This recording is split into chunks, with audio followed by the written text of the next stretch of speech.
Okay. Hello, everybody. We are live. I'm here with Trenchy, and And this is the Stargate stream. So yeah. Now, Trenchy, you haven't seen this film or the series or the spin-offs or anything whatsoever from it. nope, nothing at all. Like I said, I kind of skipped the film because of some of the other directors' work I didn't like, so I kind of wrote them off. I'll revisit. I will watch it at some point because I'm kind of getting more open minded now. But yeah, I haven't Hmm. seen any of it. I will say I do tend to favor the series, at least the first series that was spun off from the film, more than the actual film itself. Oh, Um, I think it sort of added more to the whole themes that were going with it, and you sort of had more time to get into these characters and see them develop as people. Whereas in the movie, it's sort of just like, well, there they are, and you've got an hour and a half. Go. mm-hmm. It's more intricate. You're saying? Yeah, yeah. So the cool thing about it, at least I think, was all the Egypt stuff where they took on sort of this whole idea that the ancient gods are aliens, and that's sort of like the explanation for the pyramids and all the similarities across the world with the different kinds of pyramids. Oh, that's dope. The cool thing about that is they actually go into more of that in the film, or not the film, in the series. Whereas in the movie, it's more sort of just like, okay, it's one alien, just Egypt, just one god. Whereas in the series, they sort of start spanning different mythologies. Mm-hmm. So, like, they get into Norse mythology and they get into Greek mythology a little bit, and they just sort of go wild with it. Yeah, I mean, I seen a picture you put up on Twitter of these two guys playing golf into like a portal, and I think that's from that, right? Yeah, that's from the first series. SG-1 is what they called it. Um, Ah, of course, that would be the team that the military has that actually go in through the gate and explore all the different worlds. gotcha. Which I think that TV show. I don't know if you've seen it, but Sliders with Jerry. I've heard of it. Yeah, I think it owes a lot to this film and to the series, just because it's sort of the same general idea, except instead of different planets, it's just alternate realities.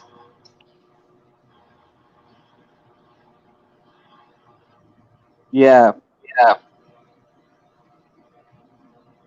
Um, you don't have to worry about going into spoilers because I'll probably forget anyways.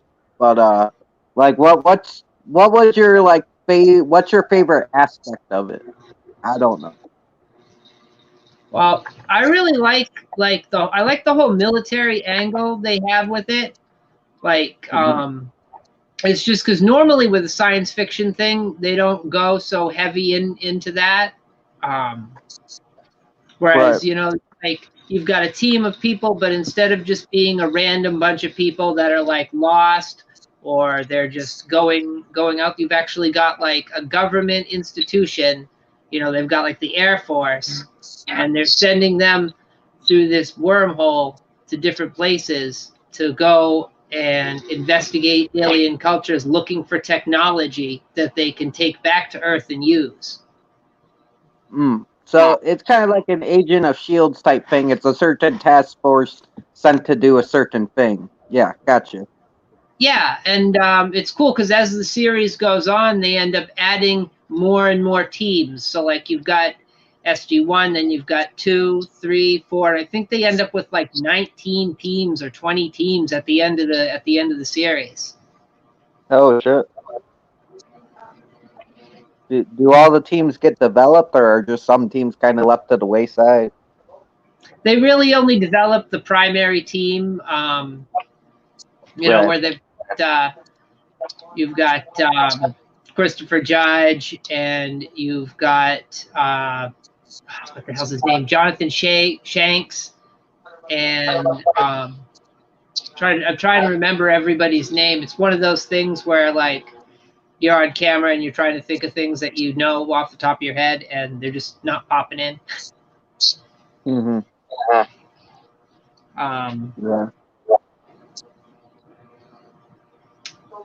But it was cool because like normally with a series, they get away from the whole premise and they just sort of go off and do their own thing. But like it's surprisingly they stuck with that pretty closely. I mean, at least where it's the general theme of okay, they're going there, they're going to find things, bring them back, and investigate.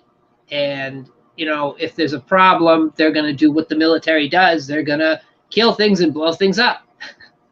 Right. Oh shit. That sounds dope.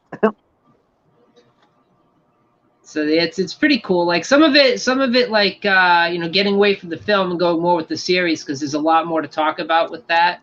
Mm-hmm. They sort of end up going a little crazy with it. Like eventually, there's spaceships and they're in outer space, and it's like, what is this, Star Trek now? Yeah. Oh, we got Fun Sponge in the chat. What's up, dude? Oh, hey, Sponge, if you want to come in, I can. I got the link on the. Is he on the Twitter group thing, or is I don't know if you got. I don't know. I'm not sure. Let's see if I can drop the thing in the chat. I'm not good at that. I'm gonna try and do it without like accidentally exiting out. I mean, I could probably like copy it, drop out real quick, and then go to your YouTube, put it in the chat. I could I'm probably do gonna try. that. I have it copied to my clipboard, so I'm gonna try and see if I can do the chat. Hold on. Yeah. See, Yeah. layout, post comment. Is that what I want? Oh, private chat. That's is that where he is? He's in the private chat, or is that the public chat? No, he's in the public chat. Private chat's Oh. just for anybody up here. Okay, so is that what they see? Or I know that's a dumb question. Is that what they see on YouTube? What public chats? Yeah. What they see on YouTube's public chat. What we see, we can only see the private chat. Oh, okay. And if we add one, they can see it. Yeah. All right. So if I post comment, that'll go into the public chat. Yes. All right. Let's see. Yeah, no big deal. It's tricky at first. We've all been here.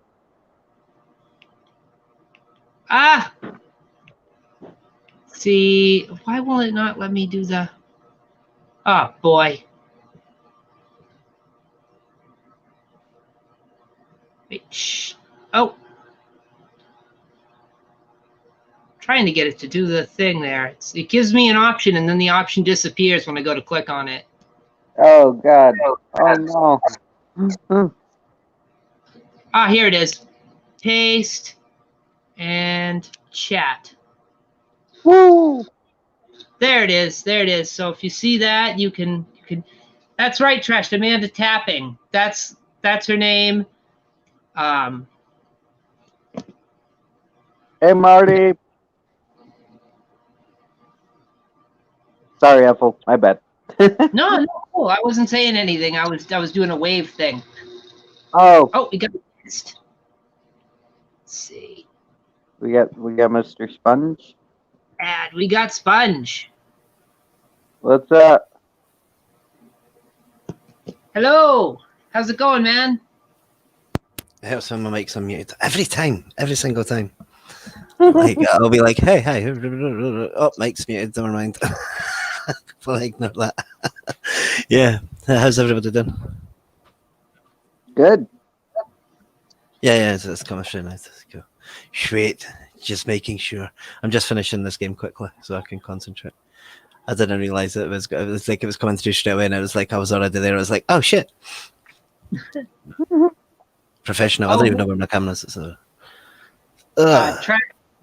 Trash says that Roland Emmerich hates the TV show out of jealousy because of its popularity surpassing the movie, and he's right. Actually, in the commentary on this special, what the hell is it? The Ultimate Edition. There's like 3 editions of this DVD in North America. I got the Ultimate Edition.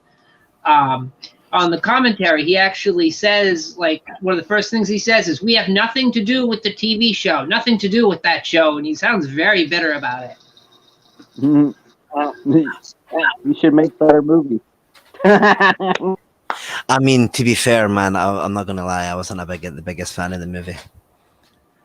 Like, I preferred the TV series. The TV series was just better. Like, it was so fucking. The TV series is so cool. It's like Star Trek but cooler and less bulky. Oh, thank God! You know the show. Okay, good. Yeah. There was a lot of shows, wasn't there?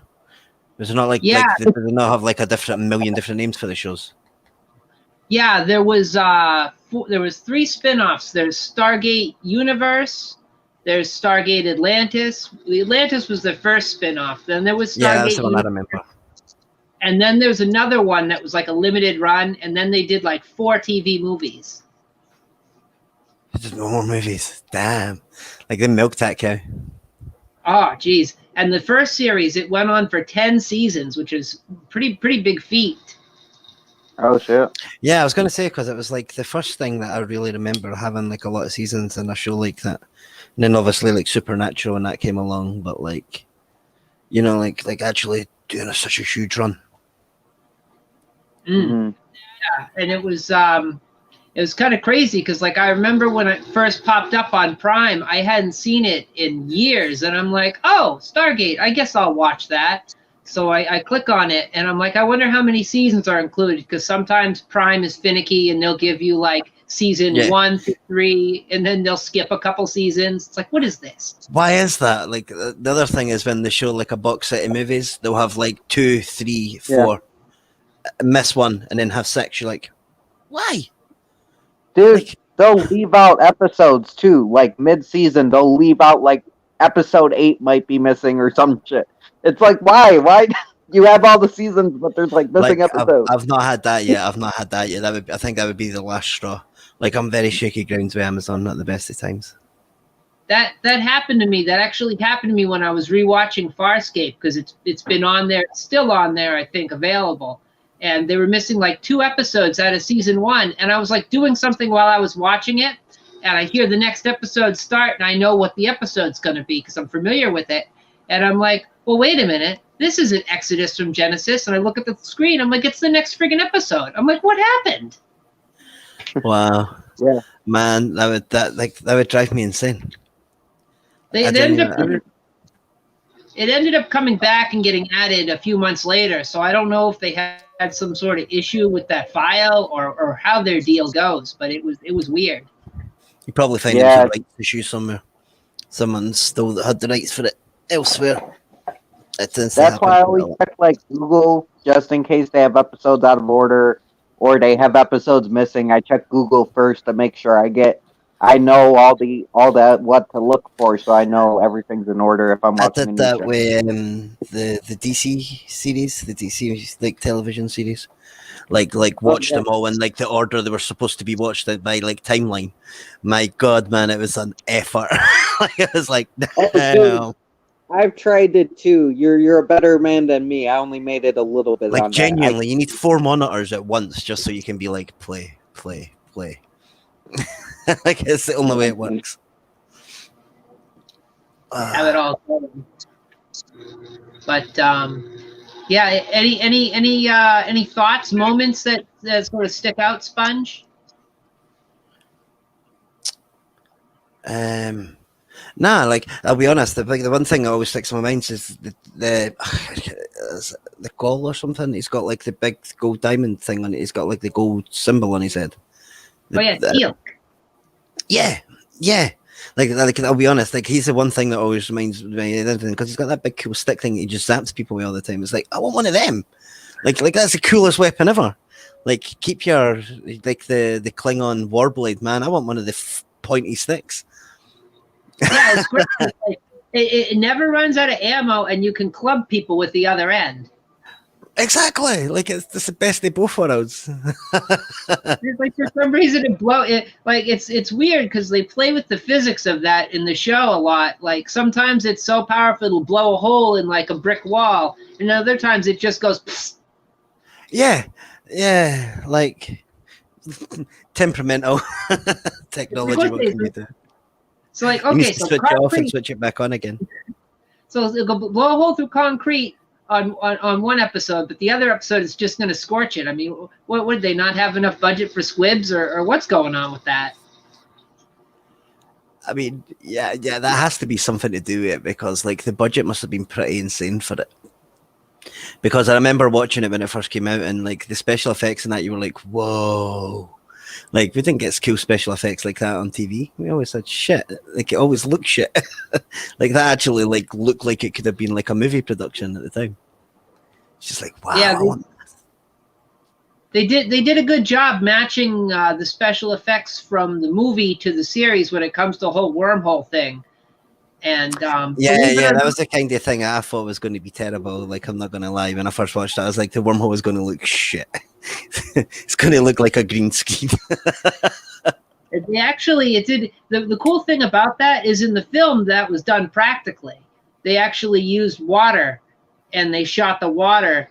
And I forget how they did it, but they had it sort of how they did the mirror trick in Evil Dead, where he sticks his hand in the mirror. It's not really on the wall; it's on the ground, and they film it that way.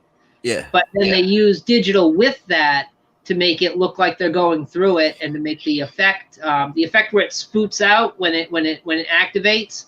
That's actually just a splash. They just filmed a splash. I mean, well, it's whatever works, eh? Like. The Matrix had that of the whole thing with the hose pipe with the hose cut in it for the rain scene, so the rain would be big, thick, heavy drops. It's like it's pretty cool. Like some of the effects they achieve for stupid, simple shit. It's like cheap shit that you can find anywhere. It's crazy because you watch it and you're thinking, okay, this some nerd sat at a computer for like 3 hours making the little ripples perfect, and and it's like, see, I love watching the ones where it's like all the old movies and it's showing you them doing the sound effects. Like the actual sound guys recreating all the sound effects. They're just sitting there in like a room of chaos, and they're like, oh, like the man, that's cool. Like man, we don't get that shit now. Now it's all done in like click, click, record, click, click, record. Yeah, they used to have the little miniature door, and they'd slam it, they'd open it. Yeah. Like man, it's just so awesome. Like watching how they got the sound effects, and then you'd be like, "What? How is what? How? Like what?" It's so cool. It's kind of sad in a way because now everything is all digital. So like you'll watch a movie or a show, and you've probably noticed this. I notice it every time I hear it. There's one specific sound effect. It's in like almost every TV show I've ever seen. It's they usually use it for a rusty gate, and it's very specific. It's like the same rusty gate from the intro to Tales from the Crypt. Yeah, and that Julia Lansbury was still using the same gate back when Murder She Wrote started. I call it Rusty Gate number 12, like because it pops up. It's popped up in music too. There's a band Twisted. They rap and stuff, and there's a couple songs where they use that Rusty Gate sound effect, and I'm like, Rusty Gate number 12. I know you well. Yeah, it's crazy. It's so funny, like just how like some things and like canned laughter, like you'd have canned laughter, and it would be the same for every show on that network. Like everybody would have that. And it's like you go back far enough, it's like the same people that were laughing at "I Love Lucy" or whatever. It's like those people have been dead for years. I know, but can you imagine being that one guy that's got the really deep laugh on it? Like there's this one guy that's got a terrible laugh. And like it always plays the same clip, and it's always the same dude. And like, can you imagine being sitting there with that guy, and like he's like, that was me, like some granddad on his deathbed, and he's like, I was that guy.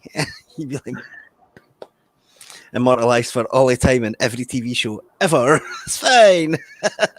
Like, oh, you're watching. He's like, oh, here comes my part. Here comes. He's still getting residuals. It's like a 12-cent check every other month. He's like, oh, here it comes. Here it comes. Draft number 3. Ah, I recorded that 1942. Ah. It's just this. It's sad how much it's changed. Like, cause like the sound booth guys and that. Like, that's a true talent. Being able to do stuff like that is like a proper true talent. Like, that is amazing stuff to do. Yeah, the Foley artists. It's kind of sad in a way, 'cause we used to have it recorded for each show, each movie. You know, they'd have it 100% original. You know, no pre-recorded or canned anything. And now it's like 50-50 on a movie. Yeah, if you're lucky, like 90% of it's done on a computer now. Anyway, it's like they've all been recorded. Like, nobody needs to do that anymore. Like, you just shut down a whole like people's careers. So they lose something. You lose something big with that, you know? Yeah, you do. You totally do. It's like a whole mood and a feeling you get when everything's done 100% scratch. And like when it's done by hand as well, like, you know that they're like matching it up better and stuff like that. I feel like, fair enough, the computer thing's okay, but like it's like music in that as well. Music played by like a real person on an instrument's a lot better than some doot on the computer, I feel. Right. I'd rather hear a real drummer than like a drum machine, you know? Yeah. It's when you get a real drummer on a drum machine, you're like, whoa, Inception. Like, what did you do? It's crazy. But yeah, it's crazy how much everything's changed. Like, I'm really looking forward to this dinosaur movie just because of like the old style, like special effects and stuff are just so much better. Like, I don't care, man, if King Kong was a guy in a suit or if it was made of plasticine. Man, it's still better than this CGI crap. Oh, I mean, the last one was okay. Like, CGI's catching up to what I expect now. Like, what I thought we were getting. Like, do you not think it's crazy though? See, when you go back and look at like old stuff and that, like, I remember when like The Matrix came out and everybody watched it and you were like, whoa, the special effects are amazing. And then you go back and watch it now and like like Neo doesn't even look like Neo in the fight scenes. Like, it's just like, man, this is terrible. Like, what were we thinking? You get to that scene at the end where he flies like Superman. It's like, oh, PS1. Oh god, don't get me started on that movie. I hate that movie. I'm sorry. Oh, Neo's doing his Superman shit again. Is he? All right. No worries. When that movie came out, though, it was so big, like Matrix. That was crazy how popular that was.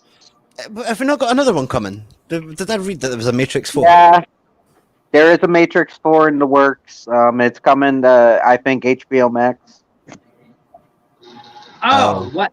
So wait, is it going to be like a made-for-TV movie, or is it like an actual movie and they're not releasing it? It's an actual movie, but they're going to release it in theaters. But every Warner Brothers movie, they're putting it on HBO Max with theaters. They did that with Wonder Woman. They're going to do that with King Kong versus Godzilla. You know, Suicide Squad, shit like that.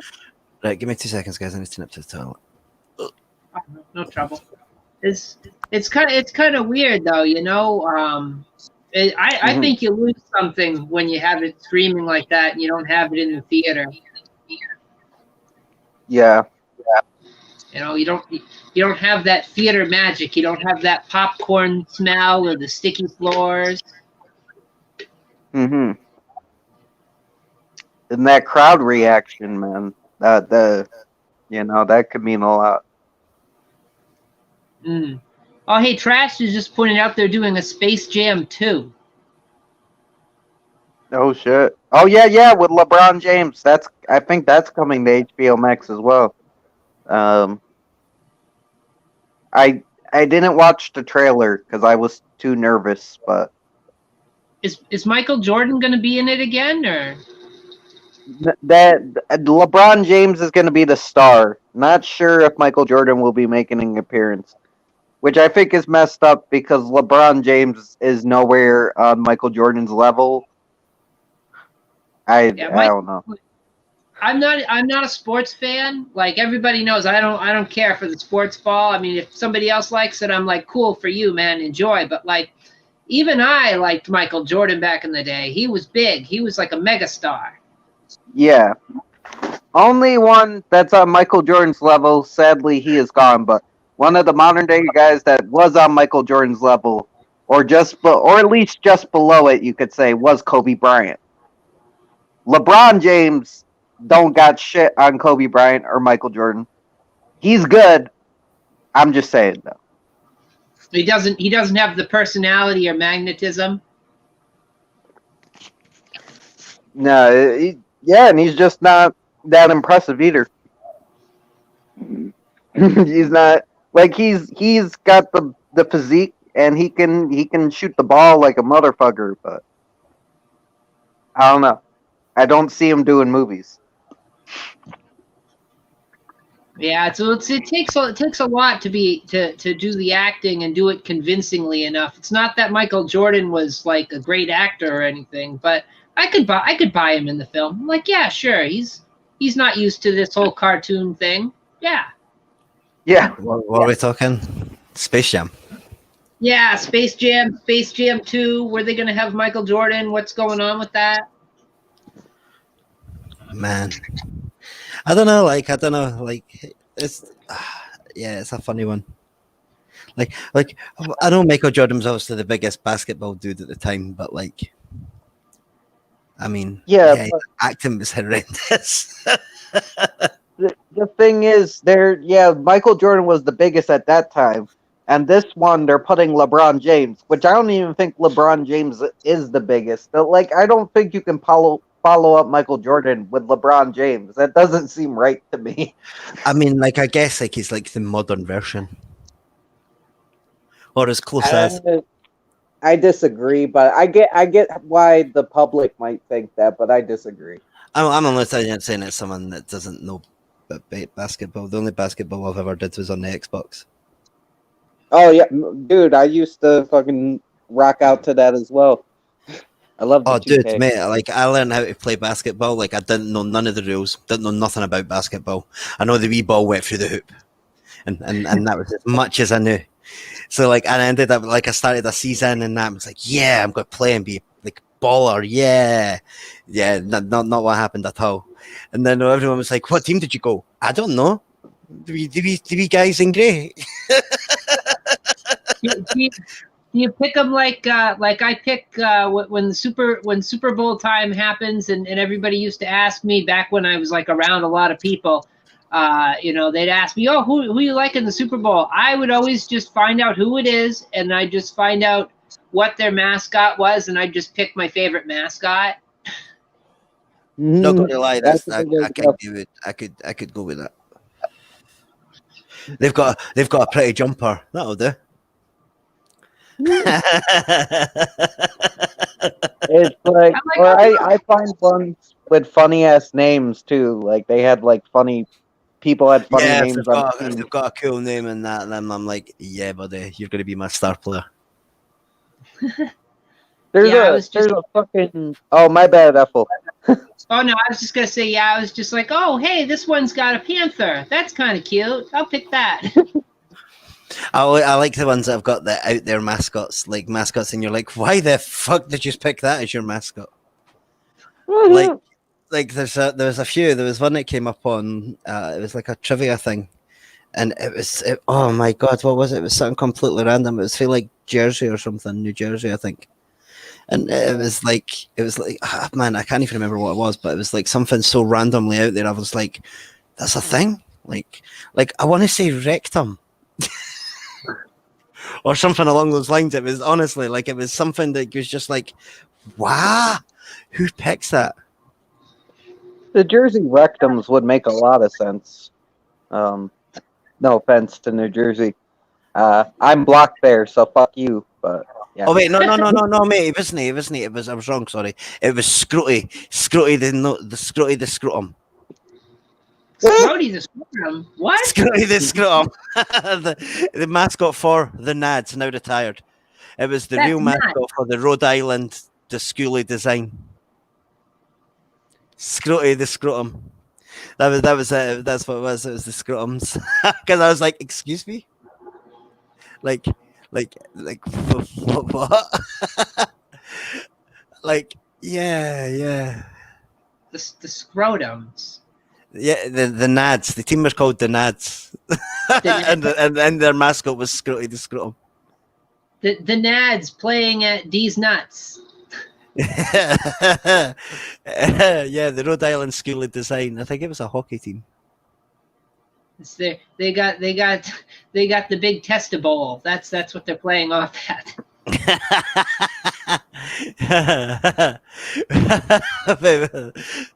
Their men's basketball team was called the Balls. Their men's ice hockey team, the Nads. The teams even had clever slogans, with the balls being "When heat is on, the balls stick together," and the Nads, not quite as clever. Go Nads! Oh my god! So that makes sense why they got called. That's why they had Scrutty, because they were the gonads. I don't know. It's like a baseball where they have the miniature bat night. Instead, it's like they give out talcum powder.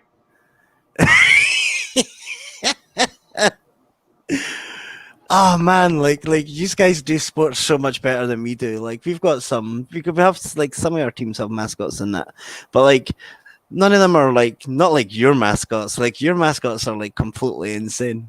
Like I'm looking at the 10 craziest mascots. We had Scrutty, then next up's Steely McBeam.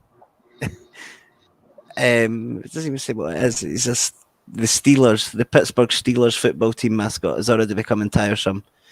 In his costume, dressed as a steelworker with a long jaw and a 5 o'clock shadow carrying a steel beam. That's it. It's just a dude carrying a beam. I thought they had that thing that looked like the French, the I don't know what the hell it's called. The Boy Scouts use it. It's like a little whoop thing. It's like you know what I'm talking about? It looks like it's supposed to be a plant or a cross or something. It's weird. It's like that little French thing. I have no idea. I've never even heard of the states these people are from. Like, I'm not gonna lie. Like, the fighting okra. Like, that's a specific mascot. Fighting okra. Yeah, or Sammy the Slug. That's a slimy team. Bernie in the form of a giant flame with a green basketball for a nose.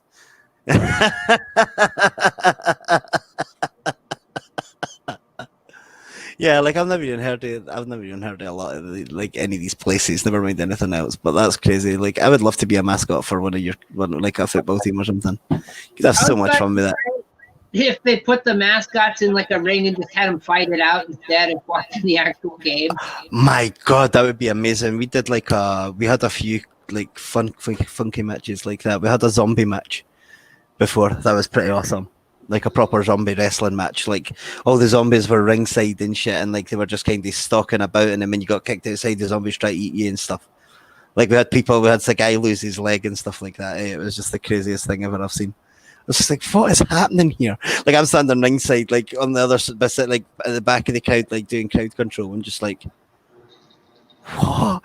Like, and the worst thing is, I met everybody upstairs and I listened to the whole briefing and that. And then when I came back down, like, oh, that's cool, I'll be fine. And then by the time like all the zombies came out and they were trying to eat kids in the front row, I'm like, for fuck's sake, don't eat the children. Like the kids are like terrified because they got like a proper special effects team in for like the zombies. I was like, who does that? Like, why does that seem like a great idea with all these tiny kids just freaking the fuck out? I went to Comic-Con. We had not like a big one, but we had like a rinky-dink one here in Portland. Like this was like maybe 10 years ago or something like that. And they had amateur wrestling there. So like amateur professional wrestling. I don't know what the hell you call it now. I don't know why that become a thing. Like we've got that here. Like when you go to a Comic-Con, there's always like a random wrestling promotion there doing wrestling. Like when did that become like synonymous with Comic-Con? So they had the pizza party match, and they'd have a pizza in each corner, and you try to Irish whip them into the pizza. and at the end they all just had pizza and became friends, and that was the match. I mean, That was my reaction. You stand it up there. Like, it's February in Maine, so like it's like 20 degrees outside. Oh man, that would be the worst ever. Oh, it was awful. It's an outside ring, and you could tell the pizza was hot because there was steam coming off it. And oh man, the things you got to do to wrestle. Shit, that would be terrible. Oh God! And it went on for like way too long. Like, you'd think, okay, this is going to be like 3 minutes, 5 minutes. I mean, they can't really stretch this out. It was like a 10, 15, 20-minute match. I'm like,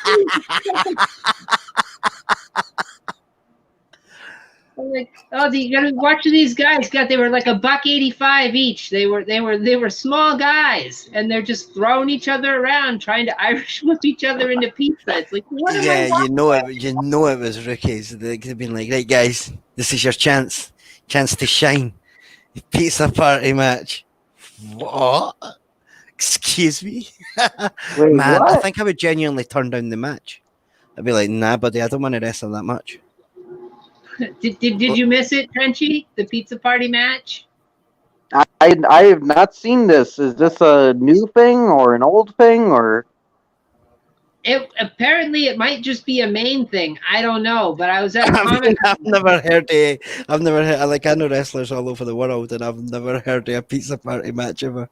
I've heard of some crazy matches, but that's just mad. Like, I can't even imagine. I watched them. I did watch them. There's a good clip online for wrestling fans. It was the first ever social distancing match. Like, these two guys had a full match, like a full 10, 15-minute match with no contact at all. Like, They literally kept safe social distancing for everything. But when they threw a clothesline, the other guy went down exactly like he had hit him with a clothesline. It was like they were fighting with the force. It was mind-boggling. Like, so the first, it's just, you can YouTube it. It's like the first social distancing match or something. And like, honestly, man, it's just crazy. It's just it's Joey Janela did it with someone, and like literally had a full 10, 15-minute match with no contact whatsoever. It was really, really crazy. It's just like, no, go ahead. No, you're fine.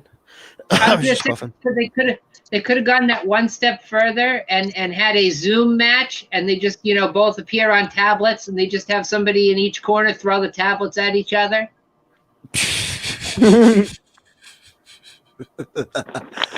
I mean, like, yeah, like, I mean, to be fair though, like, it was when COVID first happened as well. Like, COVID had been like I think it was when the first lockdown first ended, and then like they did this match. I was just like, man, that is genius, like pure genius. Like, just the fact that they pulled it off convincingly as well made it even so much worse. But like, I've seen I've seen someone wrestle a stuff like a blow up alligator. That was pretty funny. Like, yeah, like the pool toy, and it didn't burst. Like, no joke, the guy did like a frog splash off it, like a guy that was like fucking 300 pounds. Frog splashed the fucking stuff, the blew up alligator, and didn't pop it. I was like, man, like that's an impressive toy. So it's like one of those inflatable pool alligators or something. Yeah, like human size. Like, yeah, man, and he never popped it. I was like, wow, like that's some good quality stuff. Good quality merchandise. I remember a kid tried to steal it as well, if I remember rightly. I had to chase this tiny little 4-year-old kid that grabbed the alligator by the tail and just yeeted. Just like bailed straight away, grabbed it by the tail and like bailed out the door. His mum was freaking out after him. I'm like, where the fuck are you going? Give me that. He's the match participant. The kid's like, what? I just looked up Pizza Party Wrestling. It seems to be its own company, like its own organization. Oh dear God! They couldn't possibly get that much mileage out of it. I'll share you the link later. of these things because they have their own Facebook group. Like, it seems legit. I mean, is it? Oh man, could you imagine that being your dream to wrestle for pizza party promotions? It's like, how'd you get your start? Pizza party matches, man. Woo. You put pineapple on pizza, I'm coming for you. Okay. Anchovies. Got wrestlers doing promos with the pepperoni. What's he got in the trunk, Jay? What's he got in his trunks, JR? It's a pizza cutter. It's a pizza cutter. He's got that pizza cutter. He nearly broke his goddamn neck on the pizza box. Oh my god! running like a scalded dog from that pepperoni. He's running like a scalded dog. Oh man, that's too funny. Oh Jesus! Like, oh, you could. Oh my god! I'm looking at it now.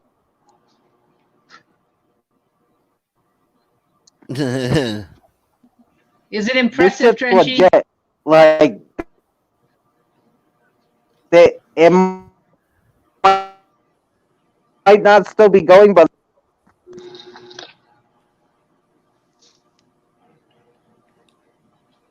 oh, sorry, I lost connection for a second. That's okay. It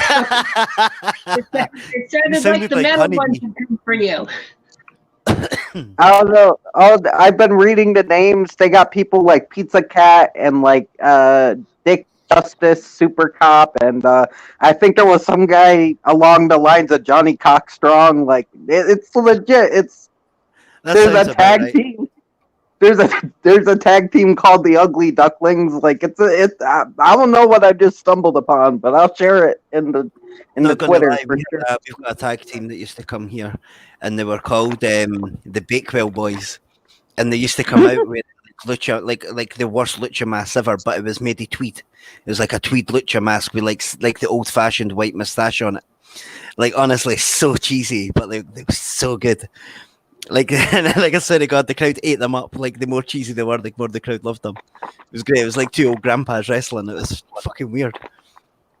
Like, how did that's the tag team gimmick we're going for? Old men in tweed. Yeah, man.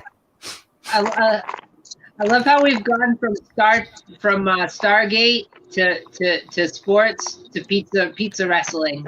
It's a good transition. But to be fair, it's all in sync because the Stargate's a big circle.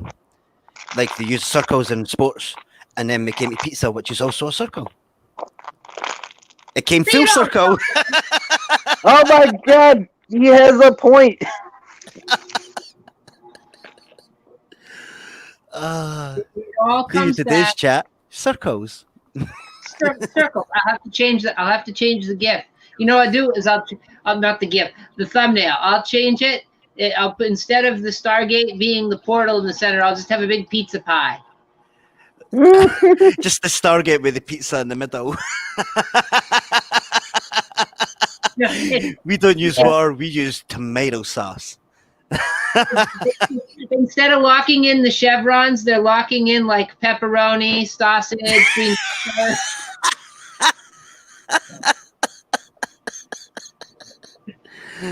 I love it. They don't get it in time. You hear the guy over the loudspeaker. Unauthorized combo coming in.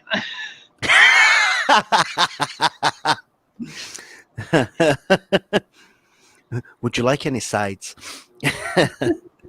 No, just the za. It comes with breadsticks. That's it. Yeah, instead of those. Never understood that. Like, when you go to Italian places, why do we always get breadsticks?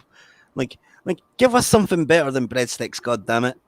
It's like, would you like more bread with your giant piece of bread? You can have real bread, or you can have bread that used to be bread, but we've let it dry until the point of death. Like, I'll take the fresh stuff, thanks. It's funny. That's what the Jaffas from the Pizza Planet they have. Instead of staff weapons, they have just giant breadsticks.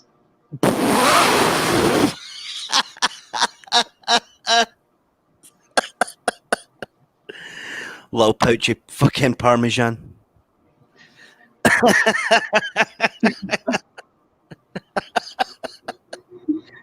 I kind of like the idea of just someone running around with a giant pepper grinder. Black pepper! Instead, instead, Pepper spray. instead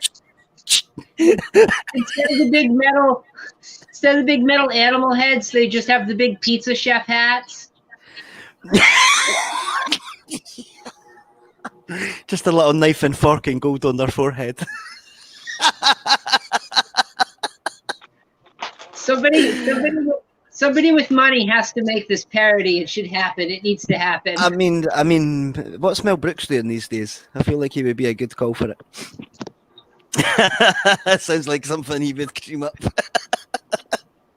Jeez, even the dial home device is round. Christ. Wait a minute. Trenchy is round as well. Oh, Oh my god, it's the Illuminati.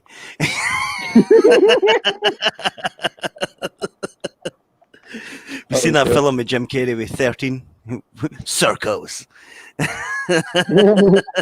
Tom. Oh man, that's crazy. Yeah. Man, I kind of want to see a pizza Stargate now. It has to happen. Somebody with money, you can take this idea and just run to the bank with it, because it'll be big. I kind of like the idea of someone trying to make a giant pastry Stargate. Just think, Spun, Trenchy. Just think of the tie-ins: Pizza Hut, Domino's, Papa John's. They're going to be all Oh my over god, could you imagine the endorsement? Dial in the Stargate. Domino's, can I take your order, please? Sorry. Instead of But wait, pyramid. does that mean we would have instant food? Does it, because like we wouldn't have to wait on delivery, it would just come through the Stargate, the Pizza Gate. They always get there hot and in less than 30 minutes. No, it would still be late. Come through at 31. Sorry, man, got lost. We dialed the wrong number. Had to shoot our way out with the breadsticks. The breadstick, the bastard. Oh, so many. But could you imagine just replacing like random shit in films? Like, could you imagine Teenage Mutant Ninja Turtles Donatello running around with a breadstick? That's actually on brand for them, though. Like, that's got to have happened on the animated series at some point. At some point, I would imagine. So I feel like it would. I feel like the turtles must have got shrunk at some point. Oh, they definitely did. They definitely did. Turtles got shrunk. Real Ghostbusters got shrunk once too.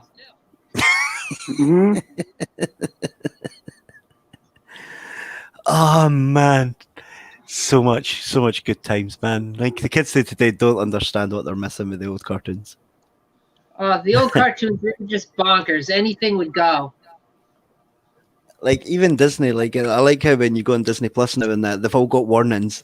Anything like before a certain time, I've got like crazy warnings on them. It's like if we were not, this was in tune with like the times or something. Like we understand that this is not appropriate now and shit like that. It's just like a big long like disclaimer. It's like wow. They're so sensitive now. They're just like afraid that there's going to be some mothers group out there that's going to pick at them or cause. Oh, there would be. To be fair, like guaranteed, there would be. Someone's going to be offended with something. Just how it is. They tried getting rid of Gone with the Wind. They wanted Gone with the Wind off HBO Max. Like fuck you. Well, that's crazy. People want to watch it, they can watch it. It's crazy. I was watching TV the other day, and Quantum Leap was on, right? And they had this episode, Color of Truth. This is all about racism, where Scott Bakula he leaps into a black man in the 50s, and he sits at a lunch counter, and every scene in this episode where somebody said the N-word was completely bleeped out, and there's a scene in the episode where they actually light a cross on fire in front of a black family's home, and they cut everything out besides the hillbillies there saying, "You guys better go," and the people's reaction. So if you haven't seen it, you have no clue what's going on. All you see is them going, "How dare you do this to us?" And the hillbillies are like, "Yeah, you better get out of here," And it's like, well, okay. So they showed up and they shook their fists and left. Yeah, man, that's bullshit because that takes away the impact of the episode and the message they're trying to get across. Like, you're hindering your own what you're fighting for, essentially. Yeah, like the whole point of the episode was to point out how awful it was and how far people have come today from how things were back then and how far they still have yet to go. And they just completely neutered the whole message of the episode. And it's like, well, how can you do that? I get Quantum Leap has a lot of shit like that. Like, there's one where he jumps into like a mentally handicapped guy, and he's like, he looks in the mirror, he's like, "Oh no, he's like, oh, I'm retarded." Like, it's, I mean, it has some stuff that wouldn't fly today, but it always had a good message at heart. Like, it never was to make fun of people. No, it never looked down on stuff like that. Yeah, I think it's just because of like the language at the time and stuff. Obviously, like just everything changes and all that kind of stuff. So yeah. Ooh, there's a Wabi in the chat.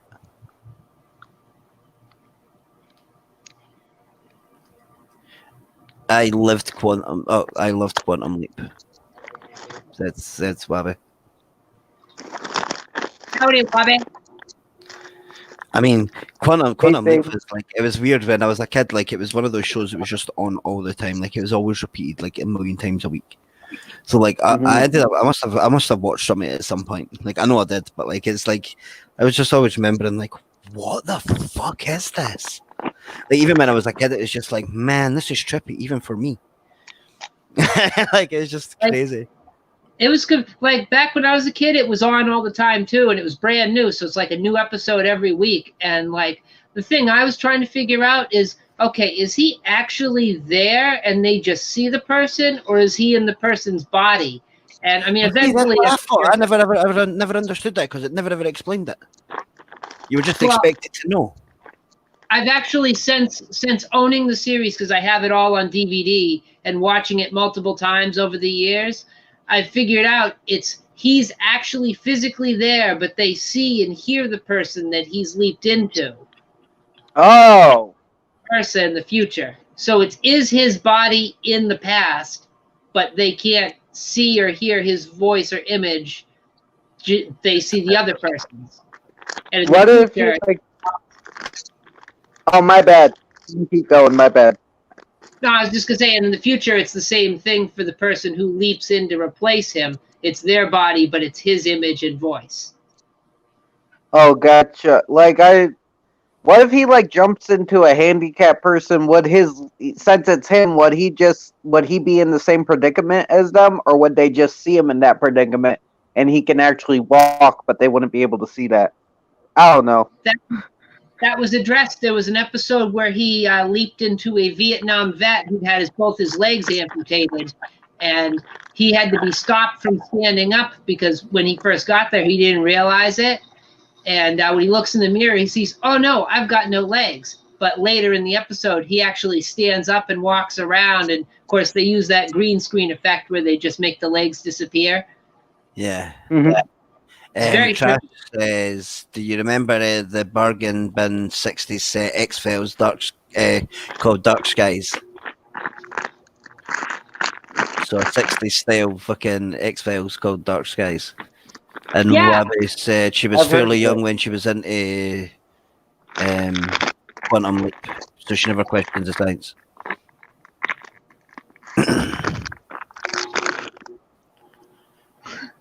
But no, I've not heard of Dark Skies, but I'm kind of curious as well. Yeah, Trash, Darks. Oh, wait, no, he's explaining it right now. I'm gonna put that up on the No, screen give me a for. second because I'm blind as fuck. Let me drag my monitor over so I can actually see what people are saying. Oh, you could do that, and it does that magic thing. Yeah, I just learned how to do this like the last time I streamed, so it's still kind of a fun thing for me. I mean, that's handy. It's dope. For sure. It is. I try not to do it if I plan on making like an episode of Trash Picture Theater out of this, but this is just a general chat / Stargate chat / pizza chat. So Mhm. I don't have to hold the anchovies on this one. Oh, yeah. Hell yeah.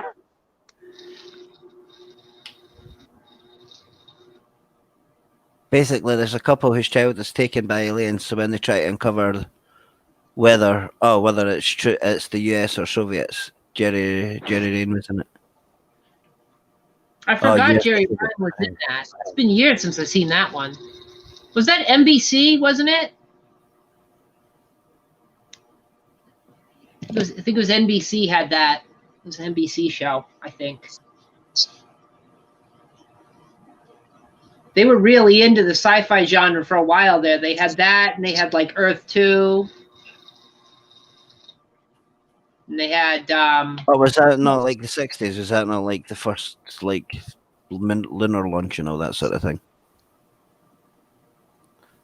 Was that not back when they had like the first like rocket going up into space and stuff? Was the 60s? So it would make sense that it was all kind of alien stuff, unknown and all that. well, it takes place in the 60s, but it was like shot in the 90s. Oh, right, okay. Well, Jerry Ryan wouldn't even have been a thought at that point. I think she was born in 70 something. Ah, right, okay. No, I've never even heard that then. 7 of 9 for folks out there who aren't really familiar with her. Oh, right, yeah. I never knew that was her name. That helps tenfold. Yeah, Oh, never yeah. see that. Oh, jeebus. The one season.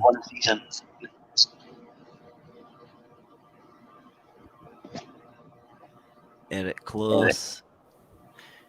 JT Walsh. Lots of people I haven't heard of. It's people like if you see them, you'll be like, "Oh, that's that person from that show," or "Oh, they were in that bit part of the movie." Yeah, to be fair, that's 90% of the time. Like, as soon as I see faces, it's like, oh yeah, I know who you're talking about. I got to put that up there. Yeah. Kess wasn't really hitting that demographic Voyager thought they needed to get. They were losing the male demo apparently when they brought Jerry Ryan on.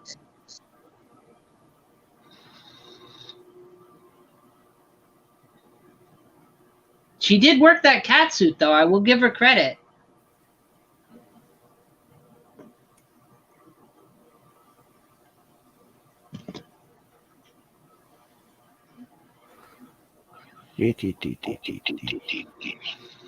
But yeah, no, I feel like that's a common theme with not cat suits, but 90s actors is like a lot of the names over time you just sort of forget who they are, and then you'll be watching something and you're like, oh shit, this is so and so.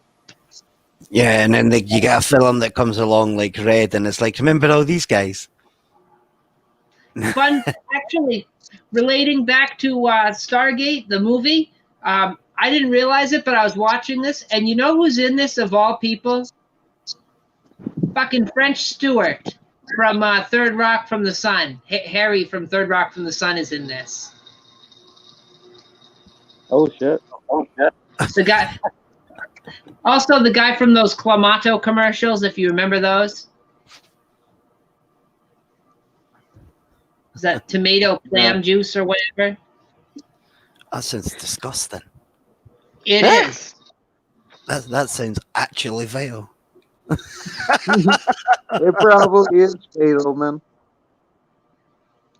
But he'd get on there and he'd do this. and he talked like Mary, and he'd sell the clamato, and he'd drink it. He'd be like, "Oh, some clamato."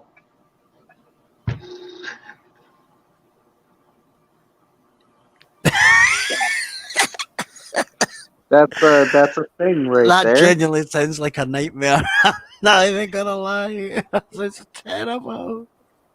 One of the selling points is they try to convince you to mix it with vodka at some point. That was in the ad campaign. They're like, "Oh, you just add some vodka." Oh man, why would you want clam? Oh Like no, I think I need no. the vodka before the clam tomato juice. I Yeah, mean, that track. French Stewart was one of the Marines. Or actually, were they Marines? I thought they were air. And it's confusing in the show. They're Air Force, but I think they were Marines in the movie. I don't know if it says on the back.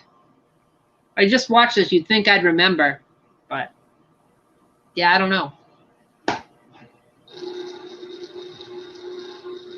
But he didn't do this the whole movie, and he's only in there for a little bit, so you don't recognize him right off. He didn't do the nutty voice.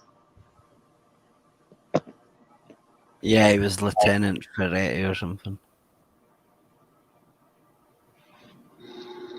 I was watching it when I after I bought it, and I was watching it again because the first time I saw this movie was on television, so it was heavily edited, and there were commercials and stuff, and it was like a year or two after it had been in theaters, and I'm like, oh, okay, this is Stargate. All right, it's pretty decent. Rewatching it, it's a lot better than I remember it being the first time I saw it. And when I was rewatching it, I'm like, oh, hey, that's Harry from Third Rock. Took me a while to figure it out. You know what I think it is? I think it's just I've had that many bad movies in recent years. Like, anything like old just seems so much better. And you get rose tinted glasses again when, like, after a certain amount of time passes. It becomes nostalgic. But then, like, we have had terrible movies recently, so like a lot of the old ones are like, man, you weren't as bad as I thought. Oh, I'm sorry, Trenchy, were you going to say something? No, I was just laughing. I'm good. I thought I was cutting you off again. I'm like, I'm trying not to do that. I have bad timing. I don't know if it's me or a lag or something, but I always cut people off. I'm trying not to. Sorry. I do that all the time. No, I'm cutting you off too. It's part of the thing. It happens. It's the streaming experience. Did you both just interrupt each other there? It happens. Irony. Love it. It's one of those things. It feels like you need to have, like, I've got the ball. It's my turn to talk. Now you have the ball. It's like those lame group activity exercises they used to have in the late 90s. Oh, you need to pass the talking stick. The talking stick. Pass the talking stick. No, I'm sorry, Daryl. Peter has the talking stick. We had the talking banana in school, and it was like this stuffed banana, and someone hit me with it once, and it that shit hurt. Like, but then you had the banana, so it was your turn to talk. Oh yeah, I could talk, and yeah, he didn't like it for sure. Man, that's crazy. Trenchy, did you tell him to split? No, I did like the fucking, I forgot what they were, Monty Python back then, so I called his mother a hamster. But I could see how the talking banana would lose its appeal. Yeah.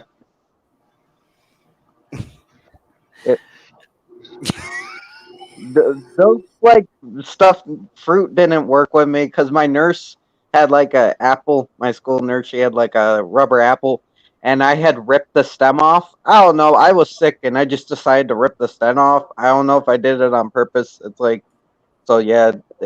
I mean, me and stuffed fruit don't get along apparently. least it's less messy than that wax fruit people used to keep on their tables. That was a thing for a while.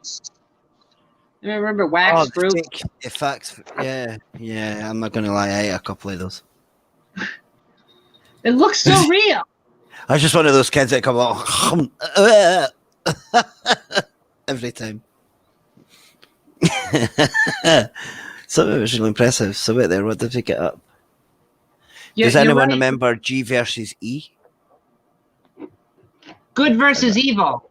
That was on Sci-Fi Channel. Right? Trash says, wait, was he one of the Marines? Yeah, he was Lieutenant Ferretti. I googled his name. Smallville.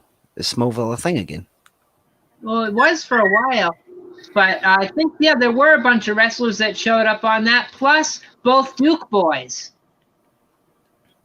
Bo and Luke Duke were in there. One of them was Clark's dad. The other showed up. I think he was supposed to be his brother.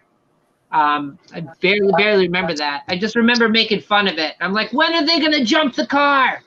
When are they going to jump the car? Where's Uncle Jesse? Oh, dude. You. I gotta rewatch Smallville and look for these wrestlers. If there's a bunch of wrestlers in it. Yeah. Try to think who it would be. It's usually the same lot. Like when they did Longest Yard and it was just all wrestlers. Mm-hmm.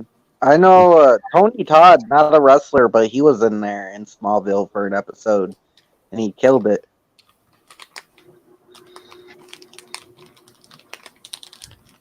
I don't know. I don't think I ever watched it all because I was one of those kids that used to miss everything all the time. Mm-hmm. Ethel, I got something I gotta do real quick, so I'm gonna drop out, but I'm gonna pop back in like a couple minutes. I'll keep an eye out for you. If there's anybody else in the chat that wants to pop in, I think the link should still be where I dropped it. I dropped it in the public chat, so you can always pop in. I'll see you. I got 5 spaces on this thing, so plenty of room for more if there's anybody.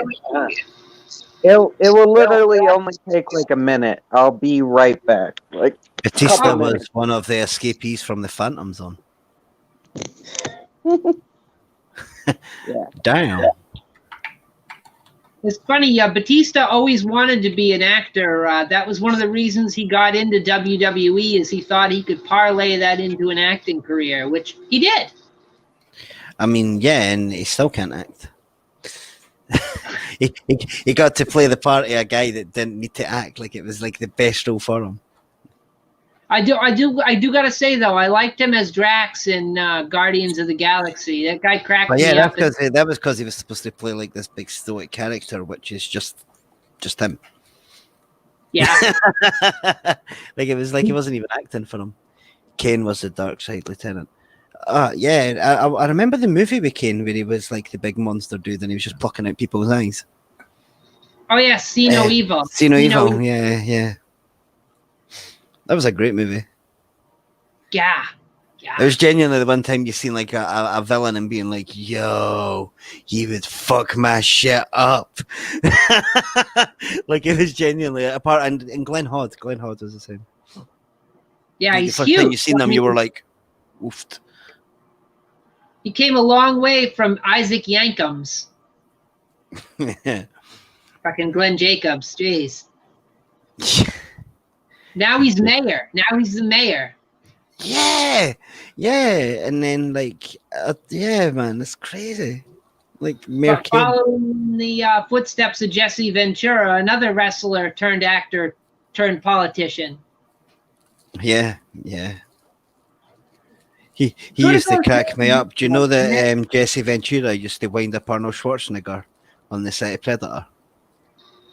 Like he used to wake up, he used to set his alarm for 5 minutes before Arnold Schwarzenegger got up, and he used to run down to the gym, and then he'd start working out, but he'd splash himself with water so he looked like he'd worked up a heavy sweat. And no matter when Arnold got to the gym, Jesse Ventura was there dripping with water pretending that he'd been beasting this workout for hours before Arnold Schwarzenegger even got up. Like, and Arnold couldn't understand what was going on, like how he could possibly beat him every time. Like, he just genuinely couldn't understand it. He was just splashing himself with water and just being like, just to get one up over. Ribbing him like crazy, and Arnold is not from that wrestling universe, doesn't understand what's going on. I mean, yeah, like obviously, like wrestler road trips are quite legendary for pranking and stuff like that. So like, you gotta feel bad for the guys. Like you just have to feel terrible for them. Wait, what? Sasuke's sister done a follow up.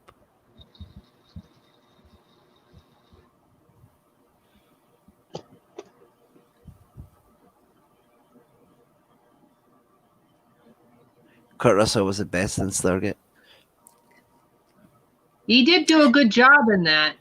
You know what? All the times that I've seen Stargate, I never knew Kurt Russell was in it. Like, I must have, I don't know. Like, it's funny how just some people kind of get erased for your mind with certain movies. It's just like, oh yeah, he was in that. Or for this for me. Hey, John Steele. Yeah, well, you know what it is? It's the haircut, the crew cut, and the blonde hair. It just, you don't recognize him. Because I remember I was watching it the night. Like, I need to go back and watch this movie. Like, man, like, yeah, that's probably why then. Well, like I think in the commentary, Roland Emmerich was talking about how he just looked totally different once they did that haircut, because they filmed the scene before they did the hair, and then they did the haircut on him, and they're just like, he just looks totally different. And they wanted to go crazy with the platinum blonde. Yeah, like, I mean, Superman can hide behind a pair of glasses, so Kurt Russell can hide behind a blonde wig or a blonde hair.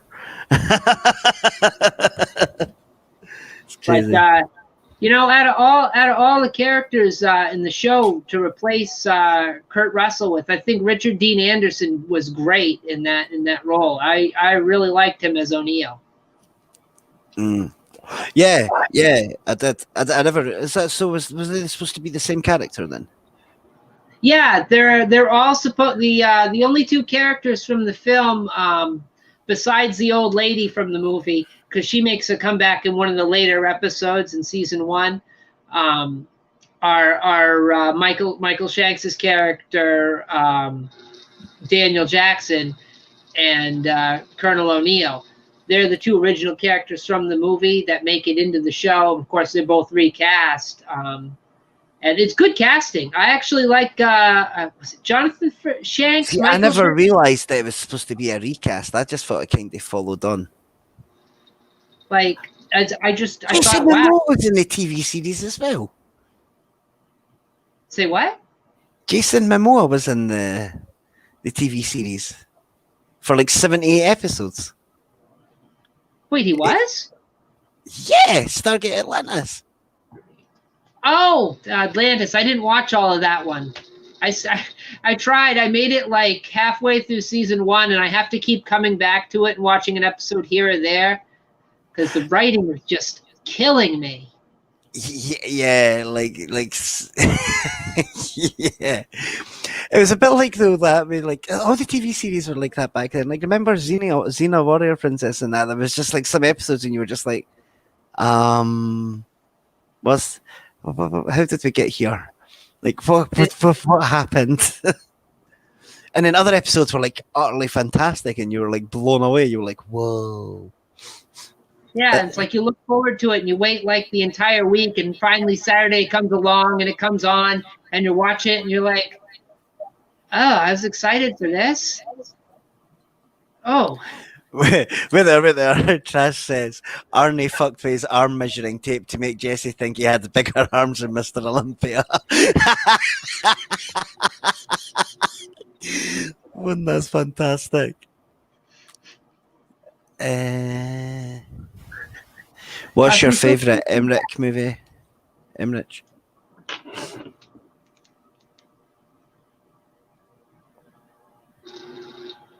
Oh, Trenchy's back. I gotta let him in.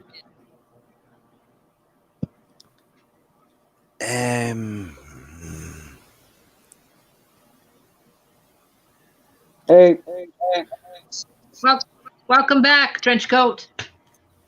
Yeah, sorry about that. There was just a misunderstanding I had to take care of, but I'm back for good. He's Michael okay. Shanks. I keep wanting to call him Jonathan Shanks. Thank you, Trash. I keep messing up the guy's name. Keep messing it up. I mean, yeah, 10,000 BC was pretty good. I kind of like that one.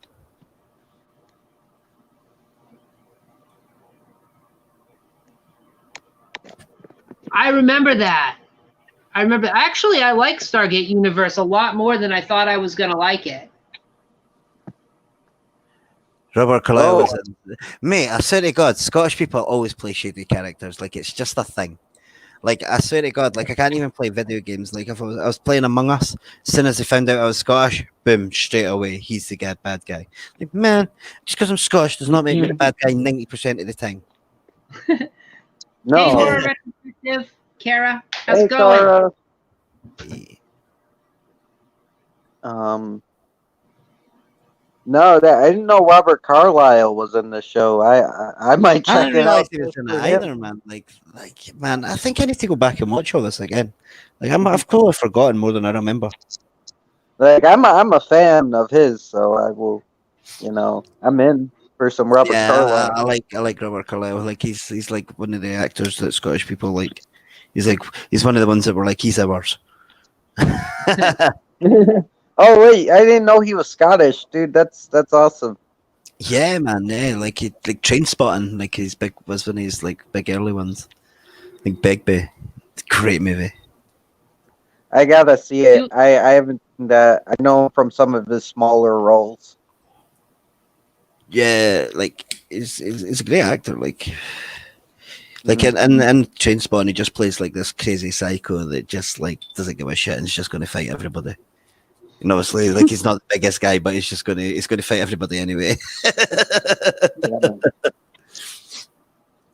Doing well, Kara. Hey, do you want in on some of this? You fan of the Stargate series, movies, and stuff?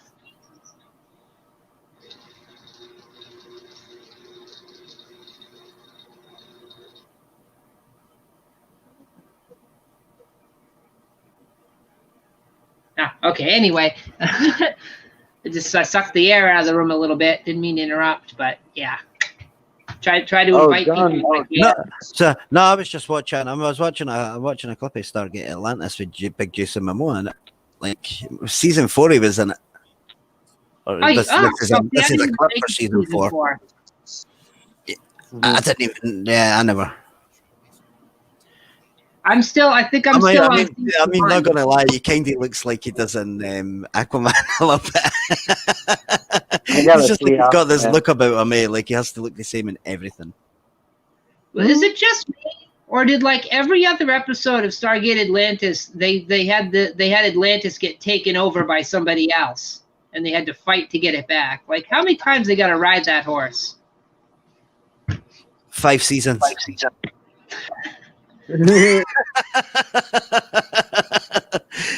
According to IMDb.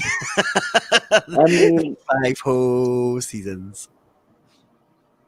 Like, how about once you get the place back, you do a better job of protecting it? Like, Stargate Atlantis got nominated for 4 primetime Emmys. It won another 19 wins and 38 nominations. Like, the TV series kicked ass, apparently. I feel bad about not watching all the way through. I can't believe Jason Momoa was in it. Like, I think that's crazy. I have to muscle through the rest of season 1. Maybe it gets better. It's just I've been trying to watch, and it's like coming off the tails of rewatching SG1. And watching Stargate Universe. Even it's like, oh boy, they're doing this again. All right. The one who played Dr. Weir, like she kept pronouncing everything the way a Canadian would. It was a goof because she was American. she just couldn't do an American accent. One day I'll watch the Stargate movie. I'll get past my hatred of the directors, and I'll watch the movie. Well, the cool thing about it, Trenchy, is if you didn't see the movie, you don't really need to have seen it to enjoy the series, because they might reference it a couple times in the first season and a couple times in later seasons. but they kind of fill you in on what's going on. Gotcha. Yeah, the series it was pretty good. At, like, so you didn't need to be a fan either. Mm-hmm. First Stargate series was pretty cool, but I didn't much Atlantis. Very DS9, if you ask me. Oh, that's Star Trek. Yeah, Deep Oh, Space Nine. Mm-hmm. That's another one I gotta watch. I've I, seen bits and pieces of Star Trek seasons, and I've seen Wrath of Khan, yeah, of they all course. kind of got blended together for me. Like, I'm not gonna lie. Like, Mm-hmm. there's because you had Janeway.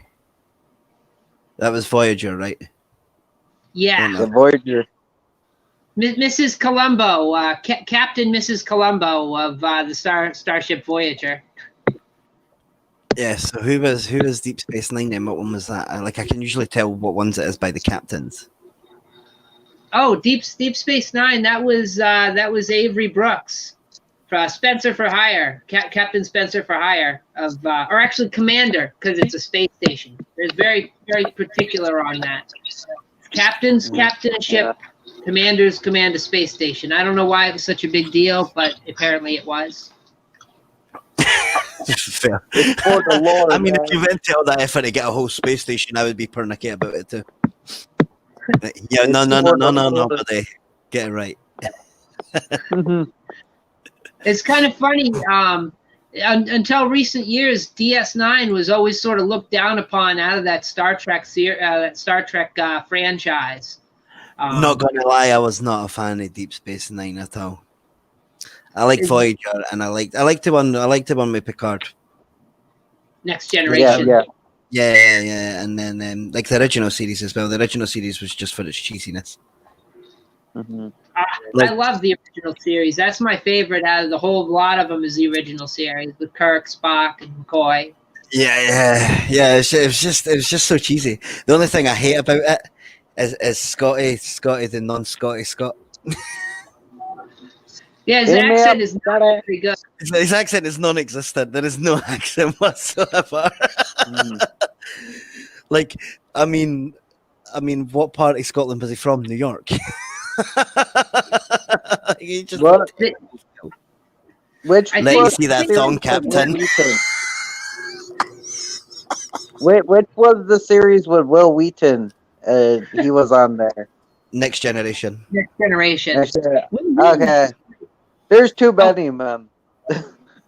I don't know if you ever see Will Wheaton on Twitter. That guy's a dick. If you say anything even partially related to Wesley Crusher or anything like that, he will flip out or he'll block you. That guy is a friggin' dick.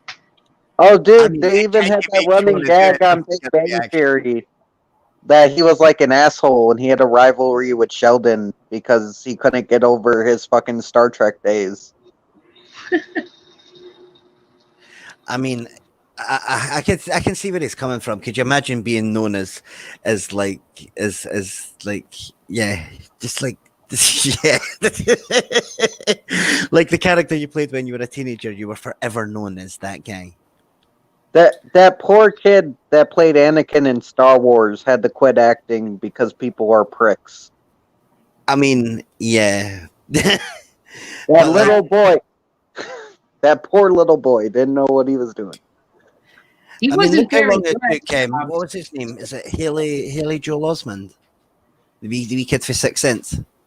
Like it took him like 30 years to come back to acting. He's like, I'm done. I'm out of here. And he always did kids for Sixth Sense.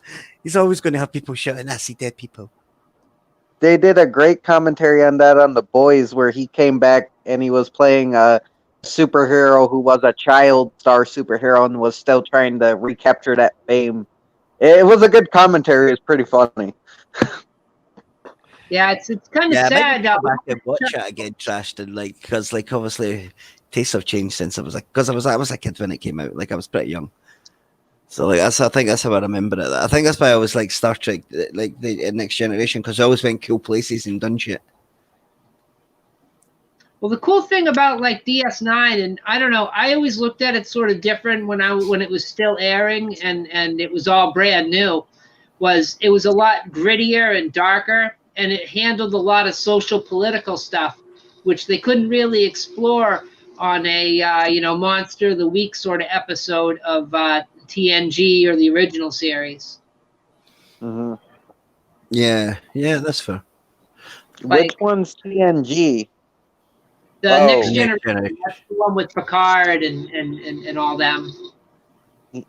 That's He the one just with called it a pinto. I thought people liked that one. I don't know. I think, in fair criticism, I think Enterprise is the pimple in the Star Trek franchise, in all honesty. Oh, wait. He's saying that it was a pimple on the ass of Star Trek The Next Generation. Okay. Oh, yeah, because DS9, the first episode of that, they have Patrick Stewart as Jean-Luc Picard sort of introduce the whole premise of the show where, Spencer for Hire there is going to be, he's going to be the commander of the space station. His mission is to bring Bajor into the Federation and to oversee the wormhole and whatnot. Mhm. All I know is I like Q because Q doesn't give a fuck. Q has made it to every different iteration of the series besides Enterprise or the recent Discovery. This is episode on Voyager. He did 2 episodes on Voyager, and he did 1 episode on Deep Space Nine. He wasn't in the original series, obviously, because he was, a little lad at the time. Yeah. Boo. That would have been weird. They had John DeLance, and he's like this teenager, and he's Q on the original series. That would have been weird.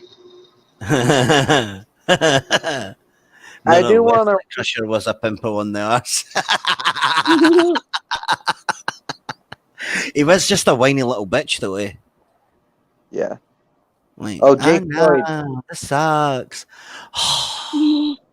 I'm going to travel the world. I'm going to travel the universe and meet aliens. Oh, no. This is terrible. My life sucks balls.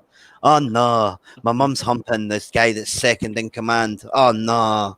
Fuck off, you little shit. Yeah. Always how like he's the smartest person on the show besides like Data or Geordi. They always tried to make Wesley like, oh, he's a child prodigy. He's so smart. He's a jackass. That reminds me of Atticus from the 5th Doctor, I think it was. He had the kid he had. Like, that kid was actually not really annoying, though. You really believed he was a prodigy and a genius. And it was, like, actually sad when he died and shit. Like, you do know what I'm talking about, Ethel, right? You know the kid? Yeah. Yeah. It's funny, they actually had a crossover comic for Star Trek and Doctor Who. Trash says, after watching them now, was like going from Deep Space Nine to Voyager is like going from Chardonnay to Bud Light. See, I think I might have reversed the orders when I watched them somehow. Like, because I remember, like, I watched Voyager first. Like, I think it was maybe just the way they maybe aired it on, like, the TV, because it was, like, back before cable and shit, and we couldn't just record series and shit. Like, it was like, man, I had to wait till a Sunday at 6 p.m. Apart from Next Generation. Next Generation was on, like, every fucking day. It was like, here, have some Star Trek. Okay. Well, I think because you're over across the ocean there, you might have saw it a little bit on a delay versus here. So maybe you got into it sort of as both shows were airing simultaneously, because there's this weird overlap there. Next Generation and Deep Space Nine are both going on at the same time, and then Voyager and Deep Space Nine are both going on at the same time. Maybe that's what it was then. I maybe just stuck with the Next Generation and been like, fuck that, man. You're not Picard.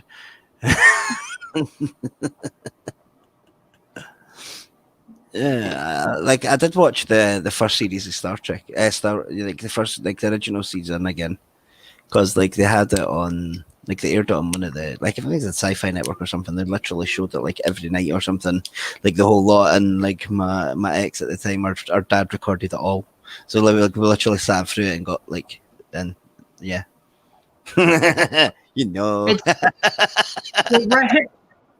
Thanks to syndication and stuff. Right now in the States, a lot of local channels. There's a channel, I think it's Heroes and Icons, and they'll have a whole block every weeknight where they'll show the original series.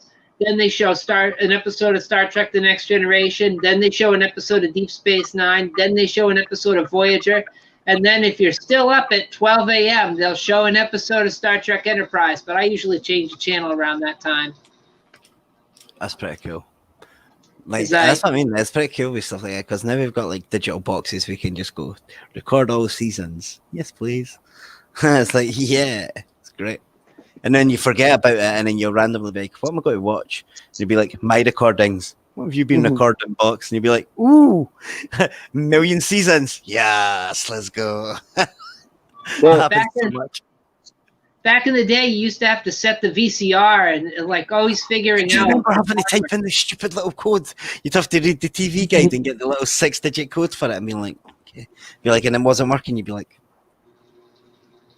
And then you try to up your game, right? And you get the second remote that's like, it's just a big keypad, and it's supposed to interface with the VCR and just with turn it on. everything. You can do everything. It washes your windows and shit. And you're like, boom, yeah. Like Never worked. Never ran worked. Took into- me about 6 weeks to set up. Worked for about a week. Because like around during the late 80s, all the way through the 90s into the 2000s, I was still recording with my VCR, and like the problem I always ran into is something to be on at like 6 o'clock or whatever. So you're like, okay, cool, I'll set the VCR for 6 o'clock. Well, it wouldn't quite start at 6 o'clock. It would start at like 6:02 or 6:03. So you'd hit record, right? Yes. And get it, you know? And record it with the delay between when it actually started and when it actually started recording would be off a bit. So you'd cut off the beginning of the show. 5 minutes or something. You'd miss 5 minutes off the end and 5 minutes off the start. Yeah, like, you're great. The bit Sunny did. Trash says, did you ever cover the notch on trick on the VHS tape so you could record over like pre-bought ones? Fucking so much, buddy. So much. Oh, yeah. There were times where, because I didn't have enough money, there were times where I didn't have any tape either. So I'd have to use like a Band-Aid or something and just put it right over that little notch. Yeah, anything. It didn't even matter. City Hunter Love the... Yeah. Says, hey, yo, just stop by to show support. I don't know anything about Stargate. I only watch Predator movies. Hey, I don't know anything about Stargate either, so we can be. I mean, like, my knowledge is severely hampered by years of concussion. What? What? I've had a lot of concussion, okay? Oh, man, that sucks. That's horrible. I don't know how to react to that, but that's horrible.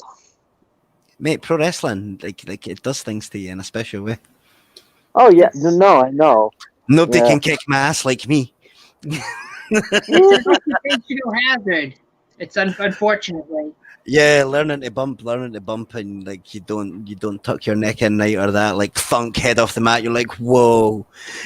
The worst one I got was like I cracked my head and like I rolled right out the ring and landed on my feet, and I was like, oh, that was a bit rough. And then meant to take a step, and like my whole sense of balance, just like the world just went black on me, and it just went like thump right into the ring post and like nearly broke my nose. I was like, oh shit, was that live or?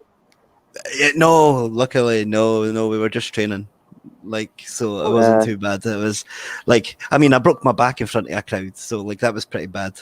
And I accidentally nearly took my friend's head off with a bad shoulder tackle and kicked him in the nuts all at once.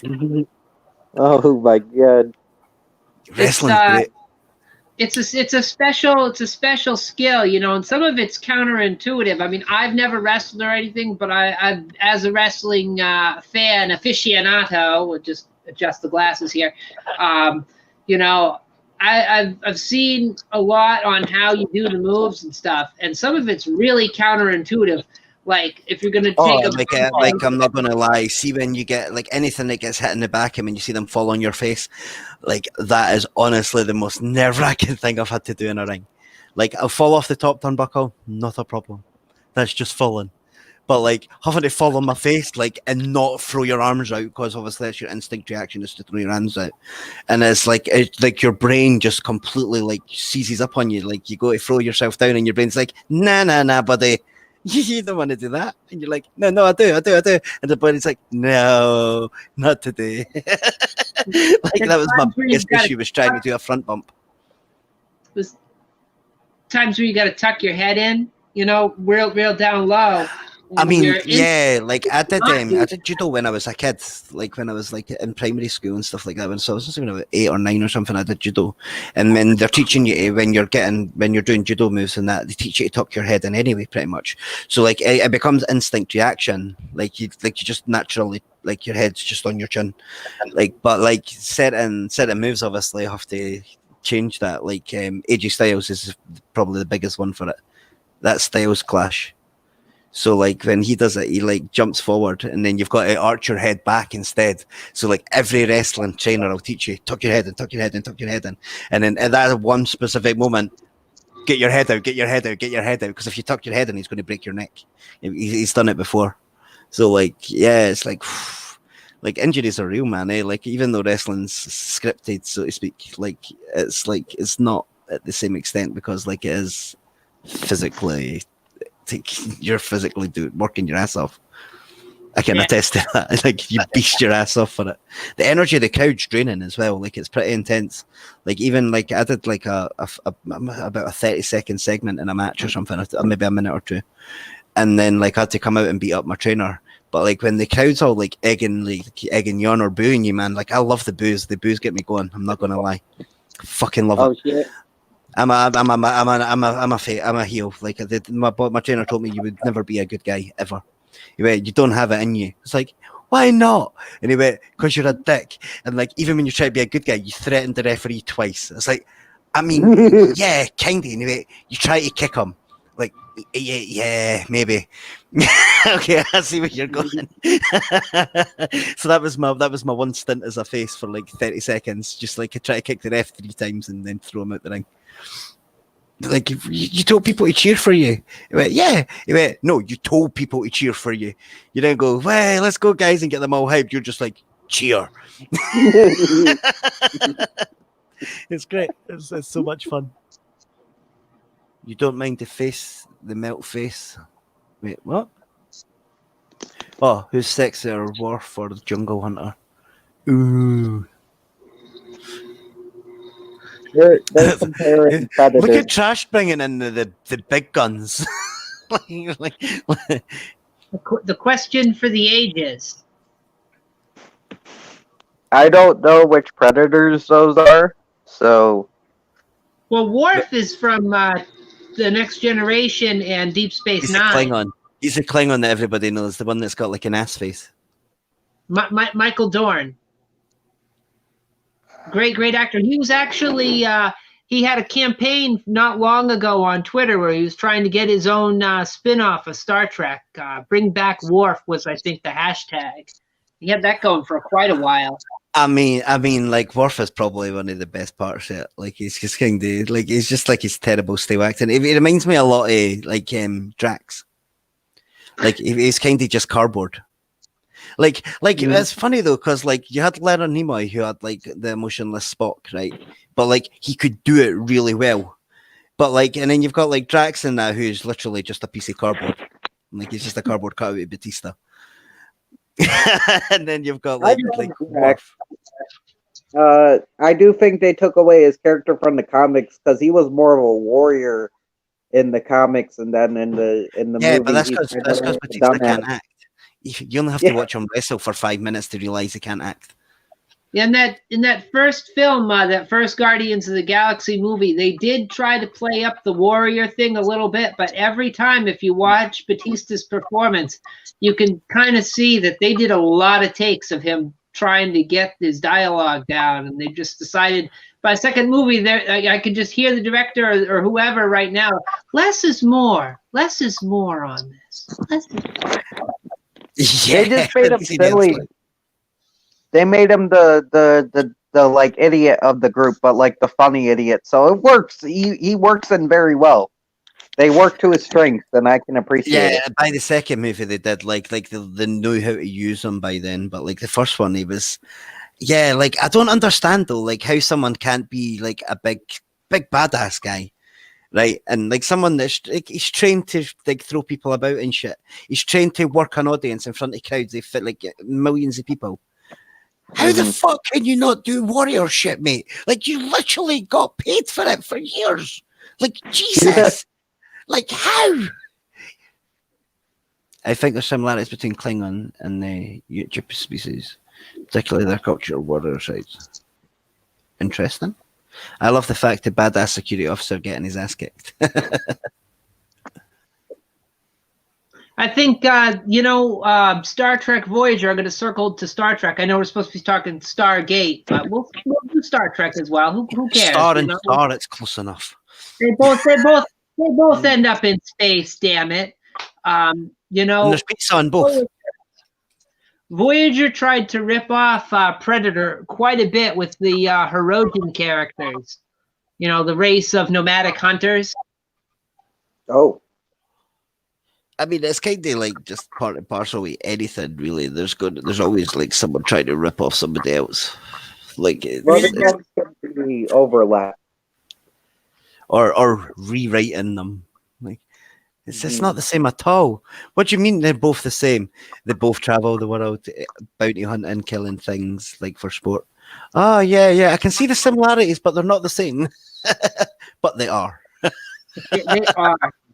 I guess like it's sort of sad because like when they first introduced that character on Voyager, that species, they made it out like, oh, they're not just hunting these prey and collecting trophies; they're eating them too. That's their food.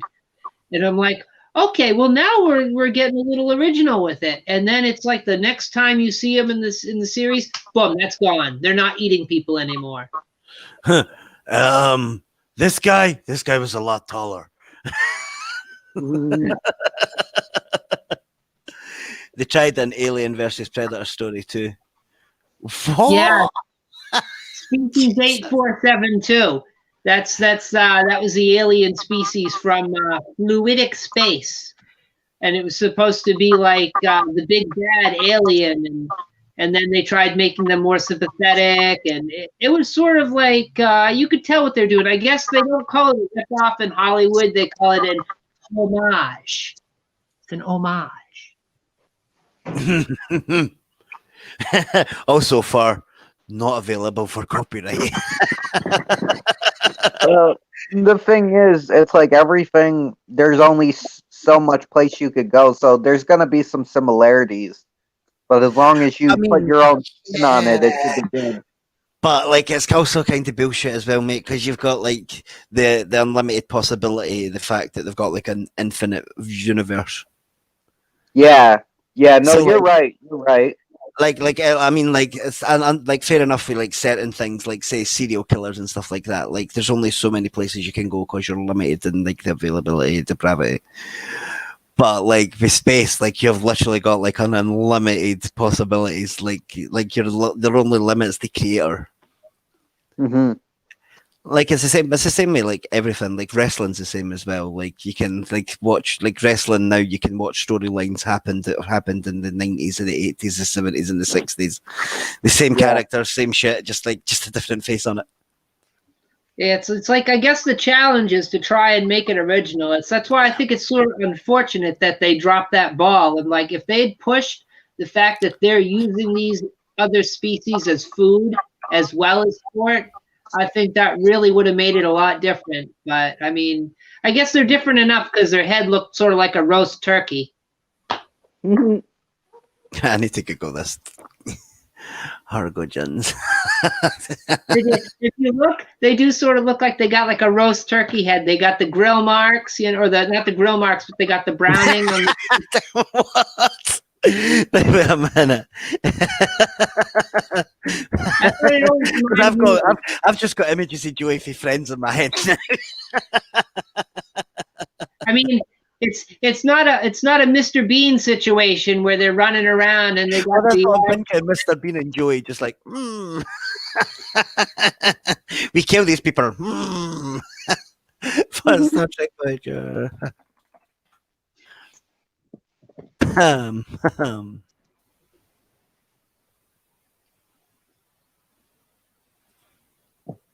I think yeah, it's kind of funny. They traveled all the way across the galaxy, and they always ended up on planet Vancouver. Jesus.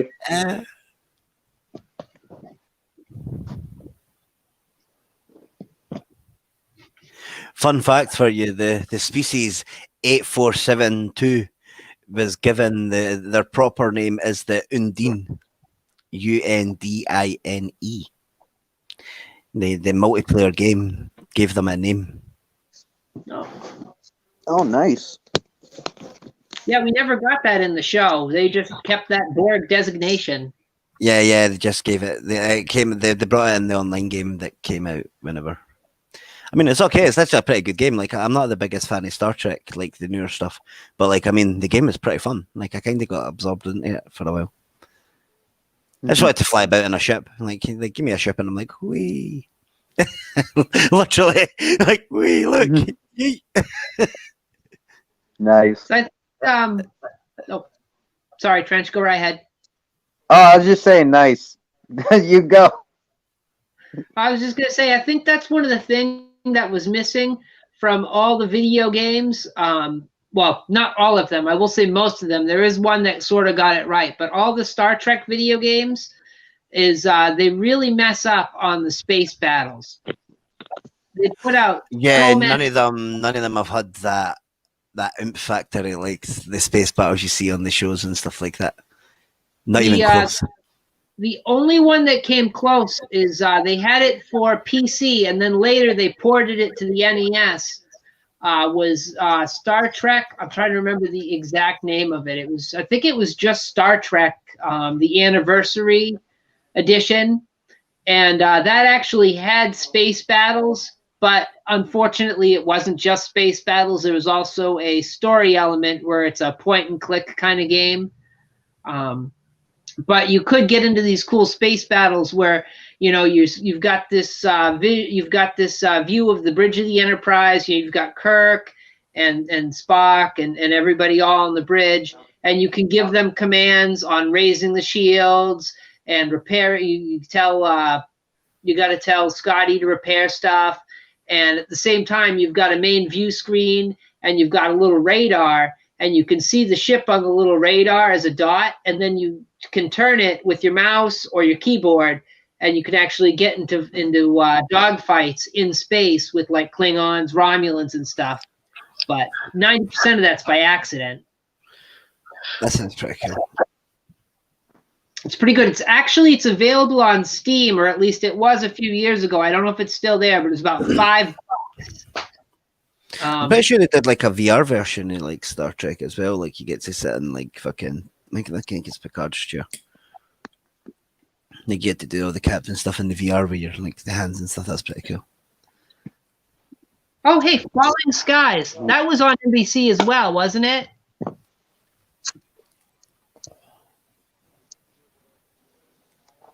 Yeah, I never got around to that, but I know what it is. It sounds familiar. It's with the like aliens, I think. Yeah.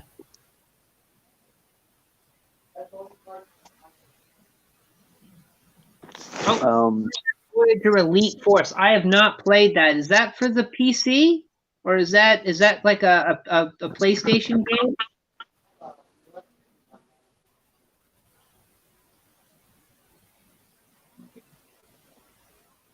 I've never heard of it. No, never. Sounds like a PC game though.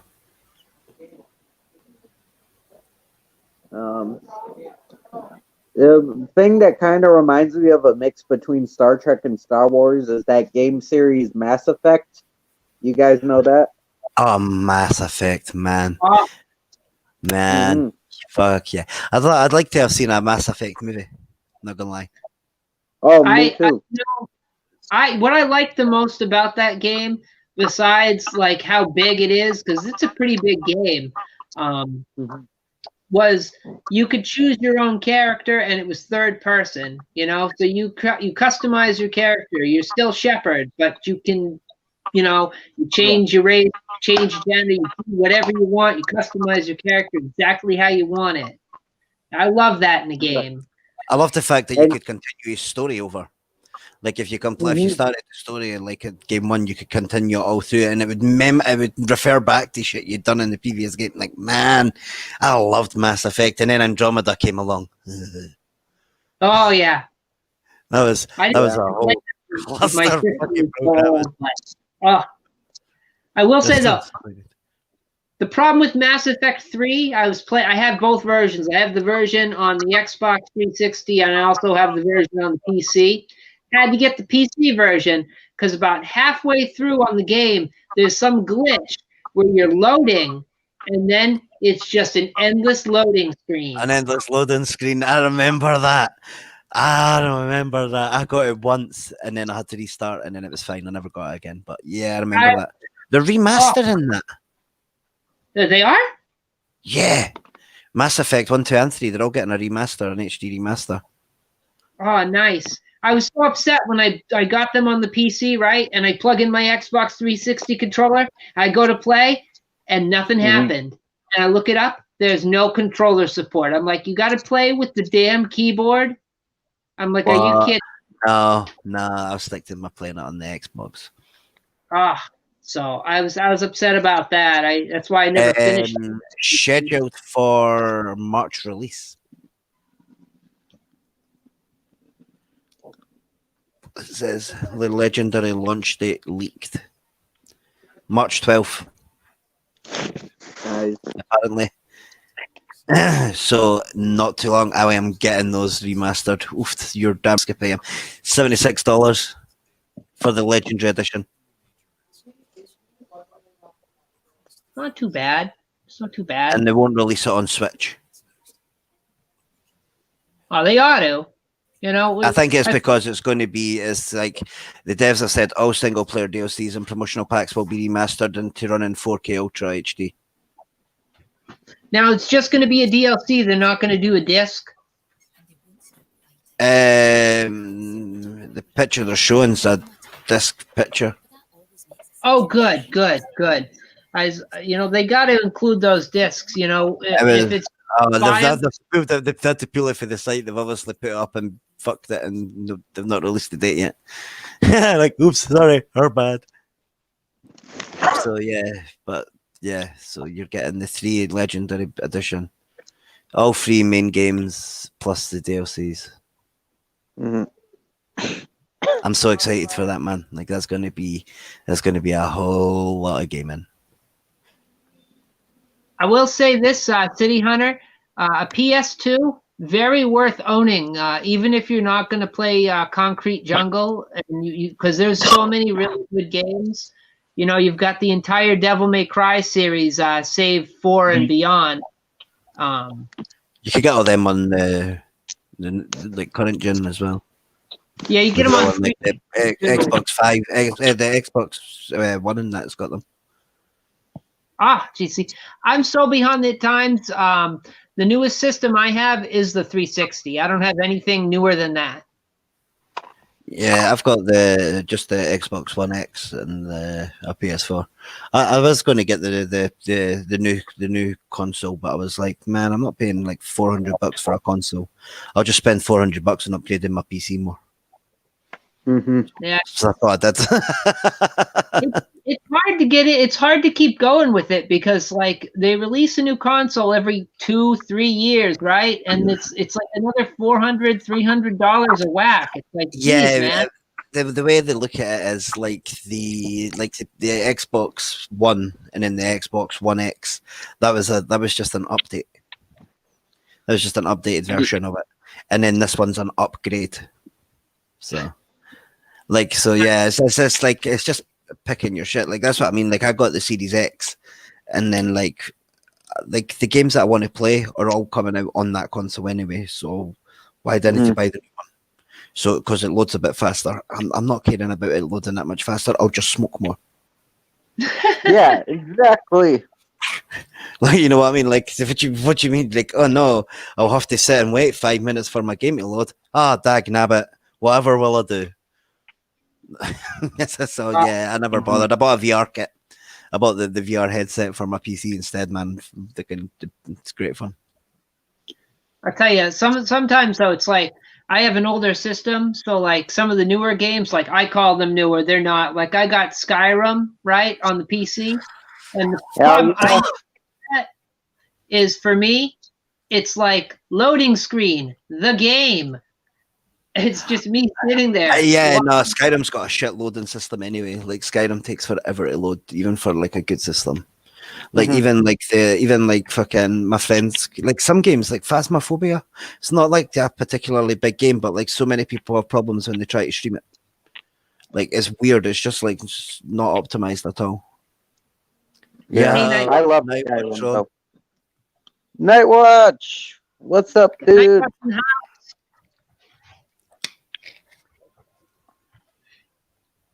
Hey, man, I just want to let you know, Mr. Nightwatch, thank you for doing that show, man. I was in a shitty situation earlier, and your show really brought up. You made my night, dude. So I would like to thank you. Sorry, Ethel. I just wanted to do that. Oh no, it's cool. It's cool. I wanted to say, hey, Nightwatch, that was a good stream. You and Trashed had for the Predator. I watched that. That was good. I just wanted to say that. Yeah, I watched that as well. I mean, like I'm starting to get more into this YouTube stuff. Like obviously coming in with you guys and that helps that a lot. But like it's good getting it because I'm getting like find all these other like YouTubey people. Like I never even knew this was a thing on YouTube. Like how crazy is that? Like I literally when I was like talking to Deacon that, and then they're like, "Oh yeah, come in here." It's like, okay, hi, and now I'm like finding out like there's shit on YouTube that's not just like cat videos or people. Yeah, man. It's great. There's lots of awesome people on here. I've met so many cool people through YouTube. It's well, yeah, I kind of got to meet all you guys, and then like slowly working my way around everybody. It's pretty cool. It's yeah, awesome. and I always try to have people in. Oh, by the way, Nightwatch, if you want to come into the panel, you're totally welcome. I got two more spaces left. I think three more spaces left. You get six people. Six people. Yeah. 6 people. So yeah, if you want in, I can pop a link in there. You can jump on in. That goes for anybody in the chat, really. I want to know what's going on with my mohawk. Like, what the fuck is this? It's doing a little twirly thing. I need to dye my hair badly. Like this is what happens when it doesn't get dyed. Like it starts going fluffy. 3 spaces, says Josh. 3 spaces. 3 spaces. So yeah. Yeah. Totally. Anybody want in, I can do that. I can do that. I've figured it out. Took me a while. I figured it out. Apple. Oh, my bad. You can go ahead. I didn't know you were going to talk. I was just filling blank space. Go for it. No, I was gonna ask, like, have you ever seen this? Like, I just started the movie. I never finished it. But have you ever seen this blaxploitation film called P.D. Wheatstraw, The Devil's Son-in-Law? No, I haven't seen that. Was that 1980? It's a 70s movie, and I haven't finished it, but it's amazing. I'll have to check that out because I've seen Blackula and Blackenstein, I've seen a lot of the Dolomites. If you ever want to get into some black exploitation, Dolomite's a pretty good way to go. Oh yeah, but it's like I was watching it, and what happens? I won't spoil it because I haven't even seen the whole thing. But this chick gives birth to like this 10-year-old kid. Like he comes out as a 10-year-old kid, and he's like getting beaten up by bullies, and he learns like karate by this karate master, and he becomes a comedian. And I don't know. I guess shit gets weirder from there, and I guess the devil's involved somehow. Like.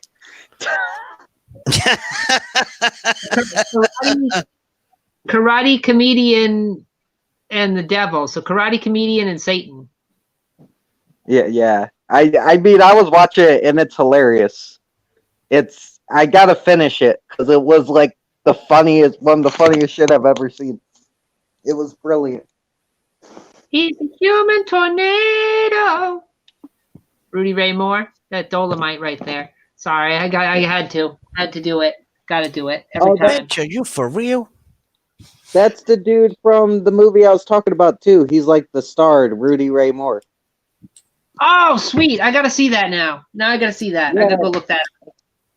He talks like Samuel L. Jackson, so now I get where Samuel L. Jackson gets his talk from because it's dope.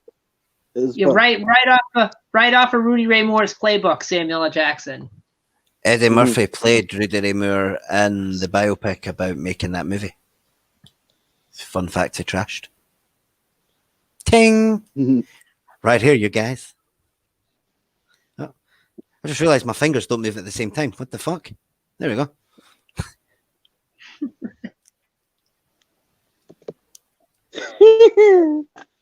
It's not funny, man. It's difficult.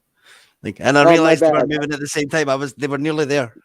I nearly had it. I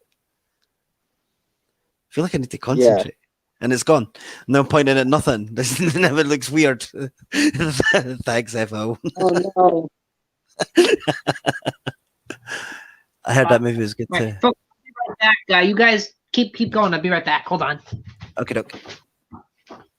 Yeah, I've not seen that, man. I need to check that out.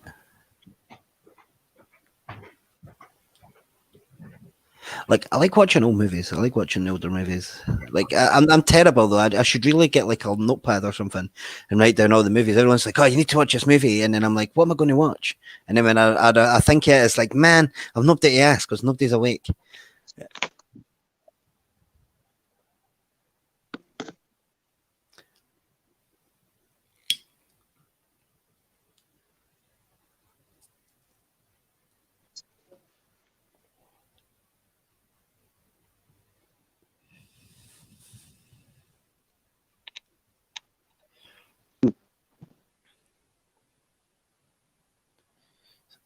So wait, what's that film called?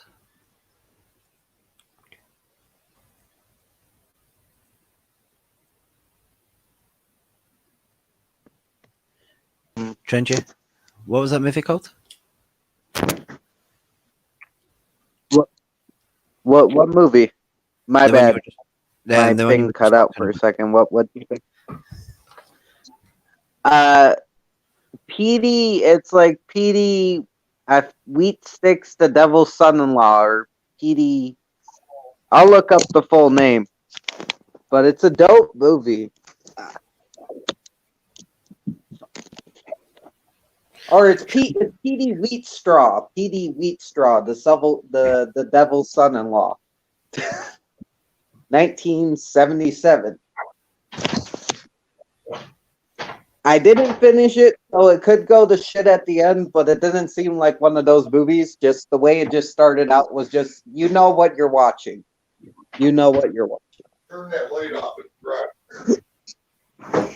The one near the back.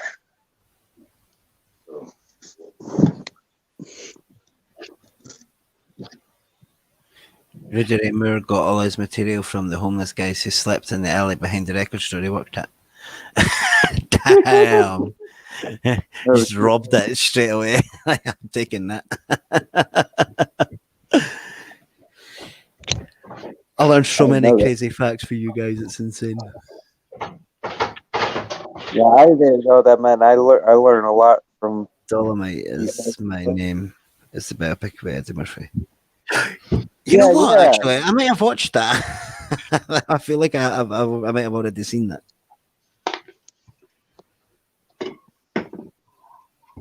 Yeah, I knew he was doing Dolomite, Eddie Murphy. I haven't seen the original or his new one he did, but I'm gonna check it out.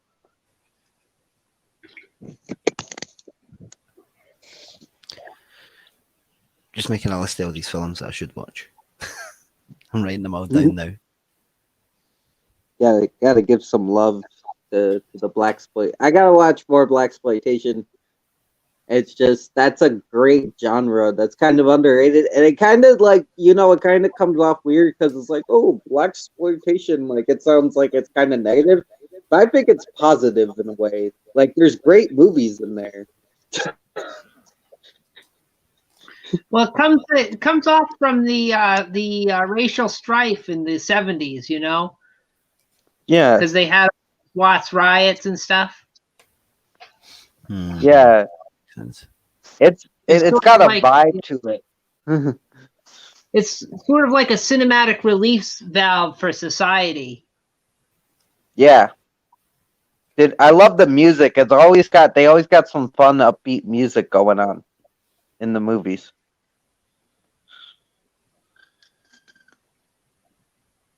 Yeah, the music is great. I love the 70s music. Any movie that's got Wakacha Wakacha in it, Yeah.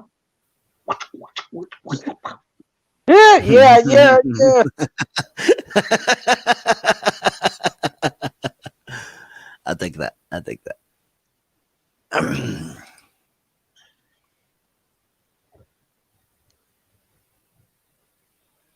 really feel like I should find my glasses at some point. I'm squinting like a motherfucker. I really need to go to an optician. You just tell everybody you're doing your French Stewart impression.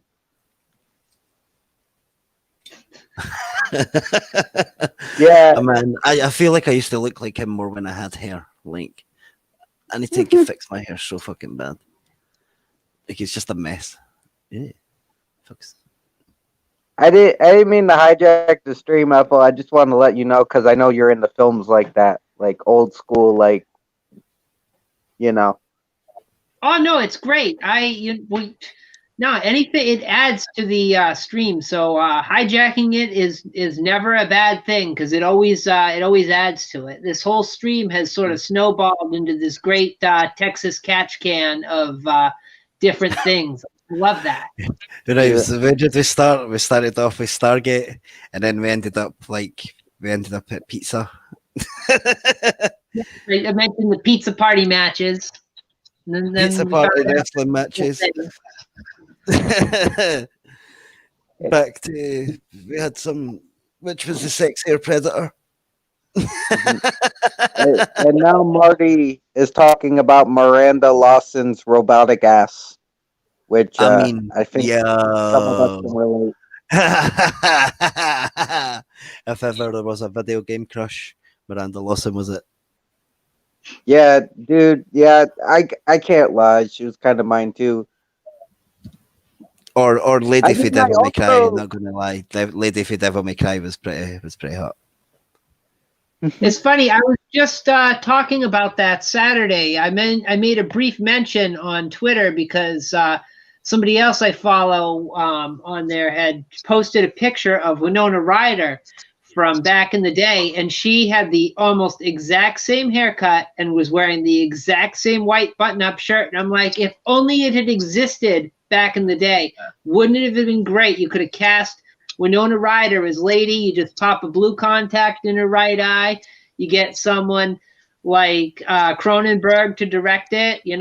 Back in the 80s. Keanu Reeves would have been Dante. Oh, it would have been great. The thing is, Winona Ryder can actually act her ass off, so she would have been great, doing a role like that because she can act, man. She can actually act. How great An would it actor be? that can act, fucking crazy. What a weird notion. Seeing her ride a motorcycle shooting a bazooka. I mean, who's not going to want to see that? Yeah, could you imagine the whole scene at the very end when Dante's like charging up his gun for the jackpot shot? Like, mate, like that is the shit. Like that would be so good. That man, I want a Devil May Cry movie. It's I want we it. I want it. So I want it to be Japanese because those dudes can do better fight scenes than we can. and they still Mhm. use practical effects more often than Hollywood will.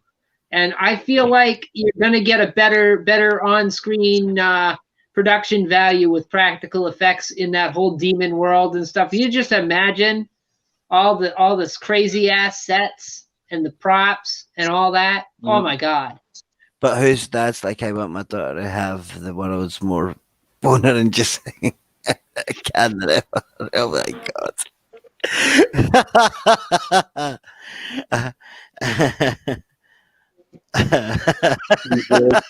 gotta put that up there. I'll put that on Still Store.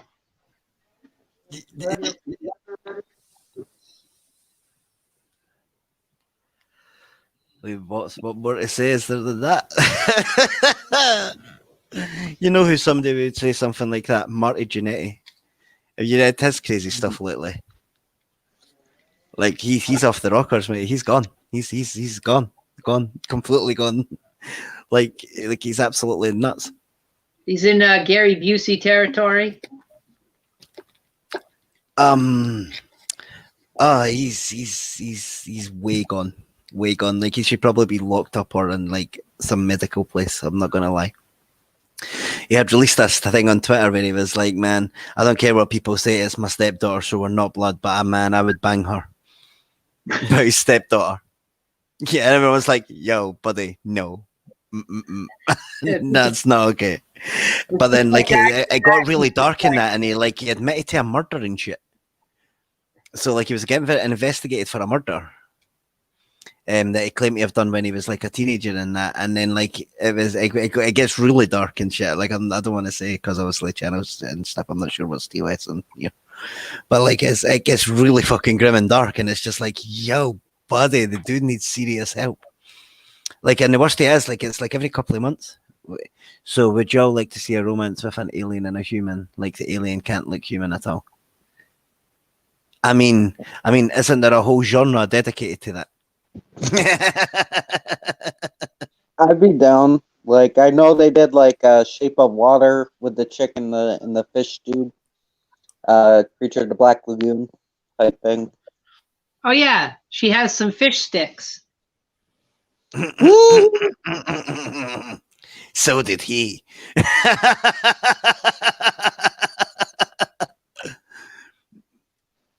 I mean, yeah. Could you imagine the pickup lines? He's just like, "Do you like calamari? Glub glub." In 3 seconds, I'm going to forget who you are. Let's get quite busy. Oh, who are you? Guys, did you watch the epic clusterfuck that was Heroes of Wrestling? He was in that with a very drunk Jake. Yo, dude, yeah, that Heroes of Wrestling. Was that the one where they all lived together in one house or something? What was one? There was one when like they got all these like fucking legends to live together in a house, and it went really wrong really fast because they were all fucking alcoholic, fucking drug addicts. It's like, yeah, this is never going to end well. It's sort of part and parcel of the gig, you know. Is you get all that all those injuries, and you got to do something about it because the show must go on. I mean, yeah, like I'm not gonna lie, like even people that I've known, like were like in indie promotions and that, like the phrase that you're always wrestling with an injury is completely one of the truest statements I've ever heard in my life. Like, and like I'm not gonna lie, like Jake the Snake has got like his alcohol demons are like pretty much well known. Like even now he's actually getting help, man. He's living with DDP since lockdown happened. He went to live with DDP to come in with him since the lockdown. He was like, if we're getting locked down, buddy, you're coming with me, sunshine. And he's got him like all clean and he's doing DDP yoga and everything, man. Like he's actually looking really good. Oh, good for him. It's crazy thing about Jake the Snake is like if you watch Beyond the Mat or anything with him, he's got one mode and it's promo. All he does is promo after promo after promo. You have a serious interview with the guy. It's just a promo. No, it was a pay-per-view event at a casino at the end of the 90s. Oh, dude, the end of the 90s was yeah, that doesn't surprise me in any way, shape, or form. Where he's in the ring and he's got the snake and he puts it in his like in front of his crotch and he acts like I saw that. Was I it not? Yeah. In fact, I know I know what you're talking about because I remember watching him, like seeing a clip of it, and he was like just so mashed, and it was like that's when people started to realize like this guy's not well. Like, he was high as shit when he did that. He was on coke or something when he was doing that. I forget what it was. But, yeah, I was going to say that was the Abdullah the Butcher thing. Man, have any of you watched Heroes? Not you've got me saying Heroes of Wrestling now. Dark Side of the Ring. I've seen. I think so. I think it's Beyond the Mat, or maybe it's Dark Side of the Ring. Oh yeah. There's Beyond the Mat, and then Dark Side of the Ring. Beyond the Mat was like a one-off documentary thing. Dark Side of the Ring's like a series. It's pretty recent. Yeah. It's only been out the last couple of years. They've done 2 seasons yet. My God, like they look at the dark sides of the ring. So like they've done one with Randy Savage and Miss Elizabeth. They did the season 2. They did the first 2 episodes were about Chris Benoit and what happened to him. And like they get like the wrestlers who knew them and stuff like that to go into it. But they did Bruiser Brody and Abdullah the Butcher, man. These are slimeball. Like fuck that guy. But they did a really funny one on New Jack, and like I swear to God, see the amount of bad press New Jack had is absolutely insane. Like it's ridiculous. Like he stabbed an old man. He threw a guy off a fucking a rigging that was like 25 feet up in the air. He threw him off that hard, so he missed the chairs and like landed in like his neck on the ring, like right on the ropes, like bounced. And his he neck attempted to kill him. He said he was trying to kill him. Straight up. Like he was like, yeah, man, I was gonna kill him. Fuck him. Fuck that guy. And then he stabbed another kid, and the only reason he didn't get locked up is the kid said he would let him out if he trained him. New Jack said he would, and then ditched his ass and went to another state so he couldn't get locked back up again. Yeah, well, what happened was the kid actually lied. Like the kid and his dad told him that he was of age and he'd had training prior, and then he told New Jax that he wanted to lead the match. And New Jax is obviously like a multi-year veteran by this stage. He was well known with a reputation, and like it's really offensive for like a young up and comer to be like, "Yo, buddy, I'm leading the match." You don't do it, especially with somebody like New Jax, who has he's got that reputation of being a fucking animal. Like, and like the kid, he went to hit the kid, and the kid didn't sell. And then he tried to stiff arm New Jack, and New Jack just took this as a pure it was like offensive. So he gave him a receipt and a receipt and a receipt until he looked like a cash register, and his ass was plastered all over the walls. But yeah, the kid actually lied about his age, like for the insurance purposes. He told them that he was like over 21 or something, and he was only 18. And the kid's dad was like, yeah, it's right. Like he wants to be a wrestler, it's fine. So he got his ass whipped. The worst match was the Bushwhackers versus, oh my God, Nikola Volkov and Iron Sheik. I don't know, man. That recent Goldberg and Undertaker match was awful. And those guys older Taker and even older Goldberg. Oldberg. No, like, see this match that he's talking about, mate. Like, Iron Sheik literally can barely walk. Like, the dude can't walk in it at all. Wait, the mass transit event. Yeah. Didn't show any of the rest. Yeah, man. Like, and he asked him to be cut. Like, he asked New Jax to bleed him. Like, who the fuck does that?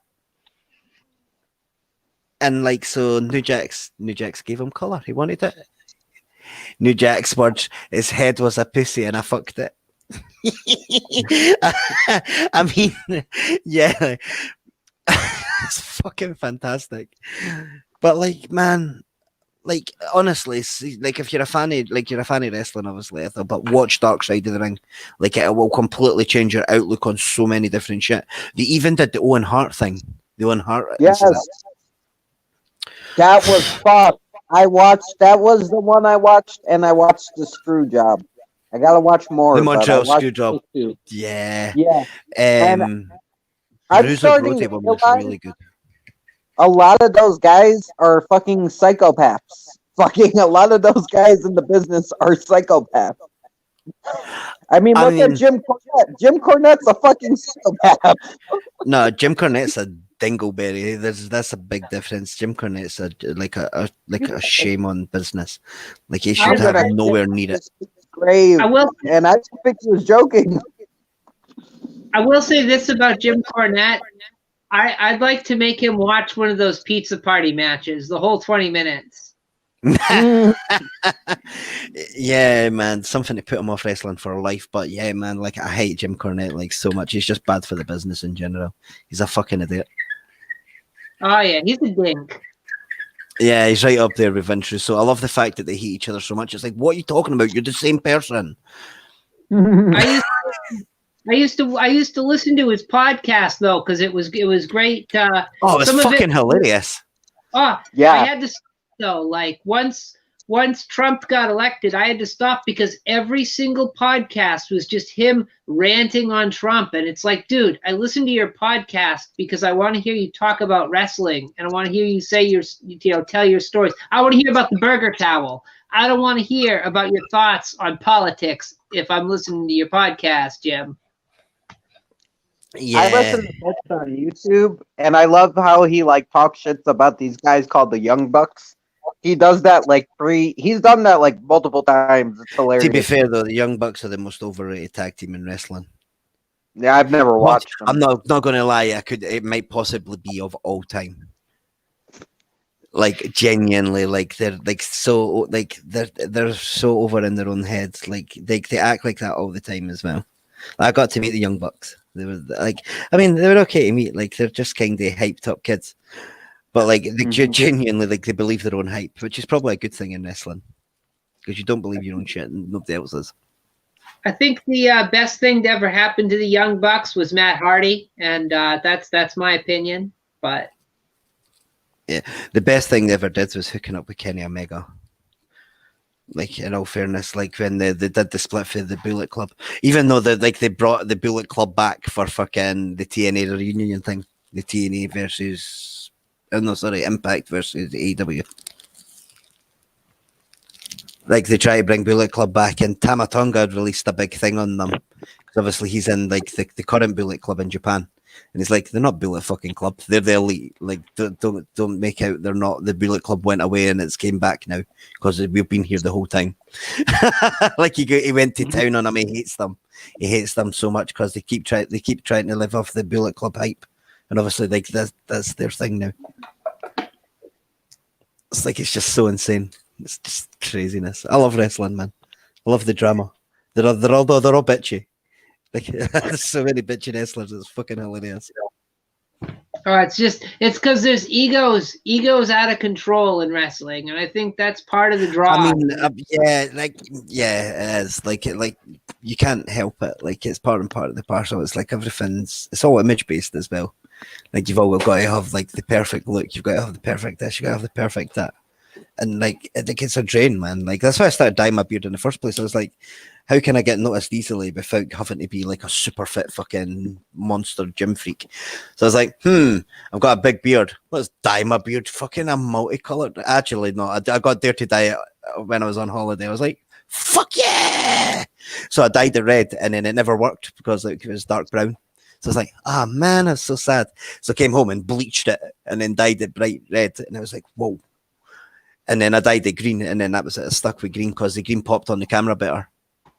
You know what? Fighters, I can't. Conor McGregor, nah, dude, he's a fucking douchebag. And like after he punched that old man, he belongs in the fucking gutter. He's put down.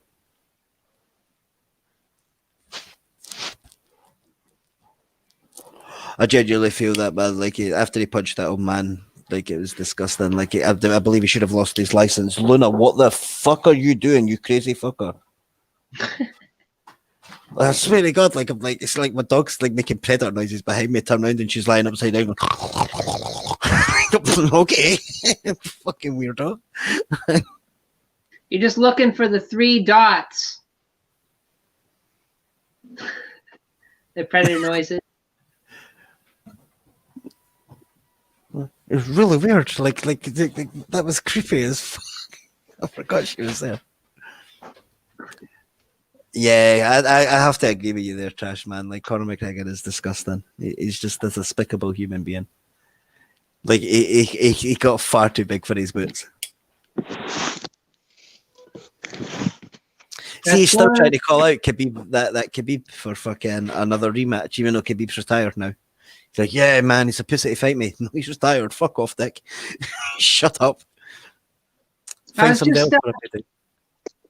I was thinking back. We were talking about Abdullah the Butcher. Now, didn't he start his own restaurant? And he's selling like chicken wings or something at a restaurant now. That's yeah. I mean, maybe he was, but I'm not sure if he's doing it anymore because, like, the last I had seen, like, I'm sure he had either lost. Is he dead? Did Abdullah die? If he did, it was like within the last 5 years, and I must have. Oh yeah, no, like I'm thinking like he maybe had like really recently. Like I want to say he was one of the ones for last year. Because last I saw, he had Abdullah's chicken wings or something, and he had like his own little restaurant, not a big one. I know that he was struggling to walk and stuff. The last I'd seen, like he was like literally like had like crazy diabetes and shit like that. And for some people that might not know that are watching this in the future or watching now, the crazy scars on his forehead is because he was blading incorrectly. Yeah. He closed his restaurant in 2016. Yeah, so he had Abdullah's chicken wings, I think is what it was, or something like that. It's like Abdullah's Cajun chicken wings or barbecue wings or something like that. It was chicken wings. On 2018, it was announced that Abdullah would have his retirement ceremony during the Great Baba 20th Anniversary Memorial Show in Tokyo. Did someone bring up Conor McGregor about Marty? Marty? 2 seconds. That's like a rule. Do not bring up Conor McGregor around Marty. Well, I do. Funny. Oh no, go ahead, Ethel. My bad. He brought it up. Oh yeah, because it's like I love bringing it up around him on my stream because he'll just straight up call Conor McGregor a cunt, which I find hilarious. Being an American, I find that shit like the funniest shit ever. Yeah, mate. Nah, I've got to agree with Trash Man. Like he's honestly he's a stain on this sport. He's disgusting. He's like every bad thing that people thought about UFC fighters that everybody tried so hard to break. He came back and gave it all the stereotype of face. Like he punched an old man in the he punched the old dude in the face. Like it was like he wanted a drink of whiskey, and the old man was like, "Nah, I didn't want it." And he's like, "What punch?" I mean, just like straight up punched the old man in the fucking mouth. The old man was just like, "Pussy." Like, the old man shrugged it off, but man, he punched an old man. Fuck that guy. And then that shit with the bus. He threw the barrier through the bus window. And like shattered like fucking four fighters with glass, and like 3 of them had to pull out the fight. One had an anxiety attack because of it, and had to pull out the event. Once somebody else got cuts on their face, so they weren't allowed to compete, and somebody else got cut somewhere else or something. Like it's insane, man. Like there's no place in the business for that shit. Yeah, this is crazy enough. I'm trying to think. And he just got arrested as well, right? Did he not just get arrested recently, like within the last couple of months? Yeah, I think so. For sexual assault or something. Jake Paul wants to fight Conor McGregor in a boxing match, which I think that shit would be hilarious because they're both assholes, and I mean, look at Jake Paul thinks he can fight, but like, let's be honest, Conor McGregor is going to ragdoll him about the place. Yeah, like that's what I want to see. McGregor is a nasty little bastard when he fights. personal opinions aside, he is like a dirty fighter. Like he can fucking he hits like a brick for the size of the cunt. What happened was he beat like Nate Robinson, a basketball player, in a boxing match, and now he thinks he can fight Conor McGregor. Is that who that Nate Robinson was? Yeah, Right. yeah. I heard that fight. I heard of the fight, and I was like, I like the name rung a bell, and I was like, who is that dude? Well, like, yeah, it never clicked. Did they not fight KSI? He's a little basketball player. He's not even that big. He's like this little dude. And fucking Jake Paul whooped his ass in a boxing match, which of course. And now he's like, I'm gonna fight Conor McGregor and Floyd Mayweather, and it's like, chill, stop. Yeah, because did they not fight KSI though, and like KSI knocked him out? I think so. Or was that the other Paul? Because I know there's the two of them, right? They both look the same. Yeah, that was the other. Jake Paul fought the little brother of KSI, and then his big brother fought KSI. Right. And like I knew there was two of them and they were both fighting, but like man, it's just insane, man. What has happened to the world? I feel like we should put all celebrities in them and like boxing matches and watch them fight. It's like celebrity death sport live. Yeah, man. They bring that back. They bring celebrity death sport back. That's what they need to do. And what was it called? That wasn't what it was called, was it? Was it death match? Celebrity death match? Death match. Celebrity death. Like it's all like the plasticine motion and stuff.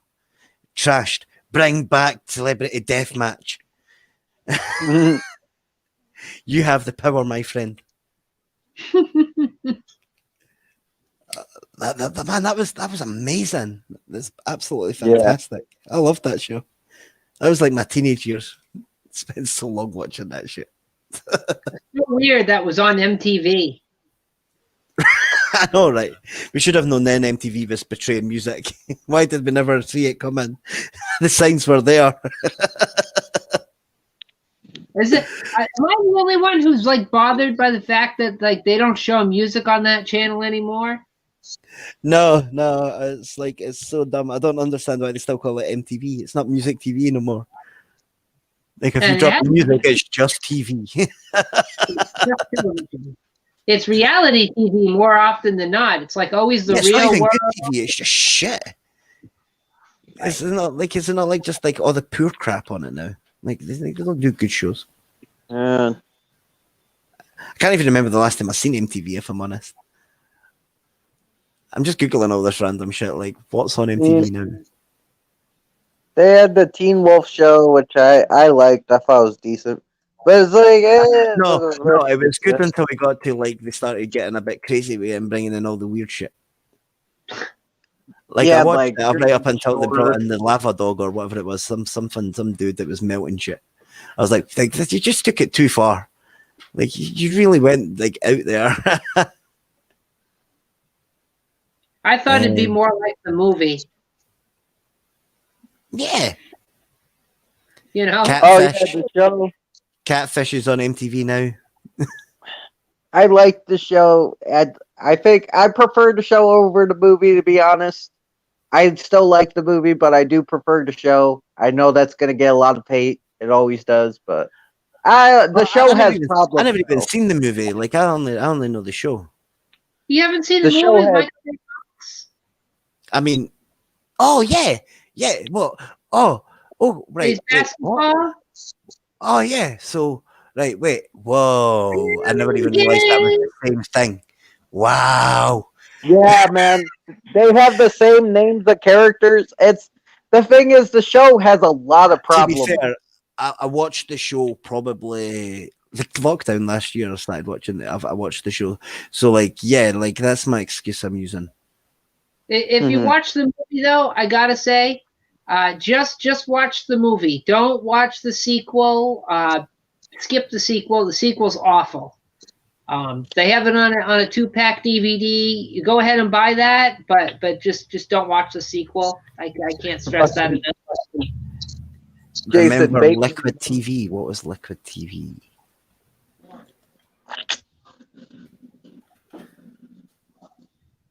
I've got a visual memory. Like I need to like see things.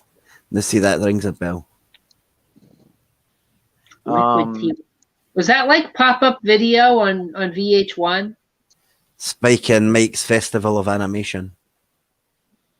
Oh, we had it on the BBC here. Yeah. You know what? I do remember that. Cartoon Sushi is what it was Cartoon taken Sushi. over by. Yeah. It was broadcast on Much Music in Canada and Asia on Channel V, in Australia, SBS, and in New Zealand, TV3. Much Music wasn't bad. I didn't mind that too bad. That was pretty good.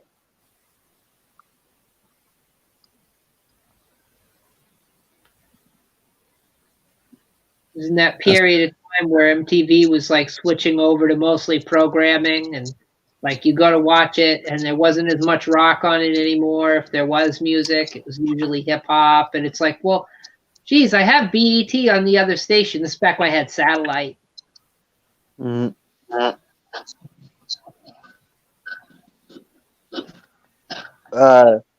Like MTV was the reason why the creator of VeggieTales created VeggieTales, because he wanted to combat MTV because he thought it was like ruining the minds of like it was going against the Christian way.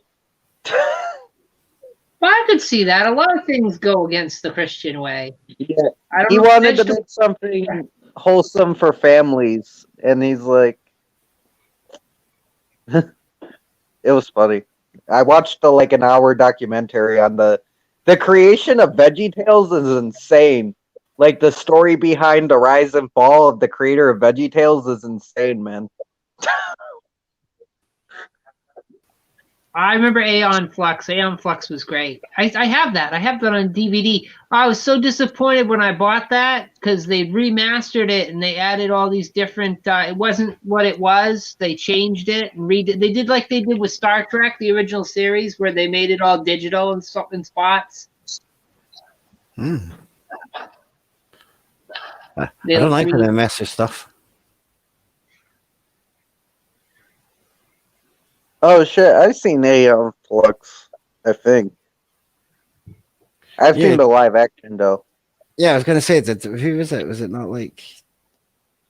Well, they made a movie, but it started out as a series of short cartoons, basically, or short anime on MTV. They'd show it late at night with shows like The Max. Gosh, I did not know that. If you recall, it was the woman's eyelashes would always catch the fly at every commercial break. Oh yeah! Oh shit! Yeah, I remember that. I always think that that's always amazing when I remember shit. Like, wow, my brain did something useful. That was very trippy looking show. And, they had the woman who had the feet for hands, or hands for feet, I should say. Sounds dope. Which they had that in the live action movie too, but it never felt the same. Right. I mean, when you're taking animation to live action, it always does feel like there's something lost. Right. I think it depends on what it is as well. When you've got like some of the crazy fight actions and that, like it's not going to translate over for like animation, like real. That film is a fine line between creepy and kinky. I mean, you're not wrong.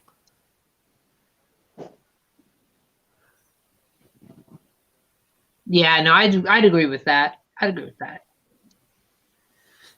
Hard not to. But I think they should, like, when a lot of times they take these animated shorts or animated TV shows and they make them into movies. I think live action's the wrong way to go. They should keep it animated and they just do a full-length feature animated version.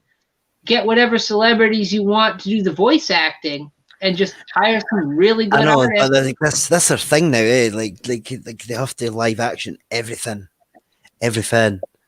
Like we're fucking live action in animes, we're live action in Disney movies, we're live action in everything.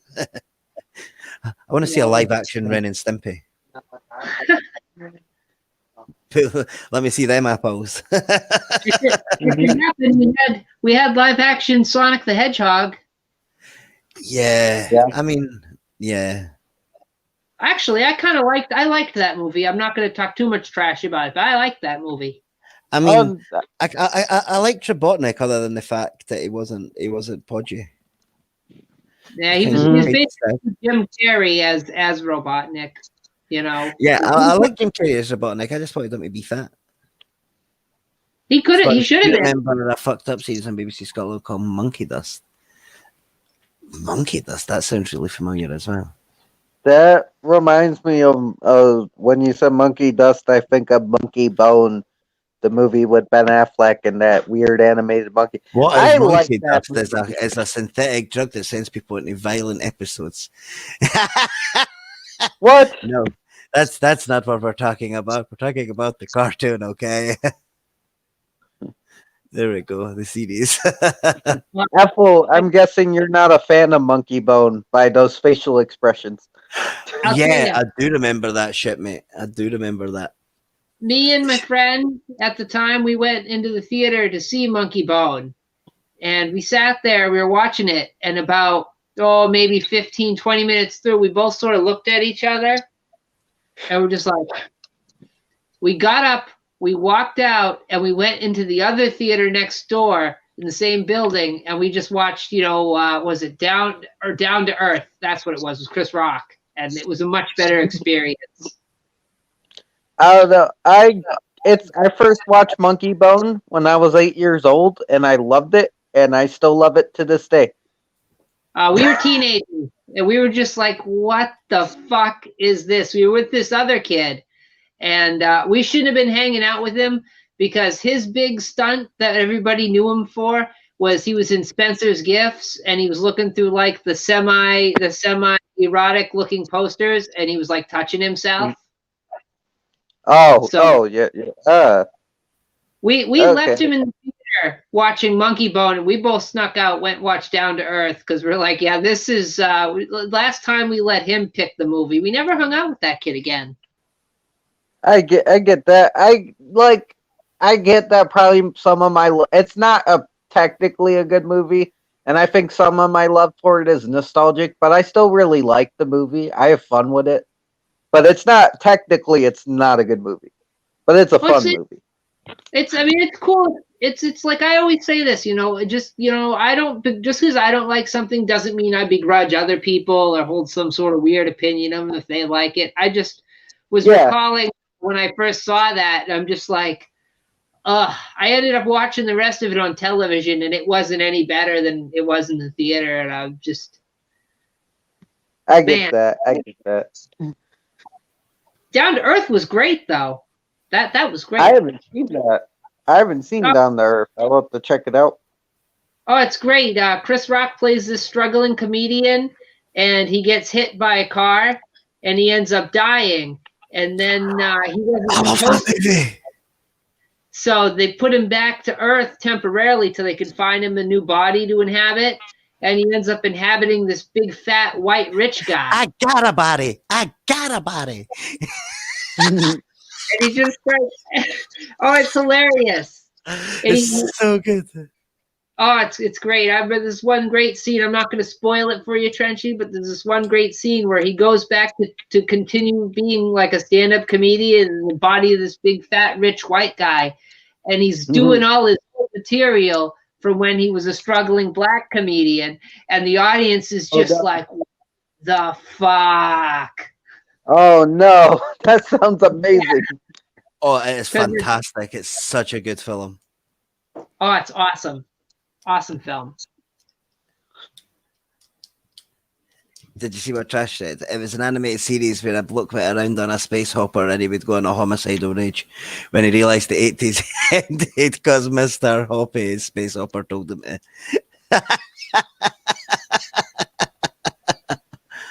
Yeah, it was really quite like, just like, whoa, I'm watching now. That's one we need to get Wabba to watch. This was Monkey Dust? Monkey Dust, yeah. It's just trippy. Sounds like a euphemism for drugs. He was on As Monkey Dust. as it's they also call it zombie dust. Zombie Dust. Yeah, they throw it in your face and it turns you into like a homicidal maniac. You know, and that guy, the dude, ate the hobo's face off. He was on We it. have that here. We have that here. Yeah. That's what it is. That's what monkey dust is as well. Yeah, because that's the first thing that came up. Did you mean the drug? No, I did not. Just that innocent cartoon about a homicidal man on a space hopper. I can see where you could get confused. It's the same thing. You know what I thought would always make a great serial killer cartoon was if they took Johnny the Homicidal Maniac and they made that into a TV show. That'd be pretty good. But, You have to get like bath salts. HBO or Showtime to do it though, so it could be true to the comic.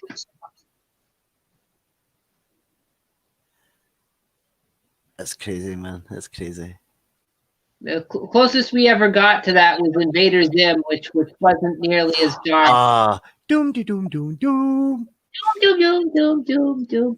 Fun fact about Invader Zim is Jonan Vasquez, the creator of Johnny the Homicidal Maniac and Invader Zim, lost that show and got canceled because he inserted a clip of Gurr covered in blood in the actual show. It was like a split-second clip. That's crazy. But Nickelodeon not having it. They're like, nope, that's it, buddy. You're done. By the way, how do you have the chat pop up on screen? It's because of it's part of the Streamlabs, the Stream Duck thing. You just touch it. Yeah, it's cool, Sadie. It's in the side of the screen, and I just click on your comment. Hold on, I just click on your comment. And it pops up. Look at that picture. Yeah, Charming. I was about to say that's a badass picture. Oh my fucking god, monkey dust. Yes. We need to watch it. We need to watch it a bit. We need to do that. That needs to be one of the stream things. Do the monkey dust stream? You got it. Yeah, it's going to be the thumbnail on that one, I think. Monkey dust goes woo. Wabby just got finished work. What? Oh, nice. Hey, are you at your well, obviously you're at some sort of device because you're on here. Do you want to jump in? I could pop you in. They give you the link. Hop on in. To be fair, she may be home already.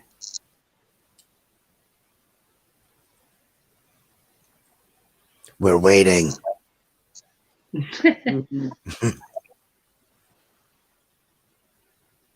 I'm gonna look up this monkey dust. Oh, you should, mate. Like even just like just monkey dust series. Type in series. You don't want the monkey dust drug. Nasty stuff. Makes you bite people. Nom nom nom. See, we finally got zombies. It took like 40, 50 years, but we finally have zombies. You got to have special. All it took was a little bath salts. just a little bit. It's crazy shit. It's the same with those people that when they take thing and it's like they're almost possessed and they're pure arching their backs backwards and shit like that. It's like, what the fuck is that shit? Who sees people acting like that and going, that's the stuff for me? Fuck that shit. It's funny. I mentioned this because we're talking about it, but I watched this. This was years ago, early 2000s, I believe. I was watching TV. It was this documentary about diseases and plagues and stuff, and they were talking about mad cow disease. And they're like, if ever there was a disease that could mutate and be anything like the T virus, the zombie virus, it would be mad cow disease because it has almost all the same symptoms. Not gonna lie, we've got a biomedical research facility. That's literally what it says on the big sign, biomedical research facility in big capital letters. Like, and then like every so often at night, like their fire alarms and that'll go off like in the like stupid o'clock at night.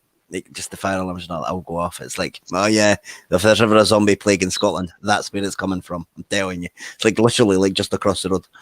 It's like bullshit, like shady as fuck. And it's like Resident Evil. It just looks like a normal tiny building on top, but I know for a fact that there's like the same size of building underground because I've been in one part of it.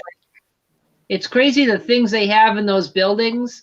You know, some of them, they have different categories. They have 1 through 4, and like the highest danger level is category 4.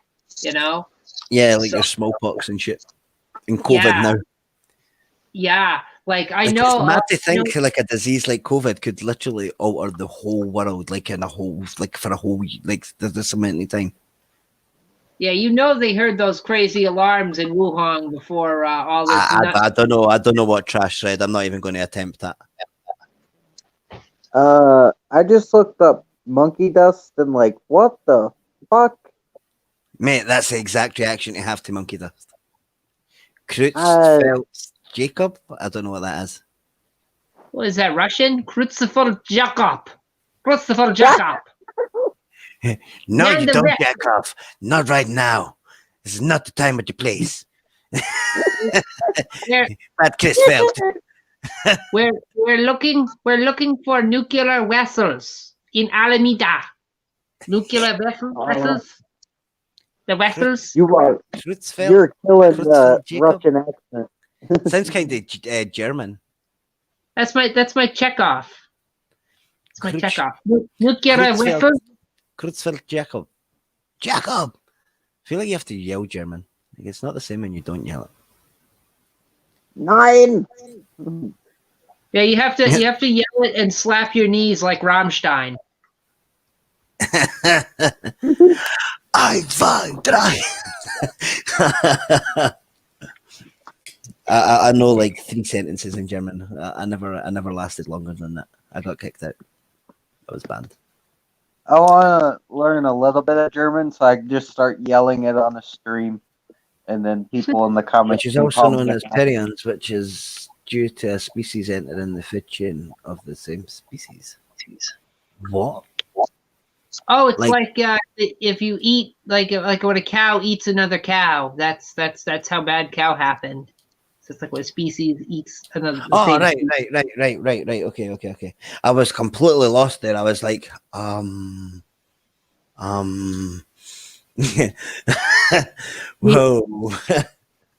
You hear that, young cannibals? That's how it starts. That's why she drives you crazy. Stop eating her then. She drives me crazy. That's a callback. That's a callback to the 80s if there ever was one. Holy shit. It's a pretty good song though, to be fair. Oh yeah, no, totally. I just actually have that album somewhere. Man, now all I'm thinking is about animals eating other animals of the same species. Now it's getting weird. Chicken eating a chicken nugget. Like, whoa, Inception. Don't give bacon, folks. Don't tempt them with the ham sandwich. I mean, pigs would eat a ham sandwich. I'm not giving a fuck. They'll eat anything. They'll you could throw them like a dead body, and they'll consume that shit if there's enough of them. 8 pigs takes 6 minutes, I think it is. Or I don't know that from experience, by the way. So if YouTube's looking, wasn't there that whole serial killer that had like a pig farm and he like fed like 50 people to the pigs?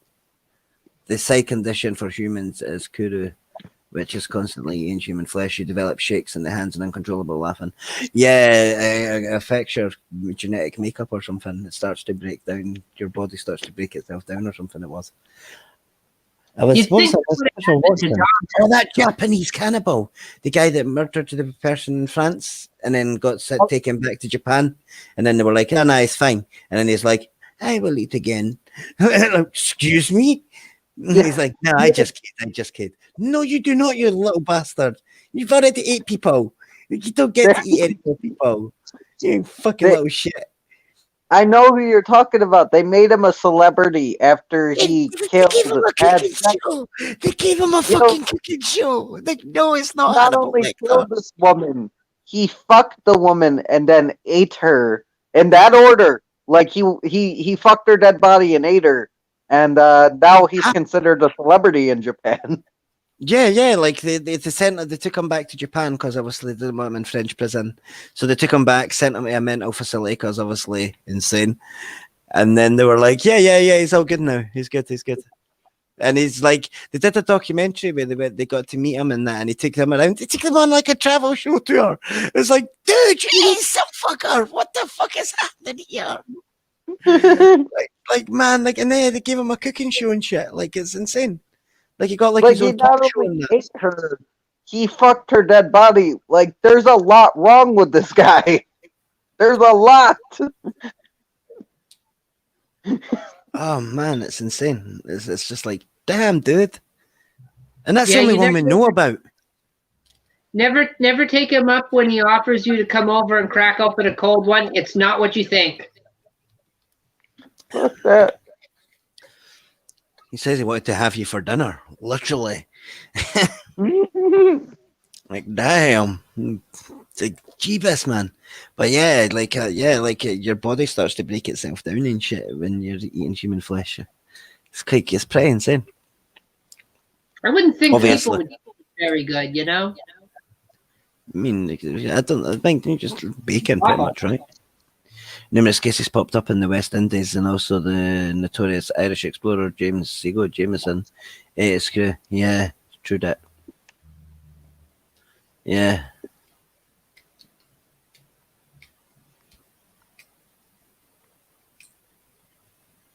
Oh. I mean, there's no way you can kind of look at it. There's no way you can really justify munching on your friend, like even if it's a survive situation, because a lot of them didn't even survive anyway. Like they still died. They just lived a bit longer. Like, man, stop eating your friends, guys. It's not okay. It's not okay. It's Friends, not okay. friends don't eat friends. Not even finger food. It's like friends are friends, not food. Like That's insane. Like, yeah, like I've been watching quite a lot on like cannibals recently, actually. We were going to do like a sort of a talk thing with like looking at Albert Fish. So like we were reading up on Albert Fish, man, like that depraved motherfucker. It was like shit, like so much stuff. I was like, damn, man. Like, and the more you learn, you're just like, no, like what? not only was That he many a fat guys cannibal, before it was a restaurant.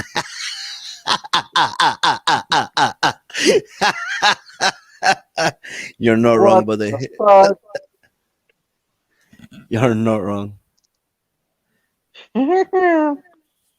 But yeah, so like we were looking at Albert Fish and that, and obviously Dalmer pops in with Albert Fish and that because obviously the whole man eater thing.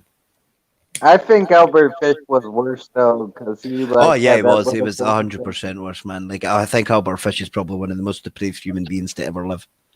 Like he was getting kind of excited about fucking old Sparky. Yeah, it's disgusting what he did. It's like Yeah. all of them are disgusting, but his was just the next level kind of disgusting. Yeah. Yeah, like the letter, he wrote the letter to the girl's parents, and he was like, he told them in graphic detail what he did to her, like severe graphic detail what he did to her, and then it's like, but don't worry, she died a virgin, as if that made it all better. He was like, it never even crossed my mind to that, so you were fine. I just ate her whole body over the 5 days. Yeah, but he did other children though. Like like he chopped someone's like wiener half off, and then gave them $10, blew them a kiss, and then walked away. Yeah, like just like that. Like there you go, $10. Bye. What? I mean, they're all bad, but like my favorite serial killer, one I find most interesting, is Richard Ramirez. And yeah, he You was a watched that sick fuck. new Netflix documentary? Yeah, the Night Stalker, man. Like, Yeah, it's pretty good. yeah, I haven't seen the new documentary, but I know quite a bit about him. And he was a showman in his own way, which is really weird, but he was. And Yeah. yeah, he was an interesting uh character for sure, but it's like, you know what he did was bad, but it's not. It's like Albert Fish is a whole other level.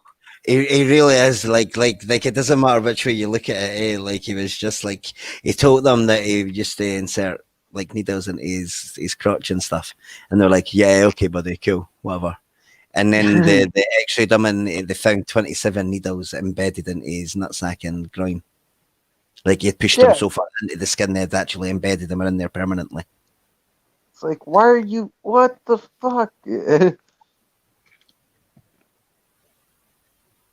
was Yeah, a the bear that reached the rank of corporal in the Polish army. Yeah, Wojciech. Wojciech the bear. oh yeah, you told us about that. I'm pretty sure that was his name. I'm pretty sure it was Wojciech.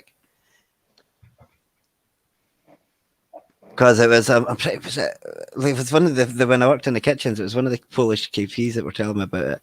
He was bragging about it. One of them here has a penguin. There's a penguin that got ranked up pretty high up in the army. He kind of just waddles about doing his penguin thing. Do they appear on Blind Date? He acts like a penguin? No, it's a penguin. Like a penguin, like a real penguin. Oh! Like a mascot animal. It's just like this crazy little penguin that wanders around and like waves his little wing to salute people. That's Yeah. dope. UK. I don't even know why it's a penguin. Like it's just a random penguin that's pretty high ranked up, and yeah. That's an I was reading a ambitious... list. I'm sure I read a list about animals that were like high military ranked, and I don't know why. Like there was a pigeon in that as well. I know we have some dolphins. Like literal dolphins. Is that the mine seekers? Yeah, well, they train them to do bombs and to Yeah. They help find like underwater mines and shit. It's fucking awesome.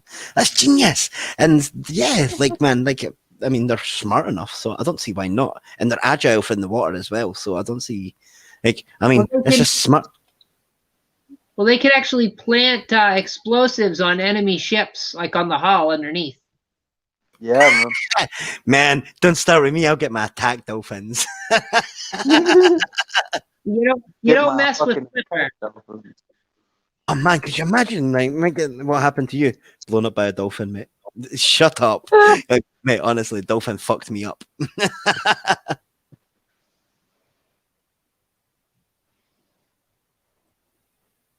Corporal Flipper. Did him in.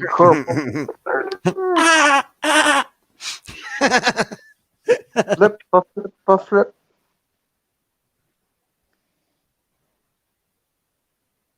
I'm trying to think what it was called. Animals used for military purposes. Napalm bats. What? Does that not sound like the most terrifying thing ever? The napalm bats. That's not what I wanted. I wanted like animals that were. I can't think of the word. Like,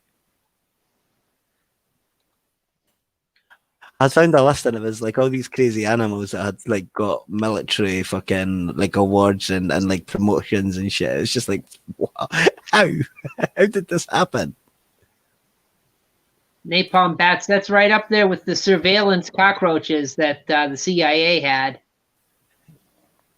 The cats. There was cats. They were like, what was it they were doing? They had like was it cat? Like, I'm sure they had like C4 cats or some shit like that, like something ridiculous.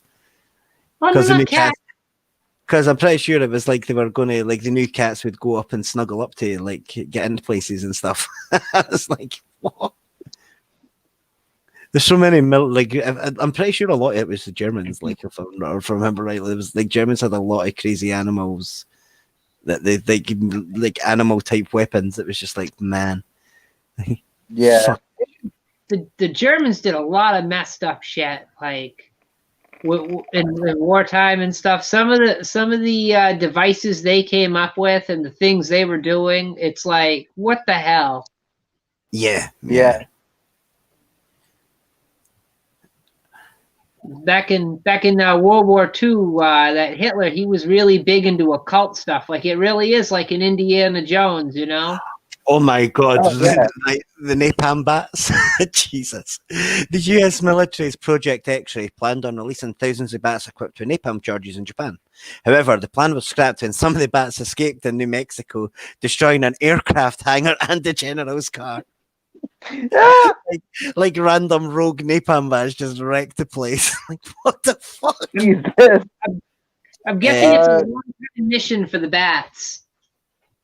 Marty, I don't remember, but I wouldn't put it past. He might have been on there. I'll look that up. But I've never heard anything about Richard Ramirez being on the Date Show. Oh, wait a minute. I know what you are. The dating game killer. It wasn't Blind Date. It was the dating game. Yeah, but it's the same show. I know what you're talking about, buddy. The dating game killer. Yeah, that's not Richard Ramirez, but he might have been on a dating show. That was Alcala, Rodney Alcala. That was on the dating game. But we had one on ours. We had one on Blind Date as well, like on like our TV.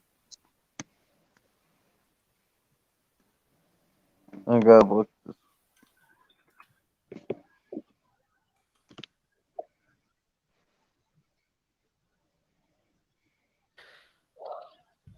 I'm still thinking about the napalm bats. I'm sorry. It's fucking awesome. I mean, not for the fucking bats. Well, not for the bats. The bats weren't having a good day. I mean, it's not okay, but it's crazy shit. I feel like that's something Batman would have in his arsenal. Dude, if Batman murdered, yeah, that would be the what's this? The top 10 list. The napalm bats. Camels, walking water fountains. Camels were also used as mobile water tanks during the Muslim conquest in Syria. First forced to drink as much as they could, the camels' mouths were then bound to prevent cud chewing. They were then slaughtered en route for the water in their stomachs. Fuck's sake, that's disgusting. Soviet war in Afghanistan, 1979 to 1989, they used them as suicide bombers. Poor camels. The dolphin bomb squad that you were talking about. Infectious fleas and flies. Japan used insects as weapons in order to infect China with cholera and plague. Japanese airplanes spread flies and fleas, dropped them into bombs over heavily populated areas. Found that these operations resulted in around 440,000 Chinese deaths. Damn. China sort of shrugged and looked around. Oh, it must be Sunday.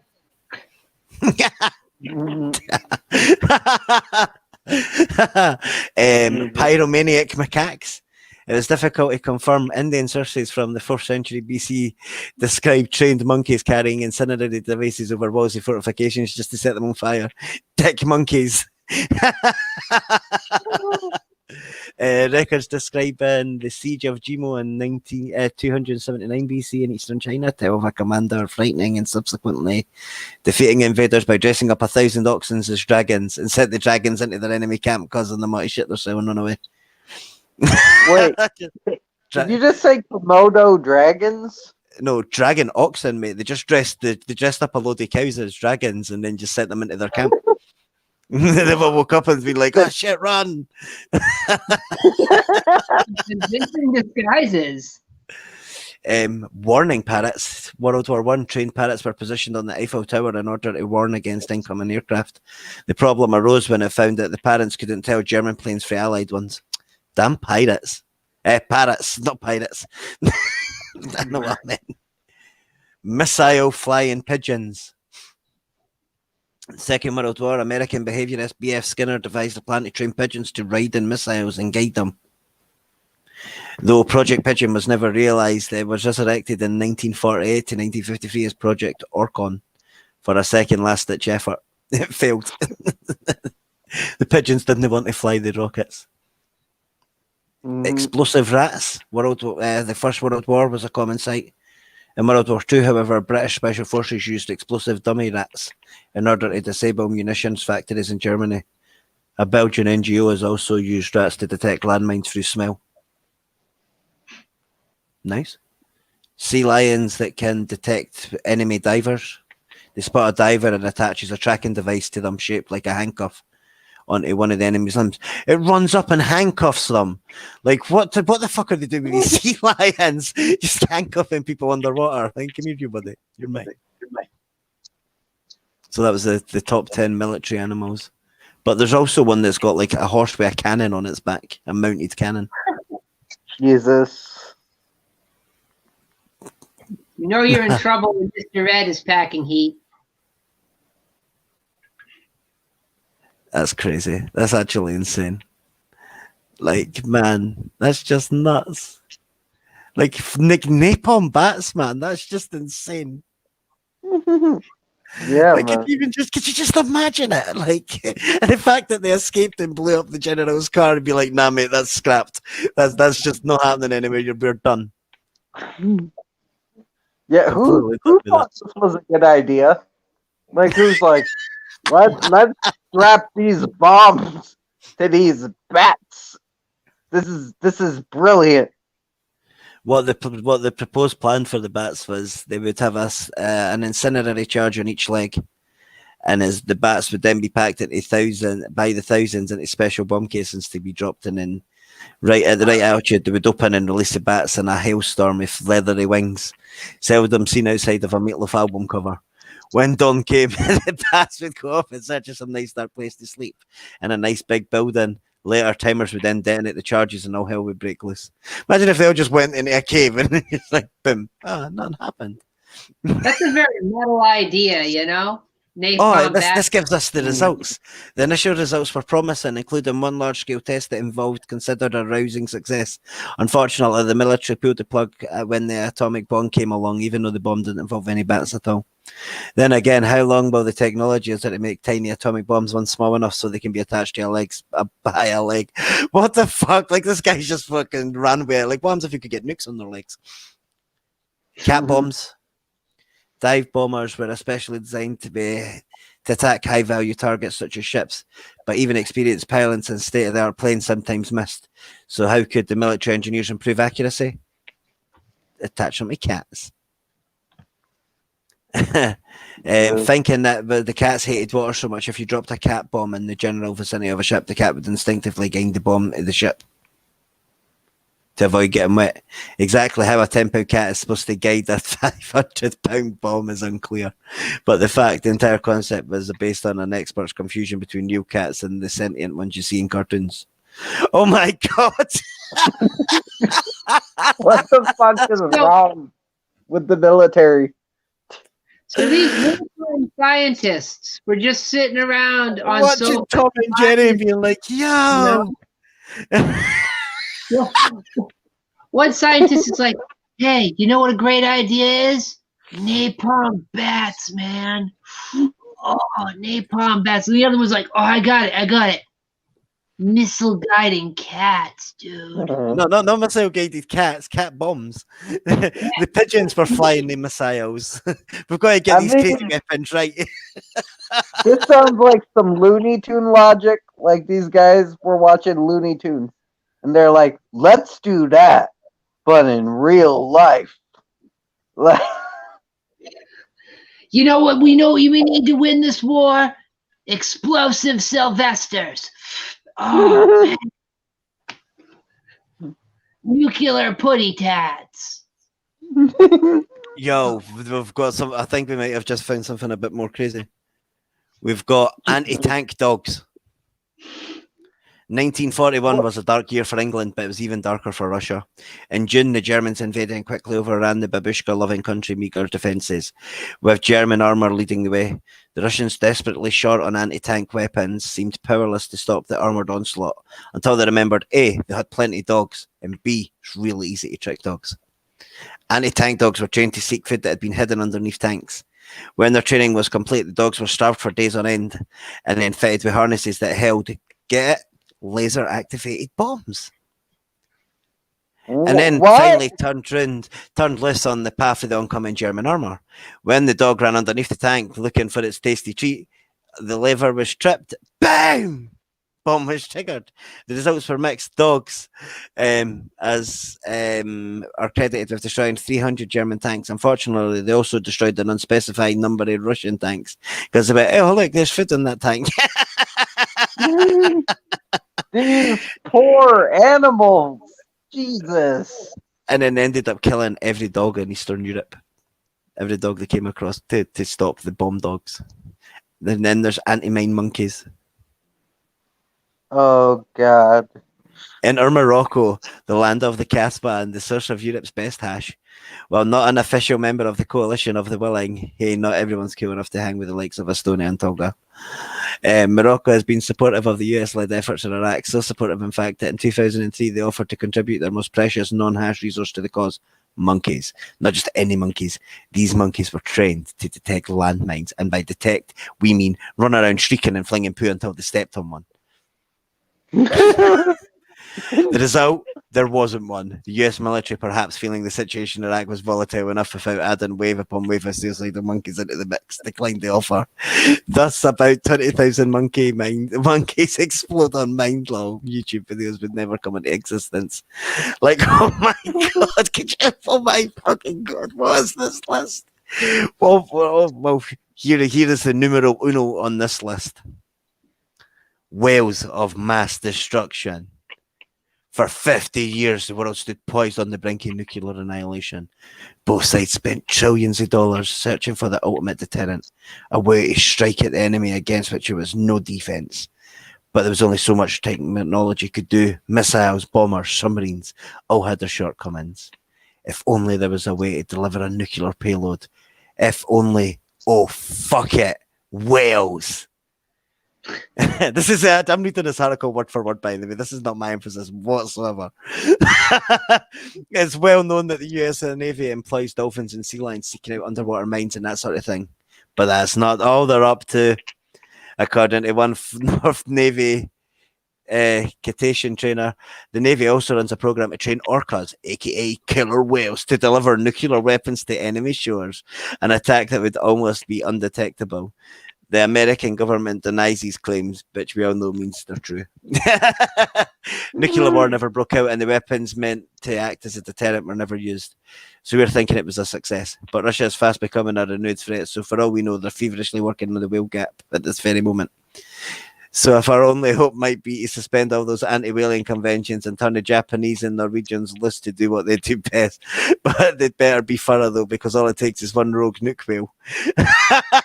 Marty, YouTube picks up keywords, and if they see those keywords, they will block you. They've done it to me too, man.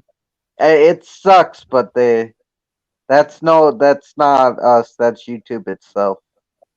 Oh shit. Yeah, they'll do. It's weird. Sometimes they won't do it, but other times they will, and it'll be for some random ass words. Did you say they had attack horses? Am I reading that right? Was that attack horses? Bad YouTube. Like one time I was trying to talk to this dude Sasha, and his YouTube's name Sexy Monkey. So it kept blocking me. I thought it was blocking me for using the word sexy. No, it was blocking the word monkey. What's wrong with the word monkey? I don't know. They're trying to find mines. We're not allowed to talk about the mine finding monkeys. It was weird. It just that night I couldn't say monkey. could you imagine just an angry macaque just wanting to try and set fire to everything and blow itself up? Like, how insane is that? Like, what are these people doing? Like, what is wrong? Who looks at that and goes, I know, guys, I've got a great idea. Like, get back, leave. You're sacked. You're just banned. Get the fuck out of here now. Mhm. At least they weren't training him to disarm bombs, huh? It's like, no, Bobo, don't clip the green wire. I'm No. colorblind, you prick. Man, that's insane. Like, it's just insane. Like, why? Like, man. Like, napalm bats was only the beginning, man. Like, nuke whales, nuke orcas, man. Like, that's what's up. I want a game where I can be a nuke orca. The French do, and the Jesus. Crusade use horses to bite off ears, lips, and noses of Aladdin. Whoa.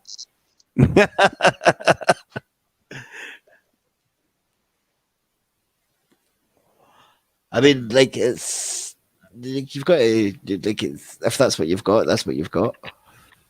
Oh, I mean, I didn't. I wouldn't want to be bitten off a horse. Fuck that.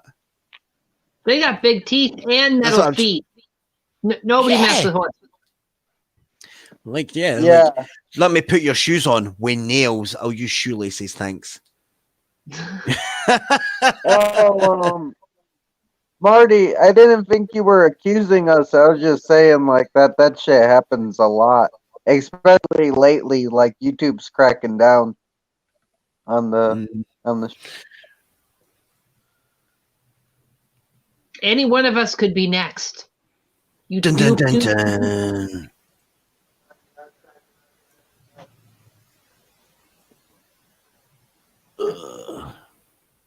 I guess so. The M word is not allowed on YouTube. Apparently, we gotta be careful. Mhm. We'll get in Fucking trouble hell. with the PC police. The algorithm comes out and spanks us. It's not good. Just bullshit. I agree. It's bullshit censorship. I agree. Totally. Not gonna lie, I'm kind of confused which M word we're talking about, so I'm just gonna sit here and nod knowingly, like, I think he means Muslim. Like he tried to say Muslim and YouTube wouldn't let him. Ah, right, okay. Yeah, Which is it makes no fucking sense, but I mean, yeah, it's kind of bullshit. Maybe it's because we were talking about bombs and they thought maybe we were trying to relate the two or something. Yeah, I mean, we were talking about macaques. If you want to be really technical, I was talking about macaques. What is some? Yeah. Computer says no. Goddamn little magic computer. Blippity boop boop, blippity boop boop. Who knew Skynet would be so sensitive? fucking Skynet. Skynet needs to chill. I mean, it really does, mate. Like, technology's taking over. Yeah, man. And COVID's making it happen faster. Yeah, you're not wrong. Yeah. Everyone's like working from home already, but it's the Matrix. We're all batteries. Mm-hmm. Eventually, we're all going to be jacked in, right with that spike in the back of our head. I mean, man, as long as I got a good signal, I'm not kidding. Mm-hmm. As long as we get good Wi-Fi when we're plugged in, I'm good. Oh my god, mate! Oh, no. Hey, I'm not. Jesus. I'm not gonna pick any bones about that. They'd throw me off the top of a rooftop happily. So, you know, I got no.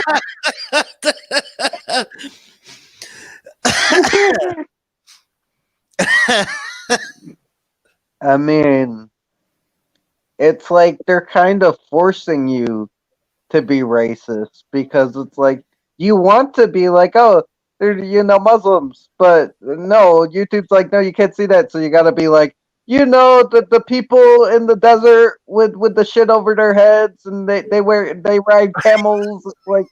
It's like YouTube's trying to make you be racist. It's like You're doing the opposite of what you're setting out to do, YouTube. They don't want you to use the correct terminology. They want you to use some sort of slur or variation on that. It's like, okay.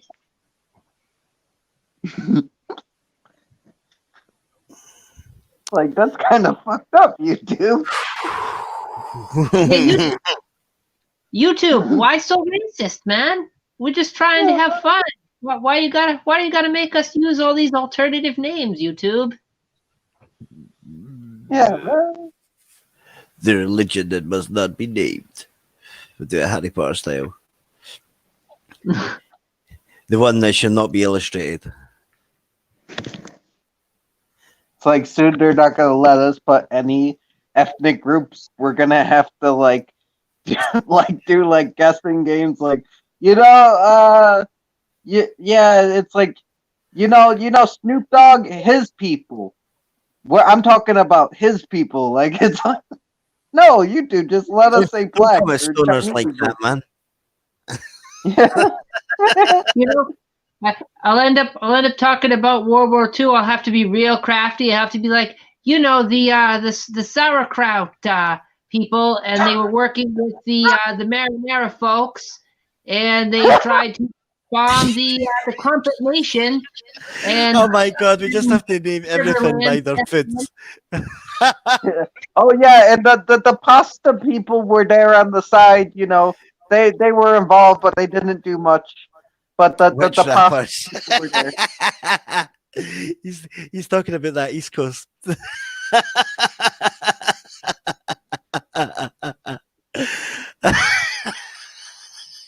Fuck's sake, this conversation has went so wrong. If this was on Twitch, Twitch would be having a meltdown right now. It would just be dead. Like, just nuke the whole way Twitch. Boom, implosion. Marty's like, I'm not racist. I'm like, do I call them the blokes that just got out of the shower? What the fuck? I mean, Jesus. technically, I'm a minority here, so like, man, what my guy? The guy that eats sheep and fucking and wears Oh, a fucking some people like to say that they fuck sheep, but you know they're like really nasty. That's a little north of Scotland. The rest of us are really respectable. We take the I sheep to mean- dinner first. It's okay. Hey, watch for the Japanese guy. Don't at me like that. Sorry, Mr. Sushi Man. I just tried to define it by regional cuisine. You can't. I feel like that would be more racist. Well, Sponge? What do the Scottish eat? Like Haggis, mate. Haggis. Haggis. Oh, Haggis. that sounds wrong. Being like, you know the haggis people. I'm talking about that just sounds wrong. Like we're talking about the haggis people. Like that sounds awful. No, Trench, it's okay. I dubbed America Burgerland, so I mean we're the people of Burgerland. You know, come over here. Your land. It's like you wanna know. I'm talking about the people that eat burgers and sometimes fuck their cousins. That's what we should probably change the A for a C. We'll call you like fucking the USC, because then you could be United States of Consumption. You're not wrong. You're not wrong. Dude, mate, I'm not gonna lie. I kind of seen like a comparison of like American like McDonald's compared to ours, man. We get fucking robbed. Like usually it's like 20 times the size of ours, man. It's like we get fucking well shafted. Some men like a woman, some men like boys, some love sweet, sometimes makes a bag nice. Jesus. It's crazy. Damn. We've just lost a whole country of viewers, guys. Alienated in one fell swoop. The Welsh are like, not any fucking more. I think as long as we spread it around, we could say what we want. I just got to make sure I insult America an equal amount as every other country. I think we'll be. Oh okay. yeah, don't worry. We do that all the time. We fucking sit over here. We eat our burgers. We fucking we sometimes we fuck our cousins. We have fucking What people. do you We mean have Florida sometimes? Don't man. ruin the stereotype. I But it's mean, only in okay, the southern states. yeah, that's the southern states. Then we got Florida. That's a joke in of itself. Is Florida Florida not just all and the New old Jersey. people? Is that not a thing? Like Florida's just where old people go to die. They- Well, there was a guy. Oh, go ahead, Ethel. My bad. I was just gonna say Florida has oranges too. Old Yeah. people in oranges. I like it. No, there was a dude in Florida who was stealing pool floaties, and when they confronted him of why you're stealing pool floaties, he said, "So I don't have to rape women." I mean, at least he was confronting his problem head on. Like, yeah, he didn't want to rape women, so he stole pool floaties. It's like, he's not. He seems like a decent guy. Like, besides the They're my whole, friends. you They know. understand me. At least he didn't rape women. I'm glad he didn't rape any You give them a women. little hug and they go,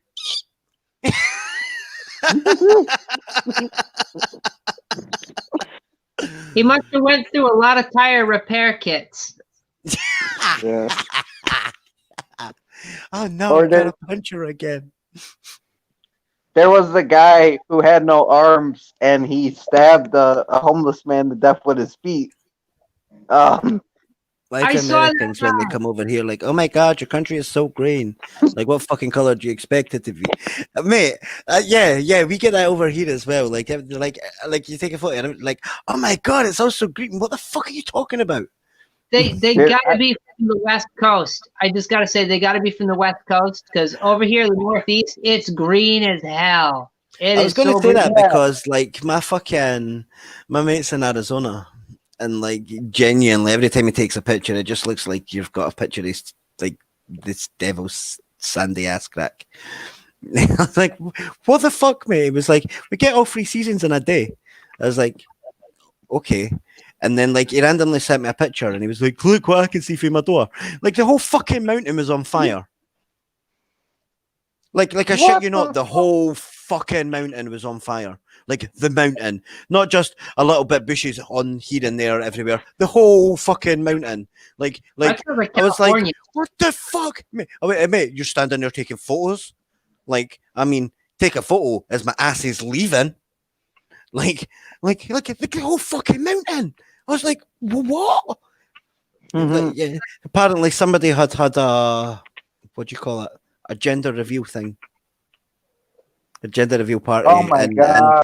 and a firework went astray and set fire to the whole fucking mountain. Could you imagine being the guy that's like, my bad, that was me. I mean, Like, these gender reveal parties are getting out of control. I seen one where they had like this special like thing that had like the color in it, right? But they needed an alligator to pop the thing to get to see the color. So this guy's like walking up to this alligator with this thing, and like the alligator's mouth popped it. But I'm like, why? Who thought this was a good idea to get this alligator involved? I mean, how many kids do you have where you need to bring an alligator and make it more exciting? Yeah. It's like it's a kid gender number reveal 12, party. it's getting a No. bit boring. Let's bring in the crocodile. These gender reveal things. Gender review. No, we're not doing that. These gender reveal things. These gender reveal things. They weren't a thing like 5 or 6 years ago. I don't know where this is all coming from. Like, I why mean, can't you just cut a cake and then the inside of the cake can be blue or pink? You know? to be Why? fair, why do we have to fucking reveal the gender for anything? Like, why not just leave it as? No, I agree, but if you have to, why not just do something simple and cheap? Like some people like to put like they put a smoke in the sky. It was like a blue smoke, but apparently the smoke was like making people sick and like fucking with the agriculture and shit. Oh, trash! I feel that shit, mate. What do you play? What do you play Ark on? By the way, I'm gonna ask. I might have asked already, and I've forgot. But what do you play Ark on? Because I have it on Xbox and I have it on PC.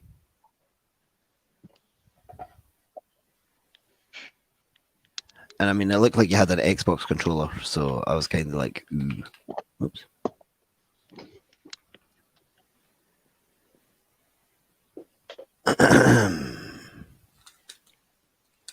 Dun dun dun dun. Well, while he's answering that, it used to be these the closest you'd get to gender reveals is you'd go and you'd get your ultrasound, right, and the doctor would ask, hey, do you want to know? You'd say, yeah, sure, tell me. The doctor would tell you, and then you'd go and you'd get like either blue, pink, or yellow curtains in the baby's room, and that's what people did, is they just bought curtains. Yeah, like normal people. Instead of like gassing people in the sky, like not even like it wasn't even just in there over their house. It was like over a large area of leaving this blue gas in the sky, and apparently it was like making people sick and shit. Like they literally gassed people just to get their point across that their baby was a boy or something. It's fucking stupid. Mazel tov, it's a boy. Have some tear gas. Exactly. We're really going all out today. The most offensive stream in YouTube history. Of course, it's on that channel. Of course. Yeah, man. I actually gotta go. I'm sorry for making this very offensive, but not that I'm leaving, but just the stream. But I gotta go. Guys, I realized there's going to be a big backlash, so I'm just bailing out now. Yeah, I got an engagement. I did not expect to go this long, but this was really fun. I love talking about gassing people and kamikaze bats. Like this was awesome. Napalm bats for the win. Well, hey, don't forget, Trenchy. Friday we're going to be watching Voyage to the Planet of the Prehistoric Women. Oh hell yeah! Down.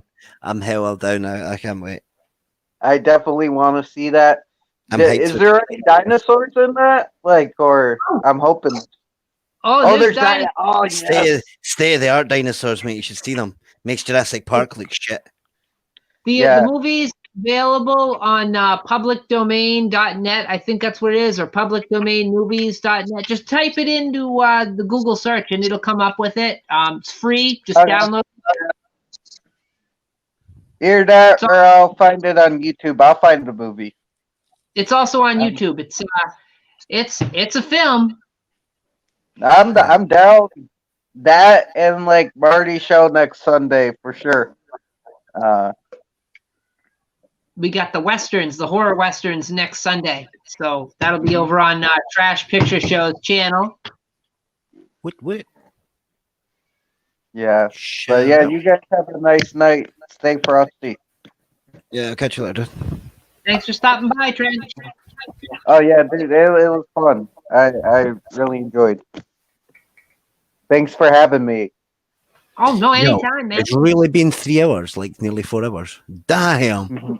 Crap. That's insane. We've had the most randomest conversation. Like we've literally went from one extreme to the other.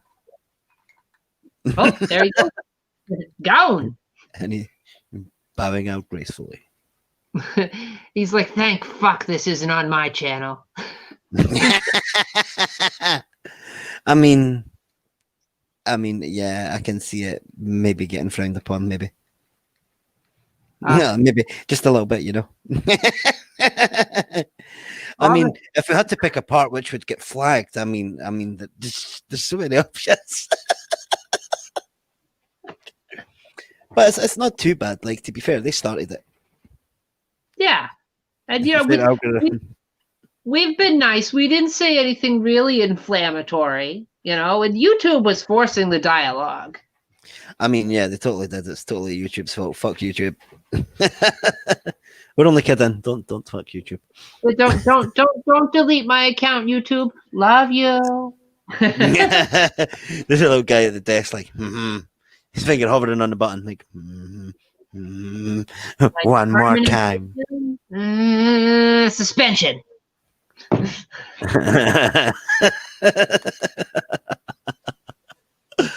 Oh man, that's crazy. So crazy. Oh, I tell you, all the heat I took today, I'd expect it. Christ. People were losing their damn mind on Twitter at me. I had to mute the conversation. I'm like, this is ridiculous. Why? Oh, because I said something about minimum wage and how when you arbitrarily raise it, it causes inflation because, you know, that money's got to come from somewhere. It's not like they got a mattress out back stuffed with cash. But I angered people. True. I angered people, and they wouldn't let it go. Why? It's no more dodgy than myself and Deacon bring up. Oh no, we're just kidding. We're just pissing about.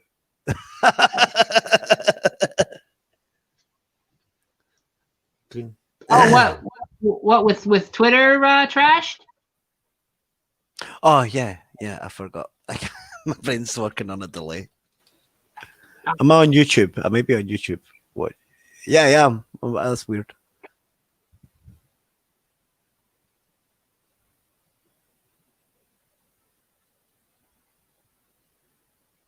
We're not going to continue any further till you answer.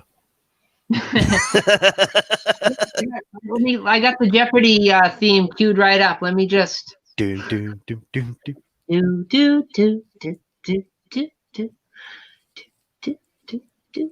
So I'm gonna do a Sean Connery impression. What type of Sean Connery impression? The Saturday Night Live, you know, when they they do Celebrity Jeopardy. Have you seen that bit? No. Oh, it's just with Will Ferrell. He just takes the piss out of Alex Trebek, or not Alex Trebek, but the guy playing him. To be fair, I've only ever seen a few bits of it. Like, it's whatever Wabby shows me. Like, she'll randomly show me random clips of it. Like, what was she showed me? What was his name? The wee dude, like a goth kid with like dark hair. I don't know what it's called. Oh man, she made me watch like 5 parts of it or something.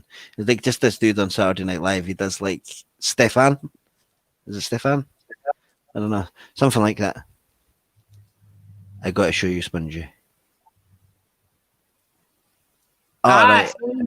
She knows SNL Jeopardy. Yeah, this is what you just need to do. You just need to tell Wabby to show me stuff, and then I'll randomly she'll just make me see it. Oh, Stefan. Yeah.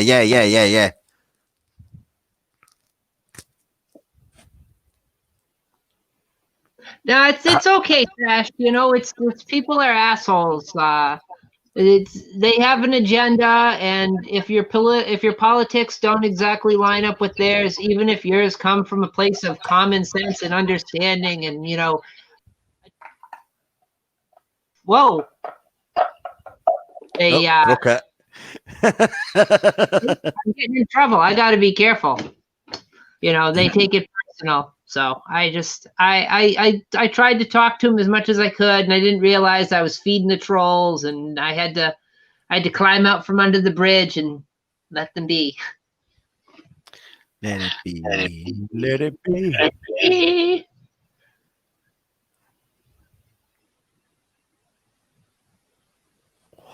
What is that? Check it out about the video.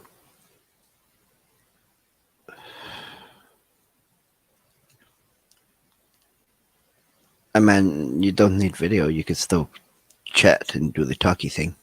Talk. You got to do the talky bits. Yeah. Let's hear those delicate tones.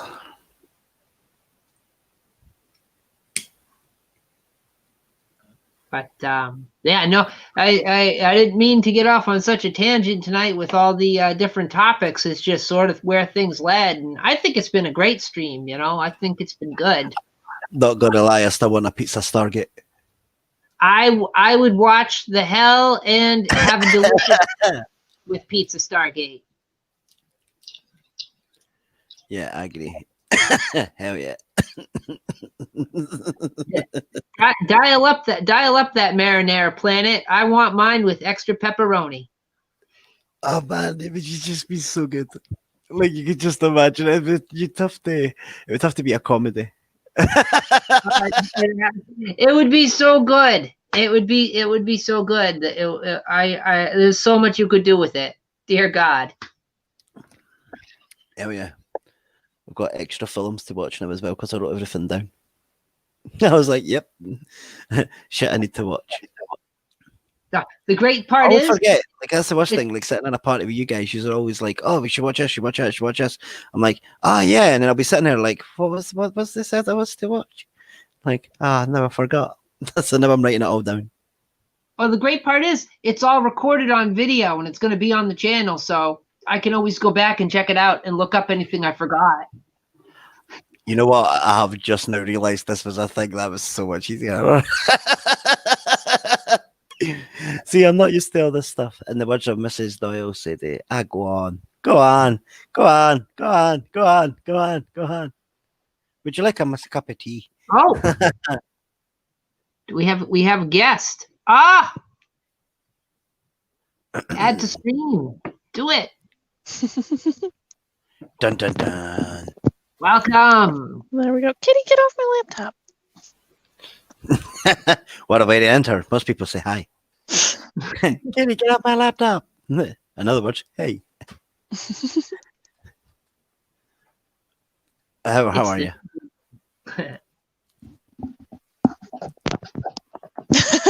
I just read trash comment. Little did he know you were en route.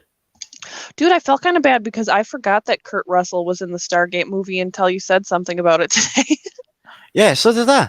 I was like, oh yeah, that's right. He was in the movie. Because I agree, the guy from the show did a much better job playing the same character. Yeah, I never even knew they were supposed to be the same character, if I'm honest. Like, They look nothing alike. Richard Dean Anderson is he's got a completely different build. He's a different age, and he's got a different haircut. yeah, it was like it totally threw me. I'm not gonna lie, it was just like, whoa. That's like I didn't know Momoa was on Atlantis because I watched the fuck out of regular Stargate, but I couldn't get into Atlantis either. It's nothing to be ashamed of. Atlantis is pretty bad. I mean, I watched a clip of it, and I'm not gonna lie, like Jason Momoa was not the best actor when he was in that one.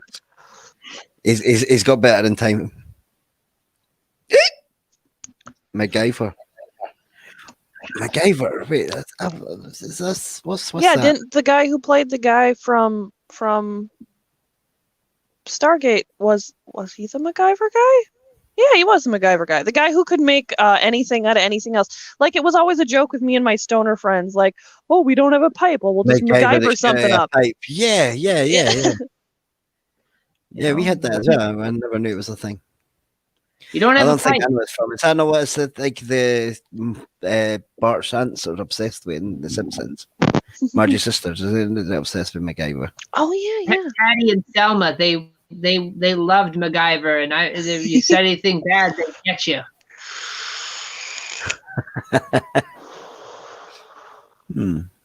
Interesting. Was there not a TV series as well? Did they not make like a TV series? Is that what it is I'm talking about? Okay. Yeah, I don't think it was MacGyver, ever a movie or anything.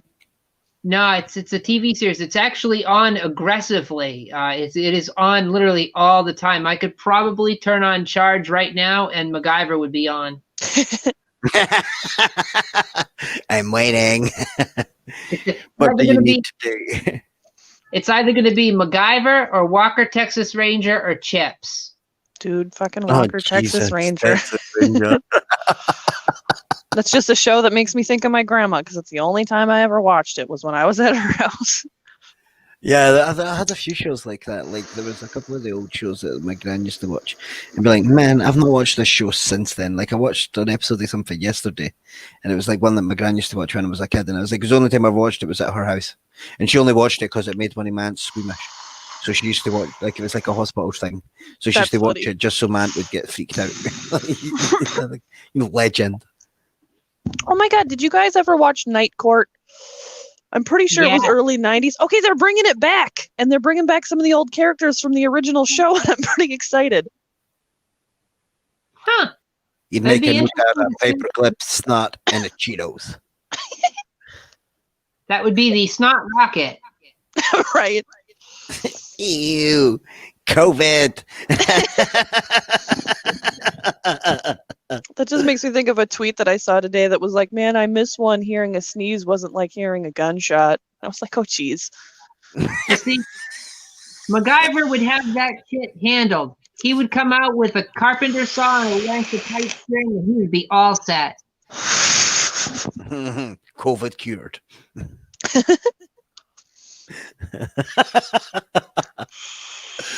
Oh, damn. All these vaccines we needed was MacGyver. Jesus. Yeah, we just needed a hint of MacGyver. We came at it all wrong. We thought we needed masks and PPE. We just needed MacGyver. Oh, man. What do you mean there's a hospital crisis? Give me a bout-it pen, 3 cigarettes, and a packet. He can be of like the new crisps. Chuck Norris, like how Chuck Norris jokes were so popular for so long. Well, we can bring MacGyver back. Oh, Mate, mate, what do you mean they came? Like Chuck Norris never left. Yeah, but it was really popular for a couple years there, where all of a sudden, Still is in the right circles. well, yeah, but it's not at the big hype it was. Fucking whatever, 20 whenever. I will find the best Chuck Norris jokes. They were I used to gonna, have a poster of him. they were gonna carve Chuck Norris's face into the side of Mount Rushmore, but unfortunately the granite wasn't hard enough for the stubble. So they just See, I don't care, man. Chuck Norris jokes always make me laugh. Chuck Norris is a god. The only one that I ever remember correctly is Chuck Norris doesn't do push-ups; he pushes the earth down. Yeah. Do you know what happens when you're playing chess with Chuck Norris and you lose? Chuckmate.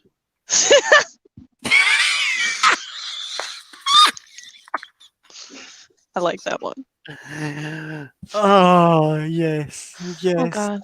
Oh, That's Chuck like the whole how much wood would a woodchuck chuck if a woodchuck was Chuck Norris? It's just like, bro. Time waits for no man unless that man is Chuck Norris. Chuck Norris doesn't read books. He stares them down until he gets the information that he wants. He just interrogates the books. Oh, man. Dinosaurs looked at Chuck Norris the wrong way once. You know what happened to them.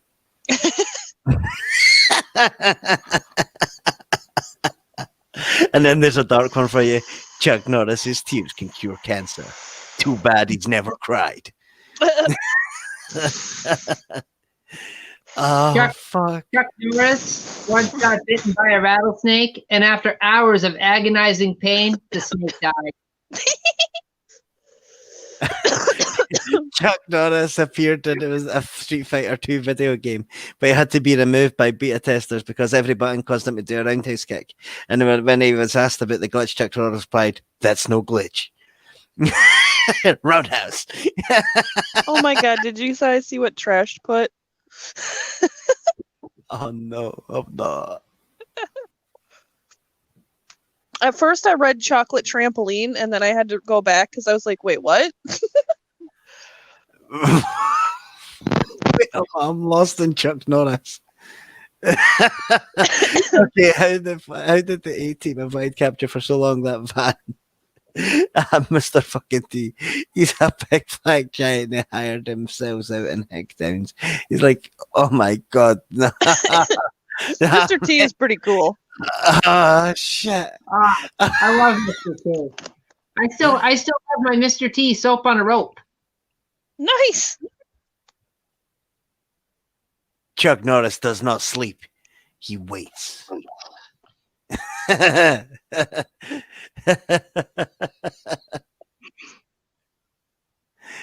you want to see a list of Chuck Norris's enemies, just check the extinct species list. He can speak Braille. Oh man. When Big Man goes to sleep every night, he checks his closet for Chuck Norris. You know, they're remaking Walker, Texas Ranger too. They reboot that. No Chuck Norris.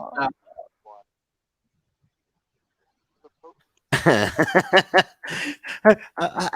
don't understand how they can make it without Chuck Norris. Who's going to be the next Chuck Norris? Jared Padalecki from Supernatural. Fuck off. I'm serious. They've had him. Wait, is that Dean? No, it's Sam. That's even less believable. Moose. Sam is not the next Dean. They've put him in a cowboy hat and had him grow like some stubble and a beard, and he's now Cordell Walker. Dude, honestly, I was just thinking they could totally remake MacGyver with Dean. So yeah, let's do it. Let's get these guys some new jobs. Woo! Woo! I watched that. I like me some Jensen Ackles. Dude, me too. I've always preferred Dean because he likes pie and hentai. Remember when he was in that Dark Angel with Jessica Alba? Dude, yeah, uh-huh. Oh, it was great. He was such a snarky bastard. Who would have known that had been his character from then on? Yeah.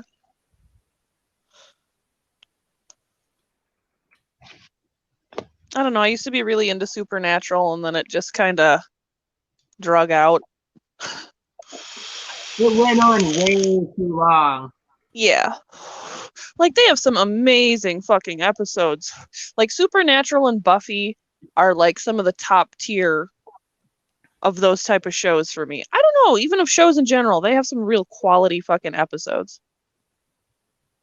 They remade MacGyver? Yeah, they remade the series. It was out not long ago.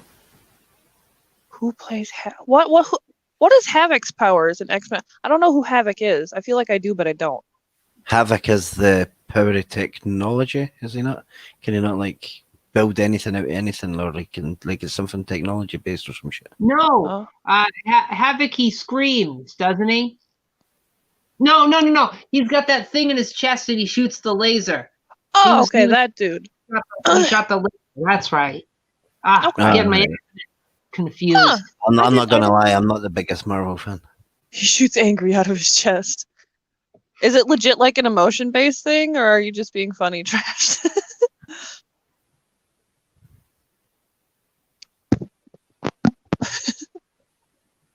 It's pink anger, isn't it? Or is it red anger? I can't remember. It's been a while since I've seen First Class.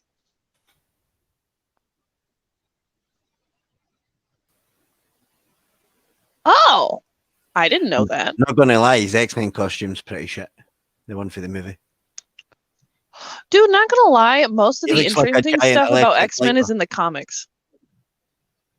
Yeah, the comics had amazing like costumes. They got really good backstory too. I always hated Cyclops. I always thought he was kind of a twat. He's too much of a Boy Scout. Yeah, I just don't like anything about him, really. That and he did not deserve Jean Grey. Yeah, no, she should have been with Wolverine the whole time. If not Wolverine, somebody just better than Cyclops. Man, she only went to sleep her way to the top, it's a fact. I mean, whatever, lucky for them, Professor X is, well, I get, never mind, I'm not going to have that conversation. Because I was thinking, well, that doesn't work, and then I was like, well, he is kind of psychic. He could make it work. Does he not just think real hard? Does he not just have to take his meds and like it goes away or something? Isn't that like something stupid? Like it's I don't 100% remember. Yeah, no, can I? There's a lot of like there's no way like if that was something that was really something that could happen, like there's no way anyone could ever be as moral as Xavier was in the comics or in the cartoon or the movies if they had that power. True.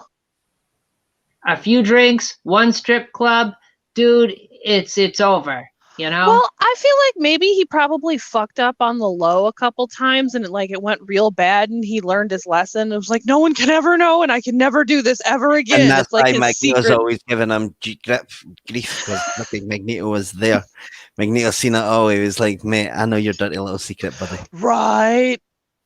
Magneto's like, hey, remember that one time, Xavier, when you used your mind power? That one time in band camp.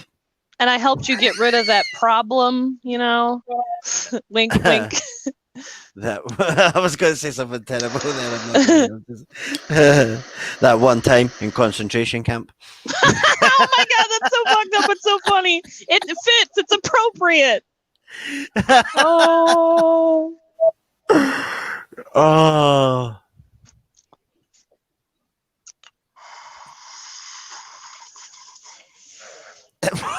Oh my god. Oh hey Ethel, I don't know if you noticed, but I gave you a song on my Twitter thing. So I hope did. you like it. I gave it away. Oh Jesus, I'm forgetting what it is. It's a Monty Coppola. It's a song from back in the 90s, but I don't know. I felt it was fitting. Yeah, no, it totally was, especially with my recent adventures in Texas. That's exactly why. Yes. Because I was listening to it because it's a song that I like, because I was just going through songs that I like, and I was like, oh, yes, this one's going to Ethel. I love how Trash used his art character. I was like, fucking yes. Right? Because that's going to get a new song for the art character. I hadn't heard that song in so long, so like I clicked on it. I'm like, this looks familiar, and then the video started playing, and I'm like, oh yeah, I remember this. This is all the time on the bus. Hell yeah. Dude, I had to look up that pub feed song that I gave Trash because I was like, I'm listening to the accent and I was like, these guys sound Australian, but I'm not sure. And then I looked it up and I'm like, fuck it, he's still going to like the song. It's still a good song.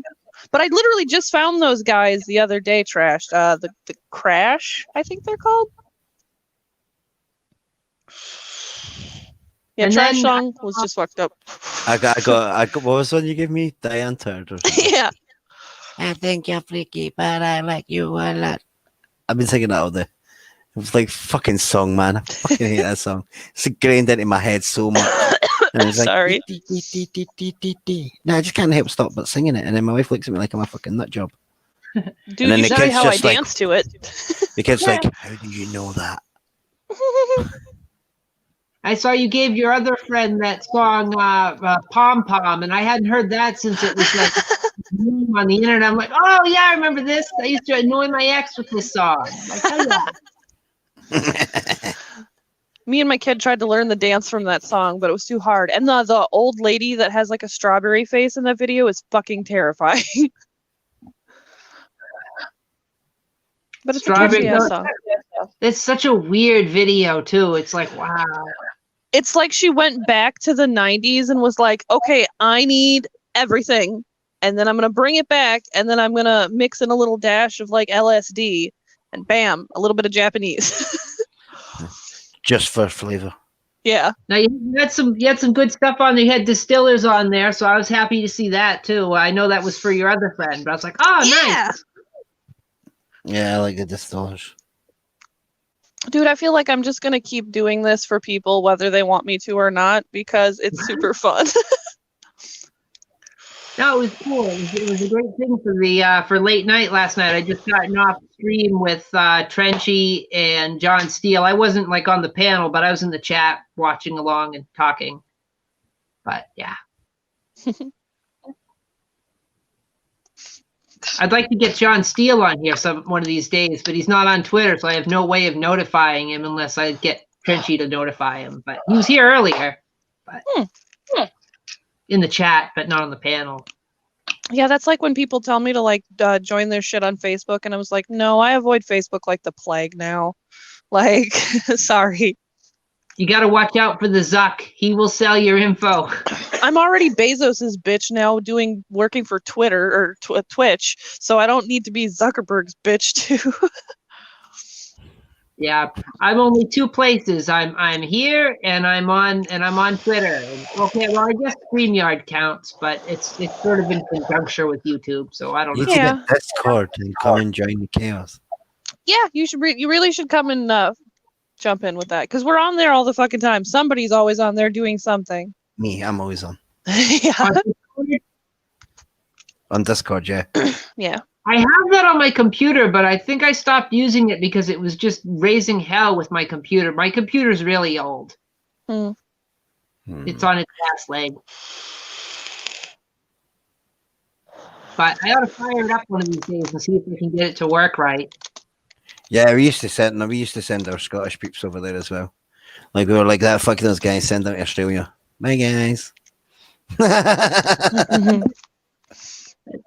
That's the downside. That's why I'm never on Twitch either, is because I have it raises hell with the computer for some reason. My laptop just doesn't like it. And I'm like, what the hell? Yeah. Because I tried. Oh, sorry. Oh, I was gonna say I don't know enough about any of it to be of much help. What browser do you use? I use Firefox. Try it in Chrome. Chrome usually works pretty well for it. Oh, I don't know. I'd have to download that. I could try. It's like I don't know why. Like everything seems to like Chrome better. It's just a pain in the ass because mine's just like that. That's weird. Just It's Google. It's Google. They're trying to rule your everything. I mean, yeah. Like to be fair, my wife's got one of those Alexa fuckers. So like, she's worse. She's like a little fucking dictator. Dude, I don't ever want to get an that. Alexa. I don't fucking care. Fuck off. I don't like talking to them. They don't understand me. They're racist. They are. I have one. The tablet that I'm on now is it has the I can't say it otherwise it'll respond to me, but I have Yeah.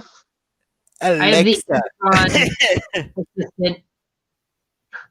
I don't know. I just don't like talking to them. I don't know. It makes me feel like an old person, but I just don't like them. Like it's weird because like it'll recognize me saying its fucking name, but anything else, it's like hell no. Of course, it knows its name, but then it's like nope. Dude, my phone sometimes will accidentally start recording what I'm saying, and I know other people that's happened to. Like it'll either text to type it, or like it does all sorts of weird shit like that, and I don't like that. Yeah, mine does that, but I live in It's like, not today, asshole. And then it's like, do you want to turn this on? No. Don't understand me anyway. Don't even pretend. Rude. Why I got it just on the tablet. I don't have a smartphone or anything like that. I have a laptop and I have a tablet. And I asked my phone one time if it's an ordered a piece of it. I understand that shit, mate. That's a real thing. And they're like, no, you just want for a long time. I hate smartphones, man. Like they're a pain in the arse. They don't I'm have like if they're doing my edit stuff. I gotta have buttons. Ooh, buttons are nice. I wish we could have both. Like I wish we could have like a nice fancy touchscreen and then have like buttons that come out somewhere or do something like that are just easier that and I can go click, click, click. Dude, I like clicky buttons. There's an awesome headset plug-in that's like a mic and everything, but it's just an old school handheld phone, but you can plug it into your cell phone and use it like that. And I'm like, oh my god. If I had a purse, I would put my phone in my purse, and then when it rang, I would answer it with the regular phone and look like I'm like, 1950s spy or something. Just take the whole ass handled corded phone out of my purse. Oh, it's like my phone's like here you go, fat boy. Yeah, like the kind you would hang up on the wall. You can just it's so weird, but I thought it was pretty cool. See, when you say that, Trash, I got really drunk once and ordered a pizza for sober me. Like ordered it for Domino's and to come in the morning to wake me up with like an alarm call with Domino's. And then I woke up and then the note on the receipt was like that, love drunk me. I was like, oh man, drunk me's the best. What a nice guy. Like it was like a fucking 12-inch fucking pepperoni and like a 12-inch meat feast. I was hungry last night. Drunk me is not that considerate. The drunk you is a pretty nice guy. Like drunk me was very thoughtful, man. I'm not going to lie. And then I woke up and then ate my pizza and then realized I had to go to college. So like I must have planned all this when I was really drunk and it came together like an 18 plan. I was like, yo, man, this is fucking epic. And I had a smoke roll as well. I was like, man, Drunk Me is the best, man. It's so What a legend. considerate, yeah. Yeah, that's what I thought. My friend was like, why is there a Domino's? I was like, ordered it last night, mate. Wait, did you? I didn't remember that. I didn't remember it either, but apparently I did. And nobody else was sending you pizza from Drunk You. That'd just be too weird. Yeah, it was like, love Drunk Me. What a guy. All I ever got from Drunk Me was to-do lists. Don't forget to do this, or oh hey, here's a great idea for this. I'm like, what did I even write here? So Drunk Me is really considerate. Drunk You's a little dictator, and Drunk Wabby is usually unconscious. or dancing or singing or falling, one of those. Or becoming unconscious. Yeah. All roads lead to unconscious. All right, I'll be back in 5 minutes. 5 hours later. Dear Homer, I owe you one emergency donut. Damn, that bastard's one step ahead. I love that. That's from that Treehouse of Horror episode where he sells his soul to Devil Ned Flanders for a donut. I did Leo. I like that they have the jury of the damned and they have Richard Nixon in there, and he's like, "Wait, I'm not dead yet. I did an interview for Red Book."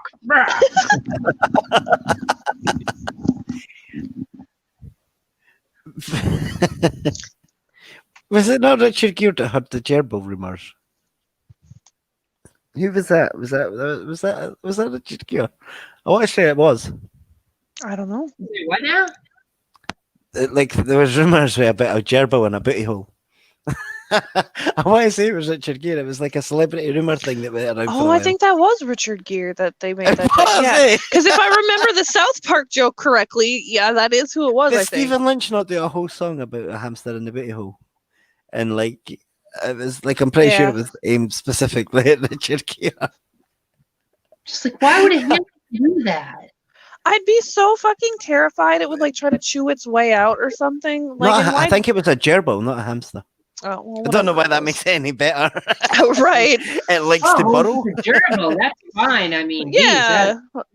Gerbils. Psh, But yeah, I nothing. don't know what it was. Like it was just one of those crazy internet stories. I think that got really popular.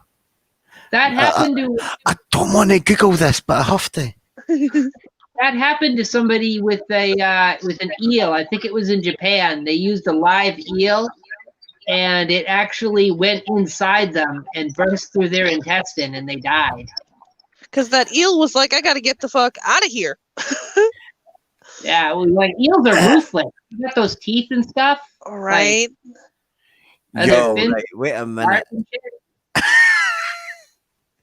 The following is a true account. What? Right, wait, what? The claim. Richard Gere was taken to hospital emergency room after to have a gerbil murder removed from his anus. And then the origin, there was a true account, was a 26-year-old arrived complaining of bleeding of the anus. And the examining doctor, a clue about there might be something stuck in there. The examination revealed a non-tender abdomen, and a rectal exam showed blood coming from his anus. A speculum result reveals a bloody poop and a dead gerbil, and the carbon tubing off of a toilet paper roll. Interesting. Like, I mean, I'm not. Yeah, like that was a real thing. Like, apparently it was a thing, and Richard Gere got caught up in it. Apparently it was false, but you never know. I mean, I'm just saying, like, Darndest things up there. no, Richard Gere's not the one married to Catherine Zeta-Jones, is he? oh no, that's Michael Douglas, is it not? Oh, okay, yeah.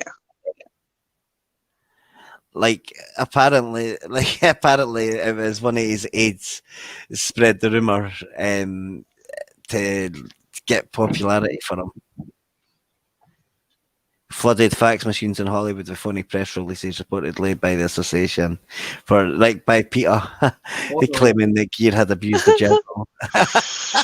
Could you imagine Oh just my- randomly somebody targeting you with a practical joke like, Dude, yep, PETA is yep. the worst. They even fucking did a thing about how in Animal Crossing, oops, I dropped my phone. It's inhumane to be fishing and certain clothes and I was like, it's a fucking game, yo. No animals are being harmed, PETA. You're getting wild. PETA's one to talk. They'll go and they'll barge into some place where they've claimed animal abuse or cruelty is going on, and they'll take the animals and then they have them euthanized. I was gonna say, I've heard they euthanize more animals than than a lot of other places. So it's just like, They did that with that. What was that crazy bastard? dude, called? Pokemon is Joe fucked up. Exotic. Dude, Joe Exotic is also fucked up. Dude, his eyebrow ring is so droopy, it drove me insane. Yeah, but like he had a lot of problems with Peter breaking into like film these tigers and shit like that. It's like, what are they going to do with them? Like, seriously, what are they going to do? And then, Dude. like, his own staff is getting their arm ripped off by a tiger. Like, Dude, Peter, you're fucked, mate. The person that got their arm ripped off, though, handled it like a fucking champ. Yeah, man, what a G. For real. Like, yeah, whatever. It was mate, my it fault. was a tiger. What do you want to do? I mean, I feel like that's how I would feel about it, though. Like, if that was my job and I knew I slipped, it's like, don't punish the fucking tiger. It's a fucking tiger. That's what they do. Yeah. I mean, it's seen its opportunity and thought, num finger food. Yeah, num whole ass arm. You're like,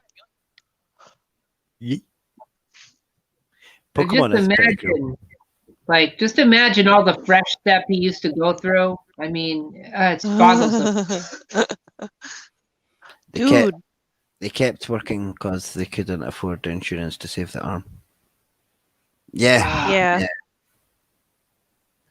Yeah, no, apparently he said, like, as soon as it was like, oh, well, it's going to take, this long months of recovery if we leave it on, or we could just cut it off. And he was like, cut it off then. And it's just like, I mean, like, to be fair, like, they could be in like a yeary physio and that and still not have like full use of their arm and shit. So, I mean, be in a constant pain.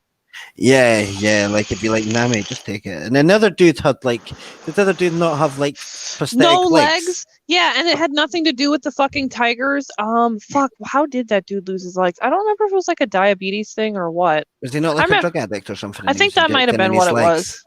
Yeah, but it's just funny because it had nothing to do with the tigers. He got requiemed. Ooh. Yeah, lost a limb because of his junky habits. Yep. That's a movie I don't own because it's just so sad and upsetting. I can't watch it. That is a movie that I purposely sat and watched with my kid just because I knew it would have as much of an effect on her as it did on me, and that shit definitely kept me away from hard drugs. So, and then I was there to like have the conversation about the whole thing. See, we had Trainspotting. Like that's another one. Like, especially because like it was filmed here, so like shit, yeah, like that was our big thing when we were kids. Watch Trainspotting. Do you want to go and take it now? No, I don't want to jump in a poopy toilet. Yeah. I don't want crawling dead babies on my ceiling. I'm good, thanks. Yeah, if the shitting out drugs and getting them out of the toilet doesn't get you, the fucking dead baby on the ceiling will get you. Yeah, that shit gave me nightmares. Like, I'm not even gonna lie, that shit like fucked me up. Dude, there's a local bar here. The one that I have one of the shirts for. It's called Misfits, and they have a baby on the ceiling that's stuck in there because they have a bunch of weird shit. And as soon as I walked in, I was like, I like this place. Mate, he did look like crack addict Dave Bautista. And then it was like, was it not like both his husbands were straight? Yeah, dude. And then his thing about how he wooed the first one, where he's like, well, you watch porn, don't you? And when you watch porn with the guys with the big ones, right? Not the little ones. So, I mean, that must make you kind of gay. And I'm like, what the and that worked? Apparently, I mean, you give them enough meth and tell them they're pretty, I guess.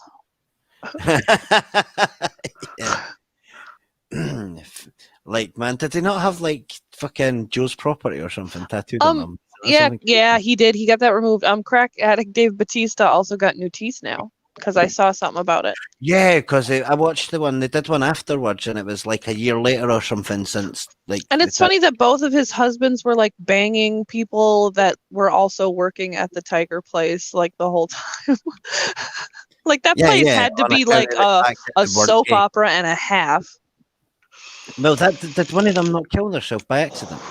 Dude, I don't know how the guy who saw that could have handled it, because like when I saw the video of it, because you just see his reaction, that's all you see. But the fact that the guy was just joking, the guy did not intend to kill himself, and then how the guy literally saw the look, like, ha, ha, ha, look, click, and then he actually fucking shot himself through the head, and like the guy was literally saw how surprised he was as he died, and was like, I would have to take so much drugs for the rest of my life to deal with that. You could see that he laughed a little bit, and it was like, and then he was like, oh shit. Wait, yeah, dude, that was some intense shit. And that's not even the worst of it. But yeah, like one of the fuckers, he took the Tiger Cub on a date and was like, yo, you need a little pussy to get a little pussy. And can we just talk about the fact that his music career? Apparently he never sung any of that shit, but apparently he wrote it. It was like a band that he sang it. Yeah, but apparently he wrote it, so like good on him. Huh.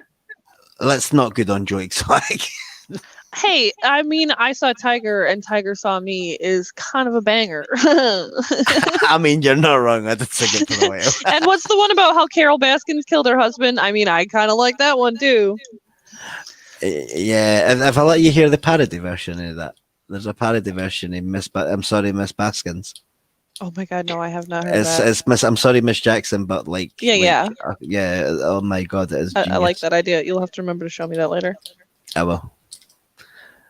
Yeah, it's genuinely great. Like, I genuinely thought the whole thing was nuts. Like, I love these new like crime documentaries they're putting on Netflix, and they're just completely bizarre. Like, they've completely lost it, mate. Like some of them, and then you read it, and you're like, nope. And then you watch it, and then you're like, hella nope. Fuck nope. When does the red flags come? Like, this is what I want to know. When do these why does nobody have a red flag for this shit? Like, what is going on over there? You guys have got some issues over there. It's always America as well. Like, it's like, why is this shit only happening over there? Like, what the fuck are you doing to people? They get away with stuff like cuties. I mean, what the hell do you expect? They let that go. That's like the kind of shit that I expect from like France and stuff, because like they've always had like the weirdest shit that's always about. France loves to make movies about puberty. I don't understand why, but what I was just like, because I haven't watched it. My kid watched it and told me all about it and was like, I understand the meaning of the film and it has a good point, but there's too many scenes that drag on for too long and they're unnecessary. Like you could get to the same point without making a 12-year-old actress do this shit. Yeah, I don't have Netflix, but I've seen like the trailer and I saw when the whole controversy happened, and I'm just like, I am so glad I don't have this streaming service because I do not need to see that. Netflix just came out with a history of swear words hosted by Nick Cage, which was fucking hilarious. But also recently they came out with a documentary called The History of Crack. And I was like, what? Surprisingly, it was pretty well done. I haven't finished it, but I was like, hey, at least they approached this in a not ridiculous way. I mean, like, some of their stuff is just wild. There was one about, like, I'm pretty sure it was like some creepy dude, and he was like trying to get with his daughter, and then he was sleeping with the mum, the daughter, and the dad. No, that documentary is super good, because then he convinced the daughter about how there were aliens coming and she had to run away and like repopulate the world with him or whatever. But the fact that he got the dad to give him a blowjob so that way he could like blackmail him, but also he basically fucked the whole family in so many, mentally, physically. He just literally. Like, damn. Like, yeah, like, it is honestly one of the craziest shows I've ever seen, like, documentary wise. And then there was one about the bomb collar.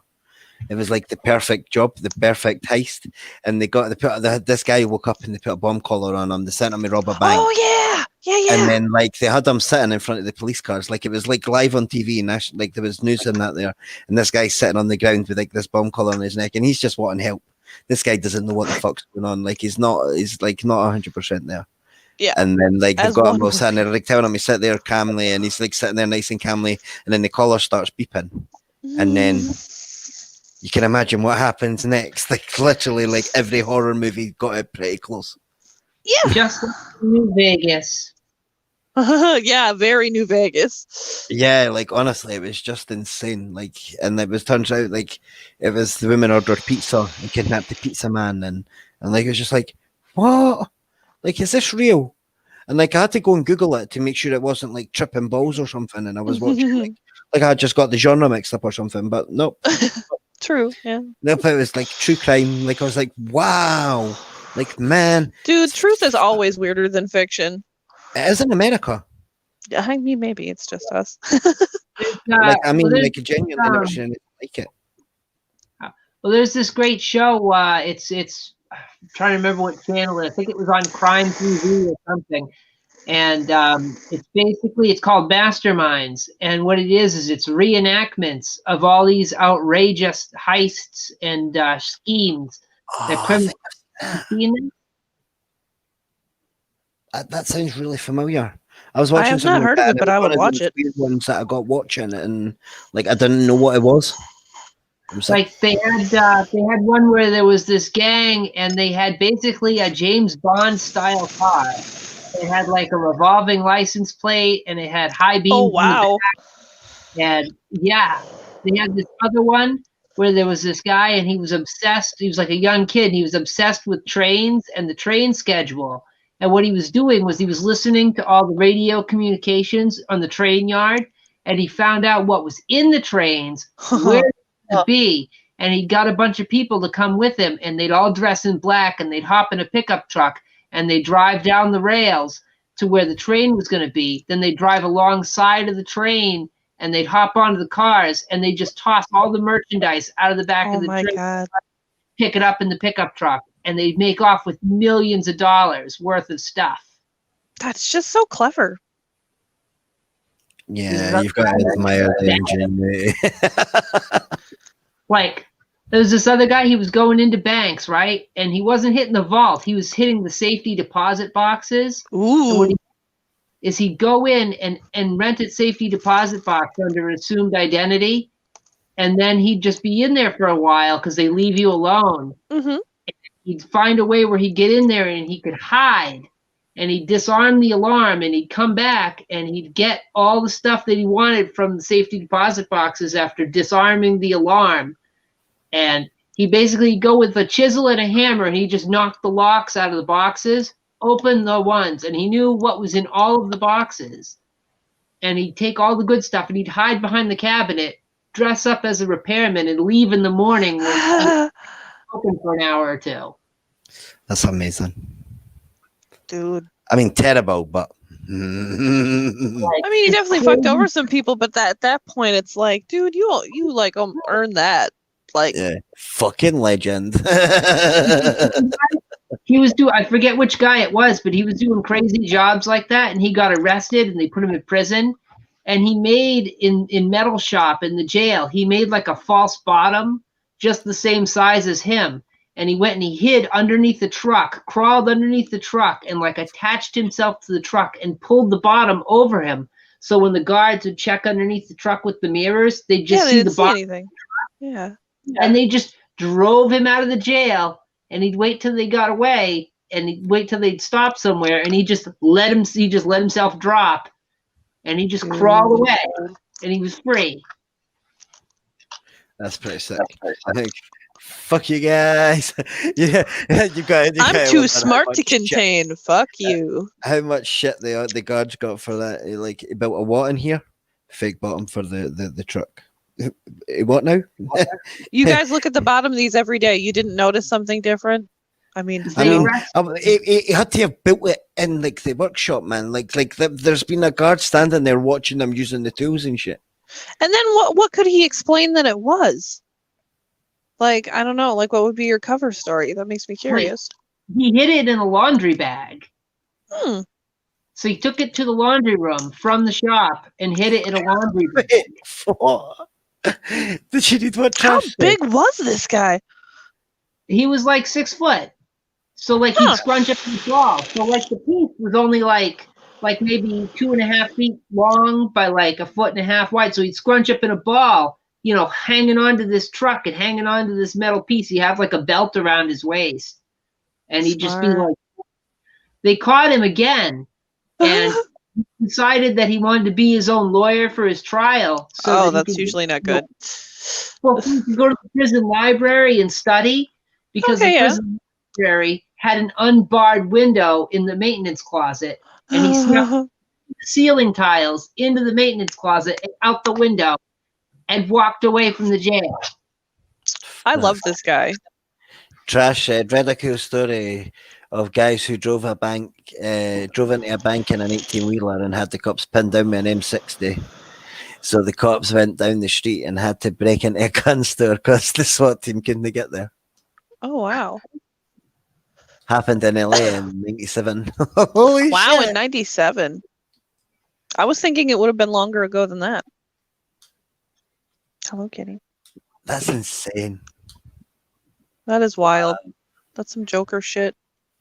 But like, it's crazy. You never hear about this stuff, and it's like, somebody had curated all these. The reason you don't hear about it is because someone got egg on their face and we're like, this will never be spoken of again.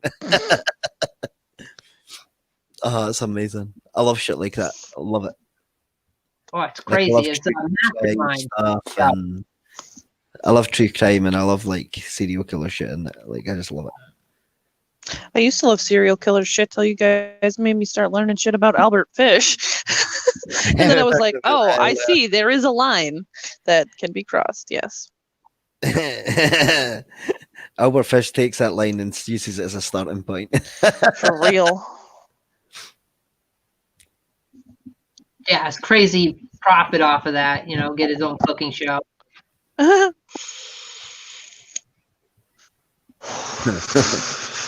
It's so Cooking funny. with fish, and then it would be like a cannibal show. Oh my god, that's such a bad joke, but that would be so funny. It's like, oh, what do we have today? Fish? Is that pork? Well, it is a white meat. I got this nice sausage in the woods earlier today for $10. What is that? What is that? Blood sausage? Part of it. Something like that, yeah. There's no blood anymore. Be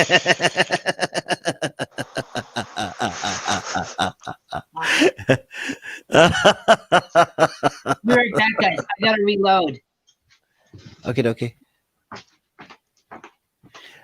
Longing is the term for human meat. Yes, it is. Long pig. That's what, because Yeah, apparently long we pig. taste like pork. Yeah. I want to say I told somebody that the other day. Was it not like a German thing? Was it not comfy like something like a German? No, I don't think it's a translation or German something? thing. It's they came across one of the first cannibal tribes that they came across where they're like, yeah, we eat our enemies because then they don't fuck with us. Then they were like, call it. And they were like, oh, we call it long pork because it tastes like pork. They were like, oh. Whole ash long pig. Right? Oh my god, that would be a funny gamer tag. Long pork. Because everybody would think it was like a dick joke, but it wouldn't be. Oh, really? Dude, I've heard that they use pig teeth, or back in the day they used to use pig teeth for dentures because pig teeth are very, very similar to human teeth. So does something not have like ones made of bear teeth? Like a false teeth made of Who false the bear fuck made dentures out of bear's teeth? I want to can't remember, Google it's that. some wild man. Like, yeah, it should, because I'm sure it was a thing. Well, I can't Google it right now without shutting this down, but I mean, Okay. I will Google it in a second. dentures made of bear's teeth. I mean, I've heard of In wood teeth. Melanesia, a human prepared for consumption is referred to long pig. Cannibalism is part of traditional culture in Papua New Guinea, where human flesh is known as long pig. Papua New Guinea. There we go. Under the Australian colonial rule, despite reports that human flesh tastes like pork and that the pigeon for human meat may or not be long pig, all my insight comes from the study of genomes. They took special care to avoid in the east of Karankawa and notorious for eating settlers. Tribesmen called the dish long pig. Hey, Spongy, if I were to say Bubble Boy, which actor would you think of first? I don't know. You have nothing that comes to mind? No, because I'm a little empty head. Oh, that's I, okay. wa- There's really only two options. I want to say one was, I don't know, who was the old one? John Travolta. I was thinking John Travolta, like, but I wasn't. Eh. And then I thought kind of, I wasn't sure if it was him or Okay, not. And okay, then I that's really funny that you both say John Travolta. Okay, see, yeah, Jake Gyllenhaal was okay because I made a joke about being. I went to go buy vape juice, and we were talking about how it's nice that everybody like respects the whole 6 foot of space thing now, and you get your own personal bubble. And then the person there that sold me the vape juice was like, "Oh yeah, I kind of like a John Travolta situation," and I was kind of stunned because they look younger than me, and I was like, "Wow, you went with the John Travolta Bubble Boy, not the Jake Gyllenhaal Bubble Boy. Like you know your shit." I didn't even Jake Gyllenhaal was Bubble Boy. Yeah, dude, his Bubble Boy movie is quite funny. Oh, Yeah, we were talking about John Travolta's Bubble Boy. Yeah, or both. Jake Gyllenhaal Bubble Boy, because like if I said Bubble Boy, which actor would you think of first? I think of Travolta. That's the one I thought. Okay, see, that's really surprising because yeah, it surprised me when the person at the vape store made the Travolta reference to Bubble Boy, and then I was just like, huh, surprising. I'm just like, oh, it's Vinnie Barbarino. I was just like, oh, this person that looks younger than me clearly knows their shit. Like fucking gold star to them. It's crazy that it endured as much as it did. It's not a good movie at all, but I mean, it was this little trash made for TV thing, you know, and it had the guy, the dad from the Brady Bunch in it, and it's just like, oh, it's Oh my- legend. The other night I had to, or I got the honor of basically teaching somebody that I follow on Twitch's girlfriend what Brady bunching each other was, because they had their stream up. Him and his girlfriend were sitting next to each other, and then he had his buddy upside down on the top of the screen, and his buddy kept looking up, which was down at him. And then I was like, would you guys quit Brady bunching each other? And then his girlfriend was like, what does that mean? And he's like, you don't know the Brady Bunch show? She's like, yeah, but what does that mean? And then they played the intro, and then they did it along together, and I was like, I'm so glad we get to educate someone about something so silly.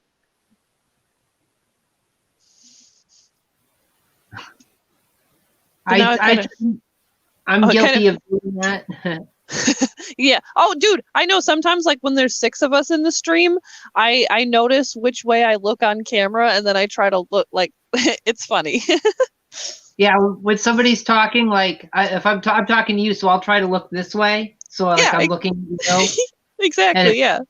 Well, it's like I'm underneath like Trash or Deacon. I'm just like, oh hey, or well, I feel like it adds something. I don't know what it adds, but yeah. Yeah, me either. It's just something that inertly, like, I just wanted to do. So I'm glad I'm not the only one. Do the thing where I point to them, like, oh, right. Well, if I can get it right. Right. over here. Yeah. Yeah, it's funny when you get it wrong because I do it too, and then I'm like, oh wait, shit. I forget that this much of me is off screen, and my right is my left, and my left is my right. Dude, the right is left, left is right thing. This always fucks with me.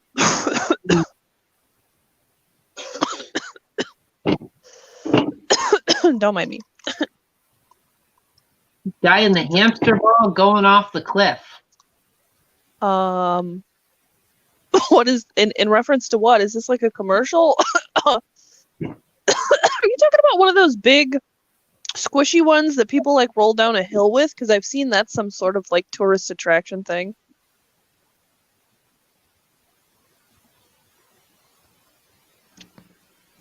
We need a link, Trashed.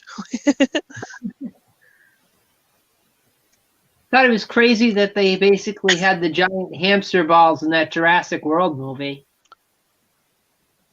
I mean, I can kind of see why, but at the same time, like, did you guys not see how this could be a design? I don't know. I feel like the number one theme of Jurassic Park is like they are always underestimating shit.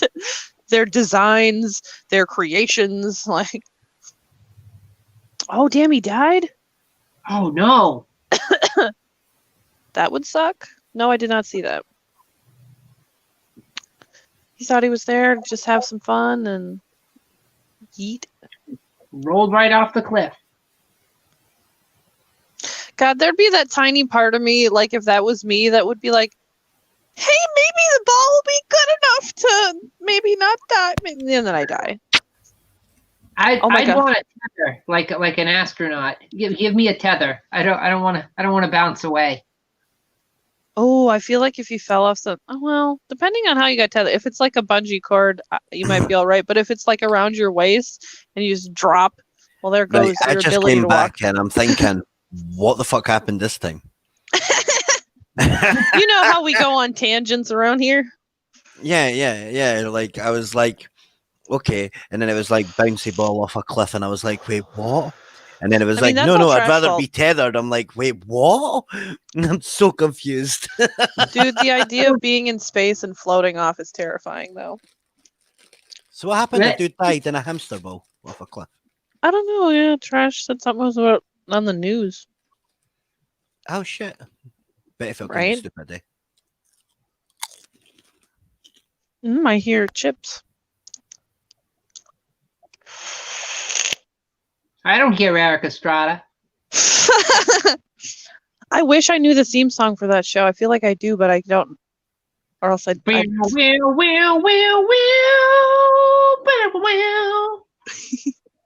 yeah, maybe I don't. Dude, there was one day I got a theme song stuck in my head and I knew it was something old. And then I was like, I need to get to work so I can ask Vicky what the fuck this song is because no one that I know that's younger is going to know what the fuck this song is.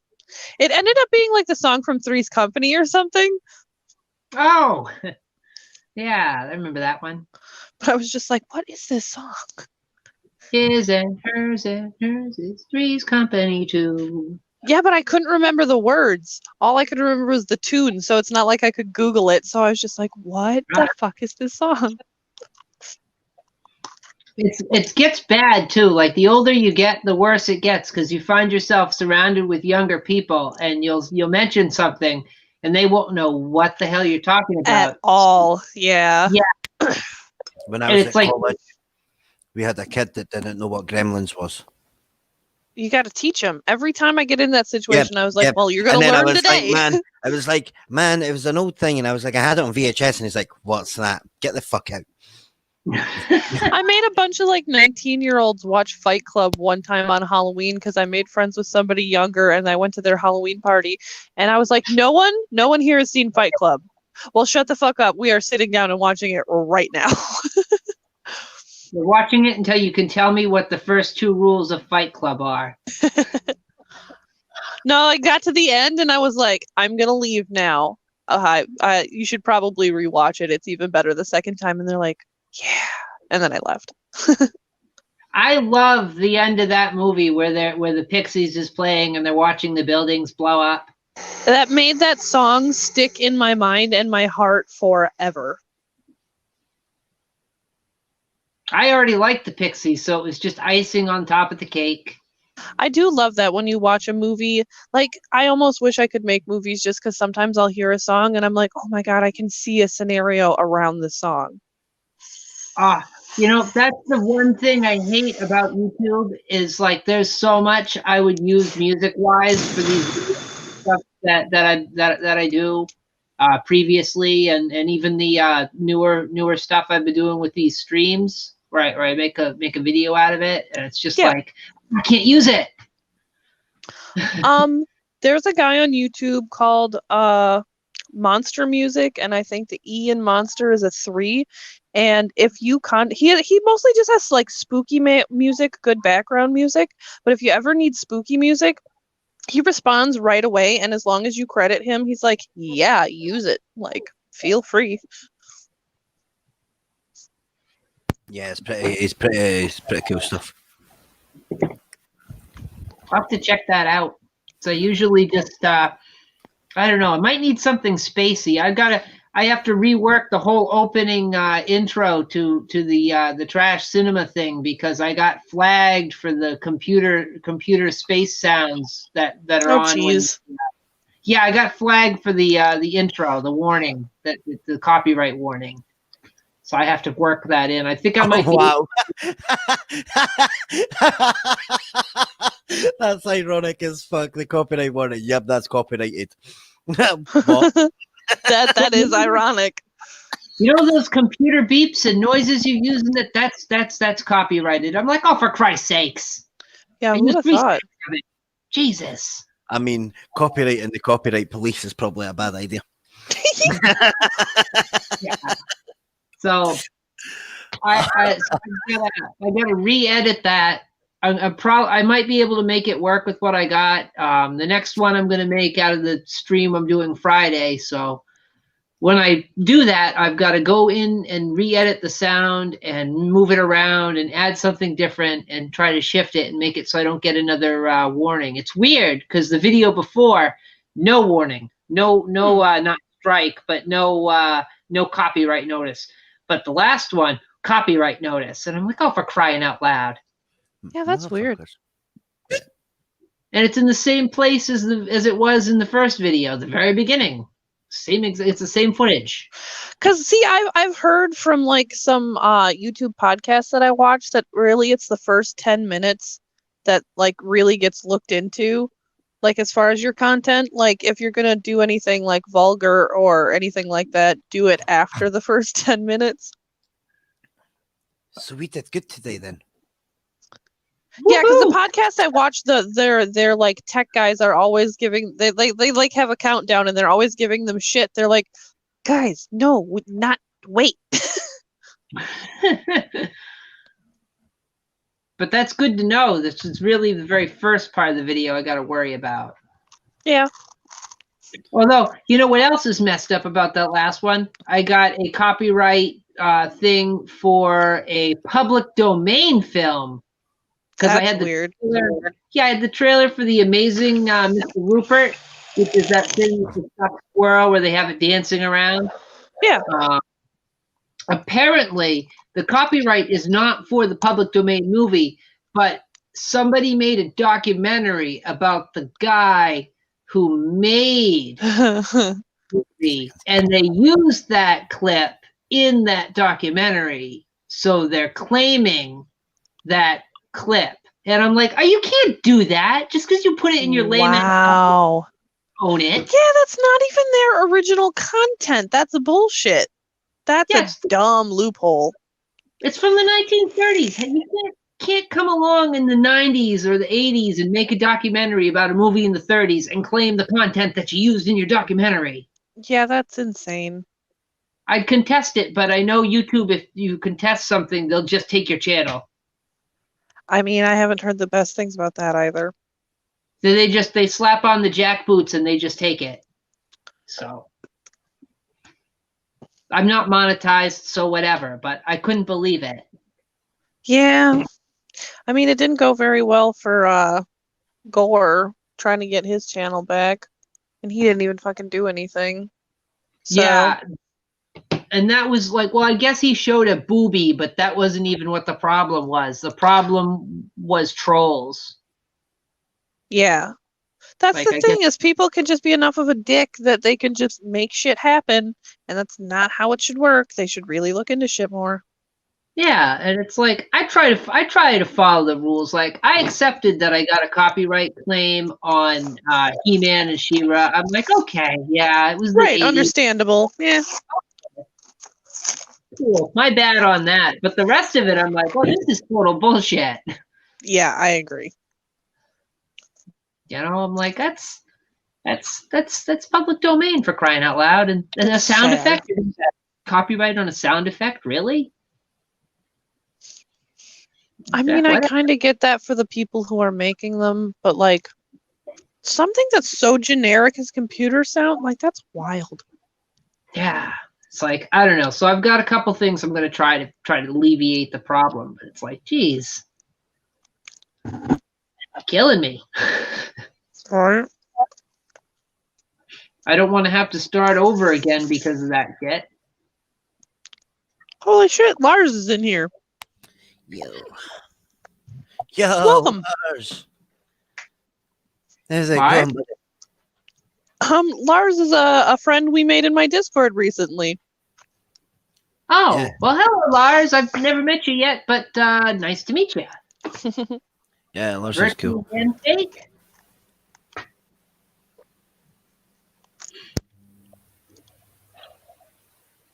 Oh, geez, that is funny, Lars. Yeah, nowadays you post a song you don't know, so just so you can get it claimed, and then it will finally tell you the name of the song. I mean, you're not wrong. Oh, right. Oh yeah, you guys in North Korea and Cuba and shit don't like each other, eh? Like I was like, like I seen the list of like all the places that are flagged. It was like, what? What they got against? Oh Gizmo? yeah, the fucking Gremlin video. That's so weird too. I've Yeah, got it's flagged in all the same places for that last one. I have a dancing Gizmo. That sounds adorable. I can't remember It how to is. turn them on. He's got a switch somewhere. Oh, his ass. What about Barry White?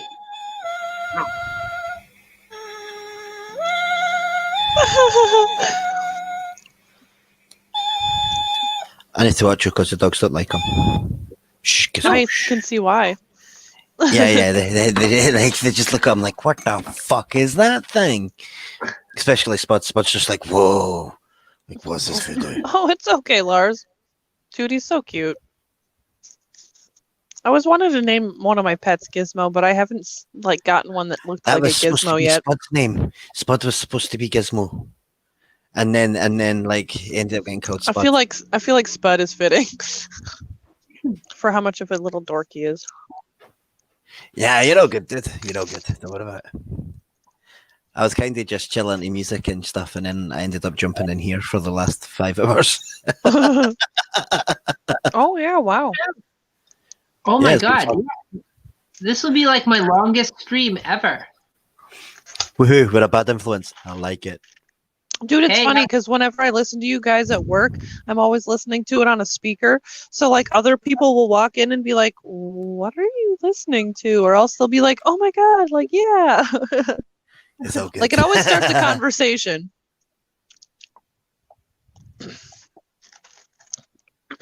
Turn myself in. Oh my god, trashed. I love it.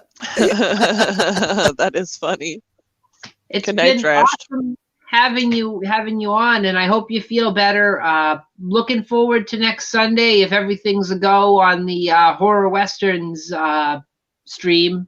It's gonna be good. Trenchy's excited. Yeah, I agree. I look forward to it. So it'll be cool. I don't know, cool something. Right? It'll be cool running. That's all I could think of too.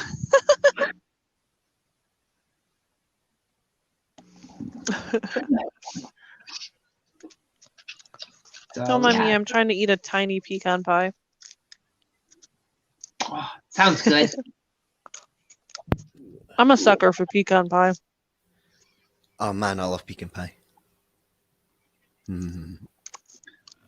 Adios, Trash. It's been cool having you in the chat as always. Hasta luego. Oh, we got a guest. Yeah? Good guest. Oh, Trenchy's back. Hey.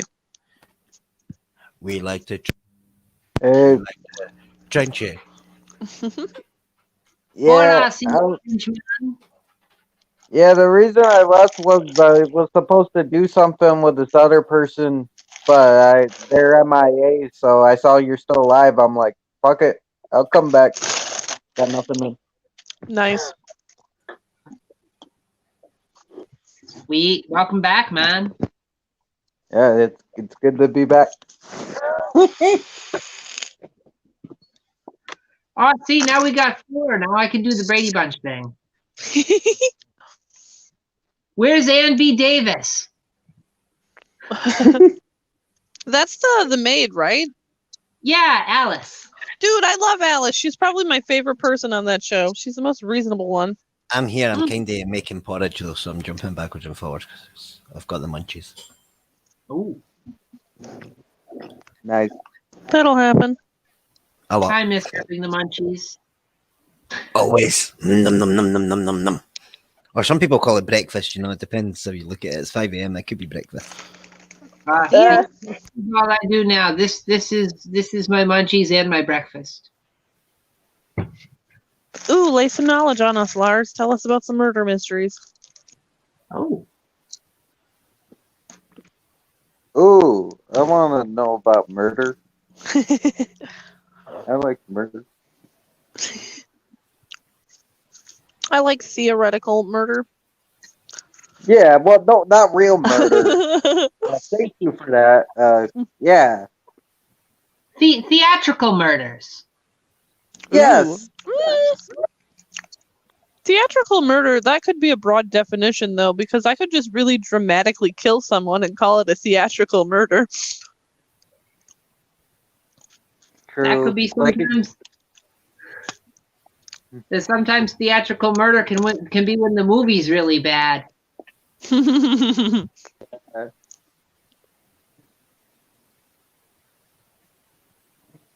Like when you went to watch, fuck, what was the movie you were talking about that you went to watch and you left halfway through?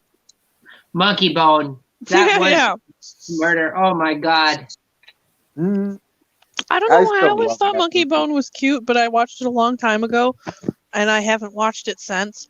So honestly, I don't think I can give you a solid opinion on it.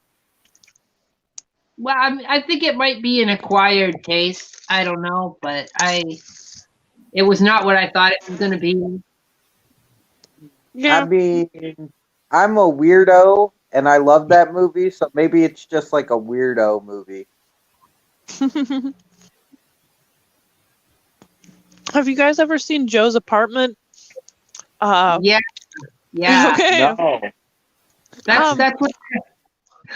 That's what that apartment in Texas reminded me of. Oh, right. Thank God. Thank God they weren't like spraying the place and then you got all high off the fumes and they started dancing and shit. But No, what's the name of the guy from Joe's Apartment? The main guy, wasn't he?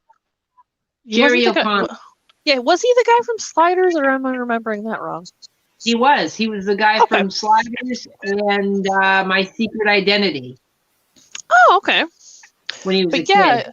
yeah, he has. Wait, does he inherit like some old lady's apartment by saying it's his grandma, and it's super infested with roaches, and they start singing and dancing and doing all sorts of crazy stop motion animation shit with little musical Yeah. interludes, and it's fucking great. It's based on the bumpers Oh. from MTV from back in the day because they used to have the Joe's Apartment bumpers before the commercials. See, I knew it was an MTV movie, but I did not know that. And it ended up being the bumpers were so popular with people who watched MTV, they decided they'd make a film around it. And they said, oh, what better vehicle for Jerry O'Connell than this Roach movie? Mm. Jesus. I mean, that worked-ish. Which Jerry O'Connell, by the way, much cuter before the plastic surgery. I don't know what they did to him, but he's got this weird. When did he get plastic surgery? I haven't seen him since like early 2000s. It was around season 4 or late season 3 of Sliders. There's just one episode, all of a sudden his face is different. It's like, Jerry, what did you do? No. I'm not very observant, but I feel like if I look back, I'll probably be able to notice. Oh yeah, if you have it on, I don't know what streaming service has it. I have it on DVD, and I notice every time I get to that episode, I'm like, oh no, they got him. You know, Mhm. honestly, if I think about it, Netflix doesn't have Sliders, and when I had Hulu, I don't think Hulu had Sliders, so that makes me kind of wonder if it's kind of just floating about in the ether. If you have TV over the antenna, it's on Comet TV if they're in your market. But I think they're in season 5 right now, so you'll have to wait a bit before they get around to it again. Season 5 is when there is no more Jerry O'Connell or Charlie O'Connell. They've got that other guy who's supposed to be both of them.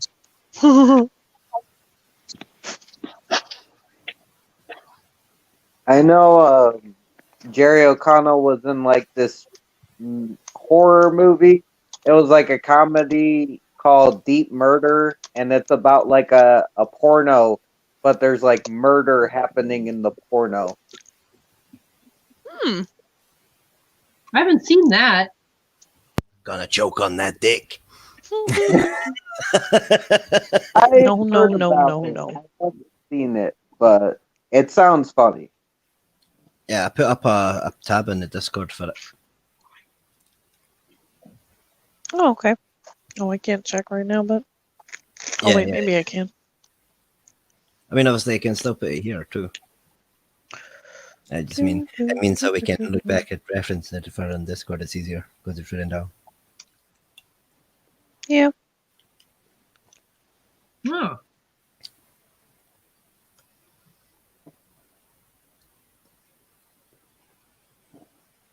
Oh, yeah, that Deep Murder thing, that's on Tubi.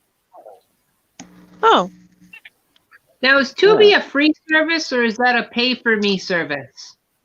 Oh, it's free. It has ads, but it's free. You don't even have to sign up at all. You can just be like, I'm a guest of Tubi, and then you don't have to put in any of your email or anything. It's not Oh, strictly good. legal, right? I'll have to check that out.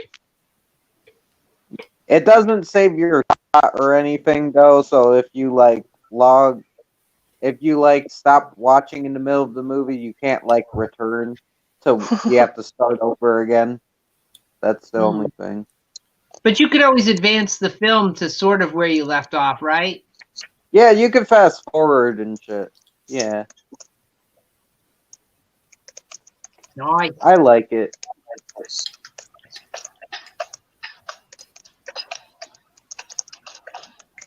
Yeah, I think you'll like it, Ethel, because it has a lot of the sci-fi and a lot of like horror, just like a lot of obscure stuff that I think you'd be into, especially in like the sci-fi and horror type area. You know how I like my sci-fi. And So like many fantasy things. stuff like that. I did that once. We got we decided we were going to make a night of like finding the shittest horror movies we could find. Like honestly, we found some special ones. Like honestly, it was the funniest thing I've ever seen. Some of them just had me crying with laughter. A 4-year-old like decapitating a koala bear zombie. Like I was like that was me. I was done. The koala bear zombie. Didn't we see that in Ford Fairlane, Trenchy? I technically, yeah, like it wasn't really a zombie, but this like koala bear we thought was dead came back to life at the end. oh Jesus! Because they hung the koala bear. It was called Zombies, and it's got like some of the worst animation ever. Like the lions run with straight legs and shit. It's like the most terrible animations in the world, but some of them are just so fucking hilarious. Oh yeah, Zombies is dope. Zombies. It sounds like a kid show if I didn't know any better. Honestly, it is absolutely insane. Like it's so bad, so terribly bad. Have you seen Cute Little Buggers? No. No, I don't think I have. It's around the same type. It's like zombie animals, but that this lady was being attacked by like this zombie cat, and she throws it, and while it's being thrown into the air, it turns into a teddy bear.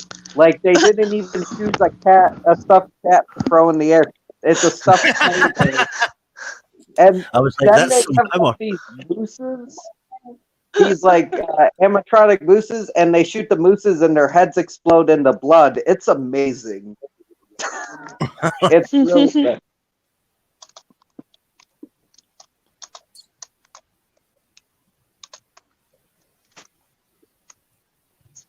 That's like that movie that the guy that made Lord of the Rings made with the fucking zombies and the one part where they kill him with the lawnmower. Oh my god, I love that part. Oh yeah, Dead Alive. Yeah. I like Chuck and Dale versus Evil as well. That one's not bad. have you guys ever seen John Dies at the End? No.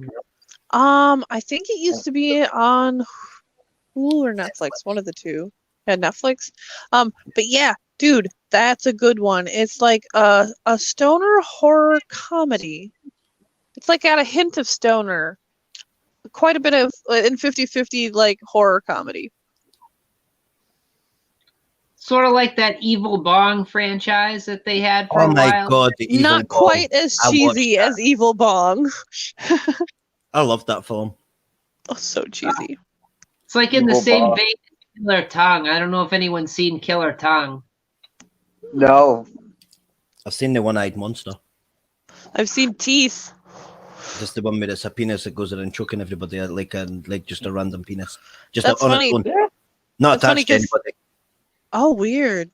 That's like Teeth is just about a girl with teeth in her vagina. Yeah. It's Yeah. a movie. Teeth is pretty dope. I like it too. And the one with the zombie baby that tries to bite the woman's boob off. Yeah. Ow. Is it Rosemary's Baby or something, is it? I think Zombie Baby, I think that one of the dead one with the zombie baby. I mean, I'd say the one in the newer one in the mall in Wisconsin, I think. One of Oh, the the Undeads. the newer Dawn of the remake. Okay, yeah, I think that might be what it starts out with the girl waking up and then the little girl, the neighbor girl is a zombie. She gets Yeah, trapped and in her bathroom, yeah. Yeah, and she has to crawl out the window, and then like Yeah. all hell's breaking loose outside. Yeah, the fucking zombie baby in that one stuck with me. That Could movie you was imagine meant. oh, sorry.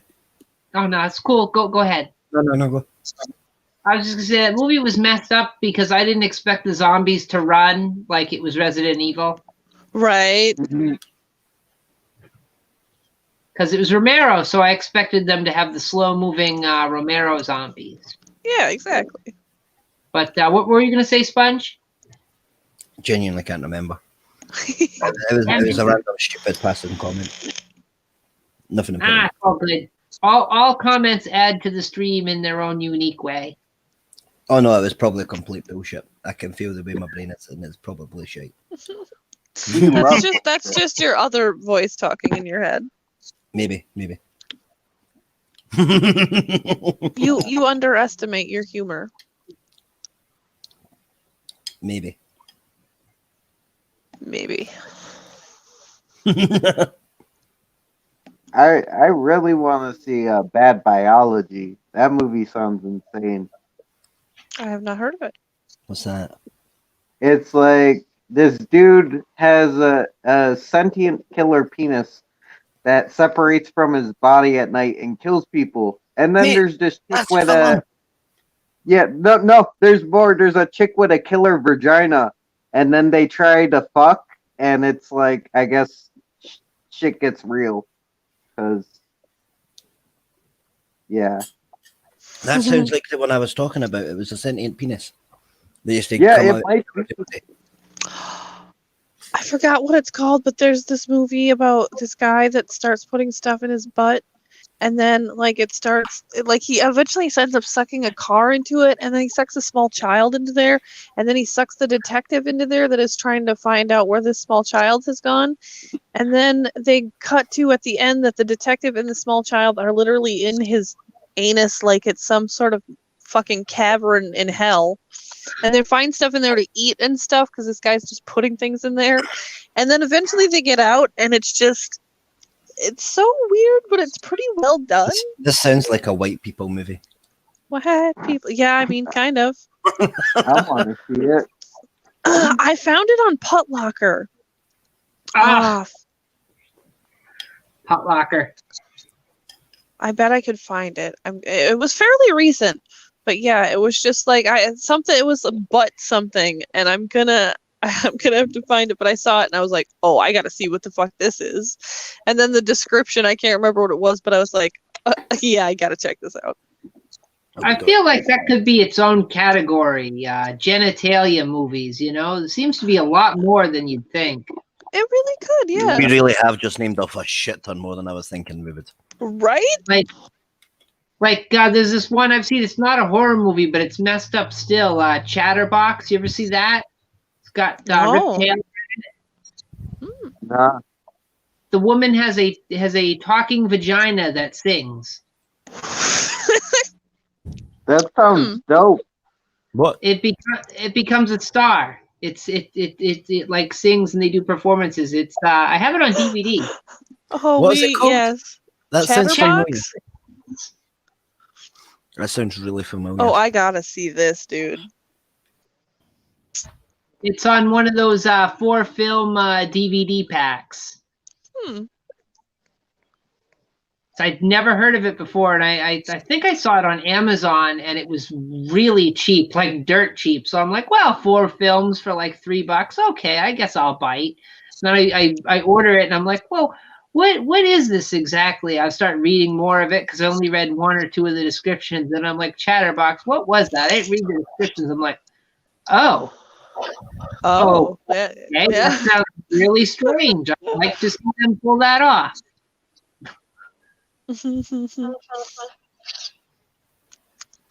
And I like how you found it. if I remember correctly, I believe the woman with the chatterbox Oh, meets a Butt Boy. guy whose wiener can sing as well or talks as well. There's a music video that I know of like that, except for both of their genitals are puppets, and then at the end they like reveal them to each other, and then they're like, "Oh, you have a puppet too," kind of thing, and then the puppets start making out, and I'm like, "This man, techno music has some weird." It's called Butt Boy. Okay, An it was butt investigation of a something. missing Yes. kid. Fox starts to believe that people are disappearing up his ass. Yeah. Yeah, you guys got to watch Butt Boy. I give it 3 out of 5 gerbils. Dude, oh my god, we could do reviews on all these genitalia based movies and give them gerbil reviews. Oh, yeah, I love that. Tune I'll in to review some genitals. tune in Friday after next for the genitalia movie stream. Right? Because you know how many people would be like, and then it's like, no, for real, there's so, because what, we've thought of like 6 already? That's Oh, surprising. Bad Milo. It's like a killer penis movie. Oh wait, I feel like I've heard of that. Yeah, there's a Bad Milo. Trying to think. I think there was like Trauma did like a Romeo and Juliet, but it was like a penis movie, a killer penis. I think it was like Trollio or something stupid. That also sounds kind of familiar. I feel like these are both movies that I started to watch, and then I was just like, nah. All I can think is that John LaJoy song. Show me your genitals. Your genitals. I made friends with one of my coworkers at work because he started singing the lyrics to that, but not really singing it, which it sounds really sexist when you're just singing it. And then I was like, wait. Like, it got stuck in my head, and I was like, wait, those are lyrics to a song. Wait, I know this song. And then I was like, wait. And then I came up and I was like, wait, you know the John LaJoy song. And he's like, yeah, that's what it is. And I was like, thank God, because I thought you were just kind of crazy before, like, my brain put it together. Who the hell messaged you and told you about the genital?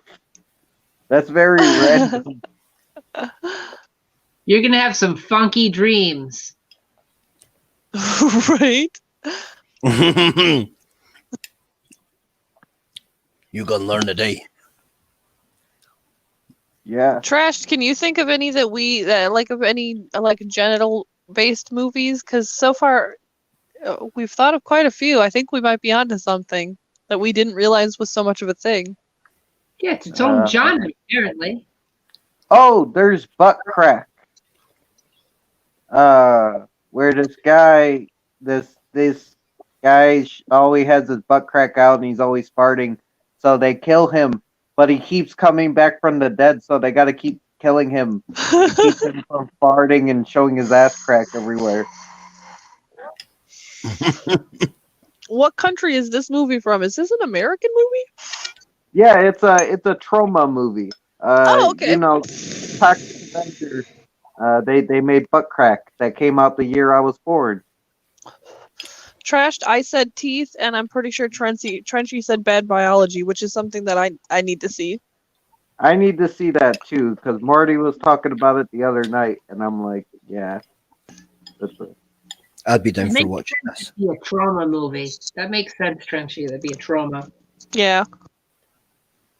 Yeah, butt crack is definitely a trauma movie. Lloyd Kaufman's fingerprints are all over that butt crack. Yeah, because I was looking up horror movies that came out the year I was born, because I was doing a video on it. And I'm like, oh shit, what's this butt crack thing? And it's like, oh, that's a movie. Now I'm curious. I'm definitely Googling horror movies that came out in the year I was born. I mean, I was at the 80s, so there was probably a few. Yeah, I feel like the 80s were a good time for horror movies. Ooh, we got Eternal Evil, The Midnight Hour, and Demons. Oh, Right, I'll go mine. Wait, I know one Midnight Hour that's like a kid type thing. They must be thinking It of says that. AKA the Blue Man, which is kind of funny. I don't know. The cover art is half red, half blue. Oh, that's a different Midnight Hour. Definitely a different Midnight Hour. Wait. Oh, wait. Oh yeah, Bad Milo. My bad. I thought it was like a penis. It was Bad Milo was an anxiety anal goblin. Yeah, my bad. Close. You're so close. Yeah, basically. I had a pretty good year, to be fair. 87, we Good had night, Lost Boys. We had Ooh. Hellraiser. They had The Dude. Witches of Eastwick, Monster Squad, Evil Dead 2, Dude. Nightmare on Elm Street 3, Prince of Darkness, Jaws the Revenge, Bad Taste. You crushed it. Yeah. You had a good year. Right? Besides like Jaws the Revenge, like you had a pretty damn amazing year. I mean, not me personally, because I was only born, so I kind of missed the most part of it. Right. You weren't fully enjoying films at that time. Yeah, it was until a couple of years later that I started watching Freddy. good night, But- Trash. Get some sleep, man, so you can feel better, dude. You got to get rest. Yeah. Rest and Don't listen to revitalize. Rest is for the weak. It sneaks up on you, you sleep, and then you feel worse. So you get too much rest. You never get a hangover until you go to sleep, I'm just saying. I feel like the 80s were a very fertile time for horror movies. Yeah. I don't know. I like those ones. Hey, Ghoulies came out in 1985, so that's not so bad. Never heard of Nail Gun Massacre. Ooh, Reanimator came out in 1985. Oh, nice. Yeah. Oh, that third Reanimator movie that has a penis that was brought back to life with Reanimator fluid. There you go. Dude, that's like sounds so many. wrong. So many of the monsters in like Silent Hill just look like some sort of vagina monster, and it's just like, okay, we get it. You guys are afraid of vagina. Like, What about They Pyramid? fear what they don't know. exactly.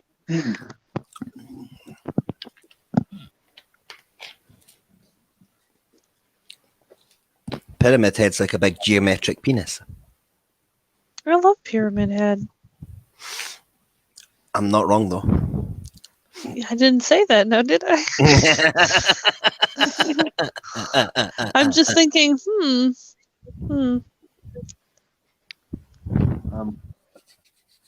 Oh shit, I gotta remember to download those games.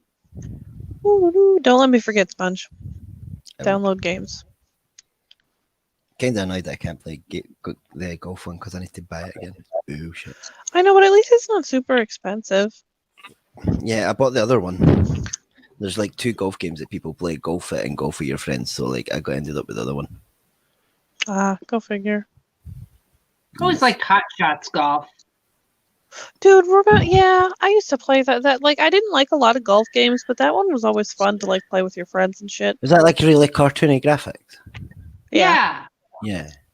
Yeah, and that's you pretty could you get your own caddy and stuff, and they'd Yeah, talk. yeah. You could taunt your opponent if you hit. I think it's you press the R3 button. You press the you taunt your opponent.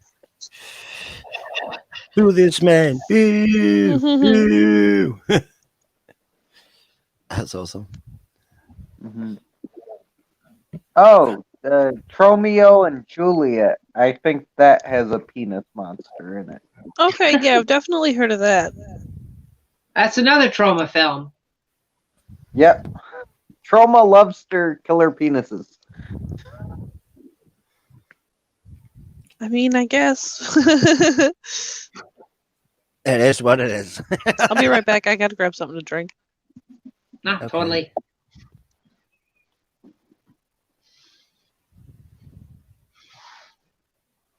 It's a good title, Tromeo and Juliet. Mm-hmm. They had a lot of good titles. They had Redneck Zombies, Toxic Avenger, Poultry Guy. Yeah. Toxic Avenger, man. Toxic Avenger was great. That was the shit. Then they had the cartoon, which I just thought was, wow, they made a cartoon out of this series of movies, really? Yeah, they thought they could take it further.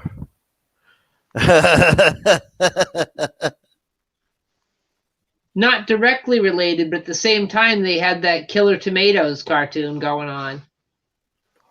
Yeah, I didn't like the Killer Tomatoes. I thought they were shit. I always thought they were kind of disappointing. I was just like, why? Like, why are you a thing?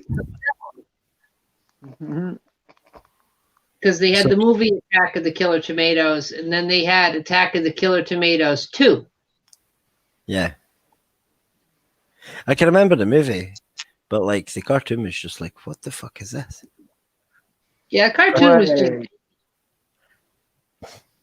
Oh no, Ethel, my bad. Keep going. But I was just saying, the cartoon was just zany.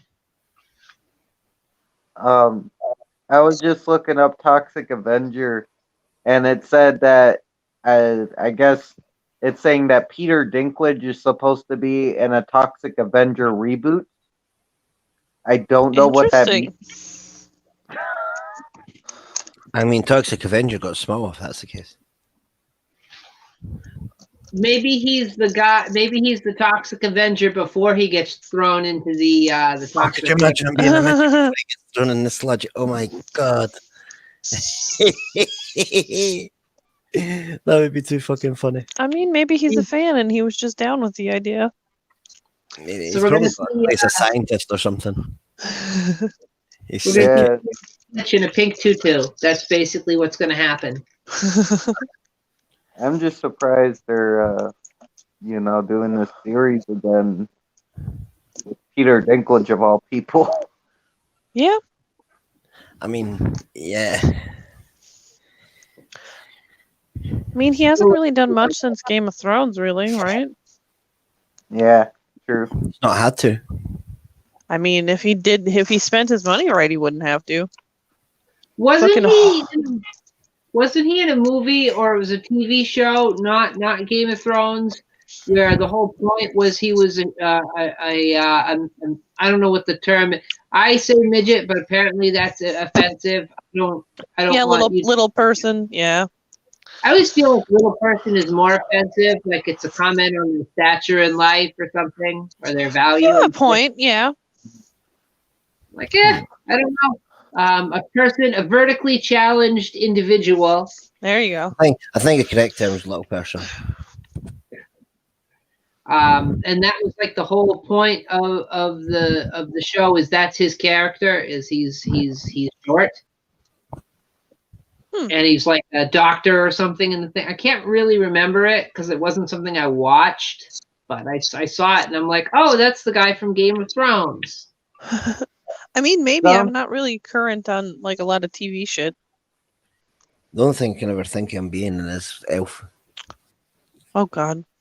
He's been in a couple good movies before Game of Thrones. There's one where he's like this Death dude at a that lives Funeral? next to railroad tracks. Yeah, Death at a Funeral is another one. Dude, I love the fact that he's in both of the Death at a Funeral. He's in the British one and he's in the American one. I gotta see the British one. I've The only British seen one is the- much better. Much. I'll give it a look for sure. I mean, I just find the whole overall humor for that movie works so much better in the British one. Right, because the British have odd humor that I really enjoy. Right, it appeals to me, yeah. Maybe. I grew up Very on Monty black and Python and shit, so yeah. Mhm. Like, I really enjoyed the humor in Death at a Funeral, the American version, but I think I would have enjoyed the British version just as much, if not more. 'Cause I appreciate would bet $20 that you'll like it more because I'm not a gambling person. that. But I would safely bet that. So you're saying that Trenchy is a gambler and a rambler, and he always will? He's a rambling, gambling man. You got to know when to fold them. You know, that's all I'm saying. Shit. God, now that song's gonna be in my head. Good song. It's not a bad song, but I've been having songs getting stuck in my head a lot lately. Hmm. I get It that.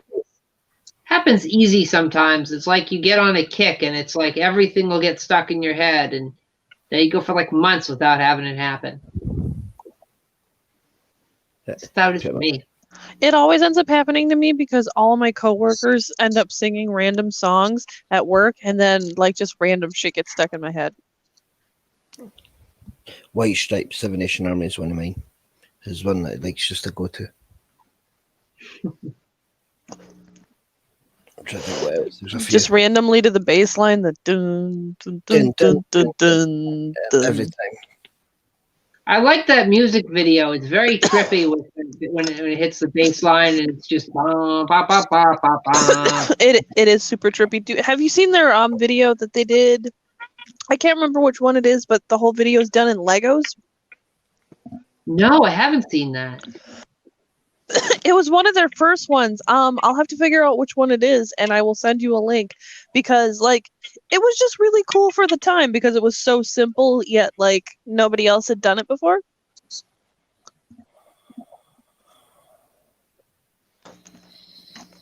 I am Googling now.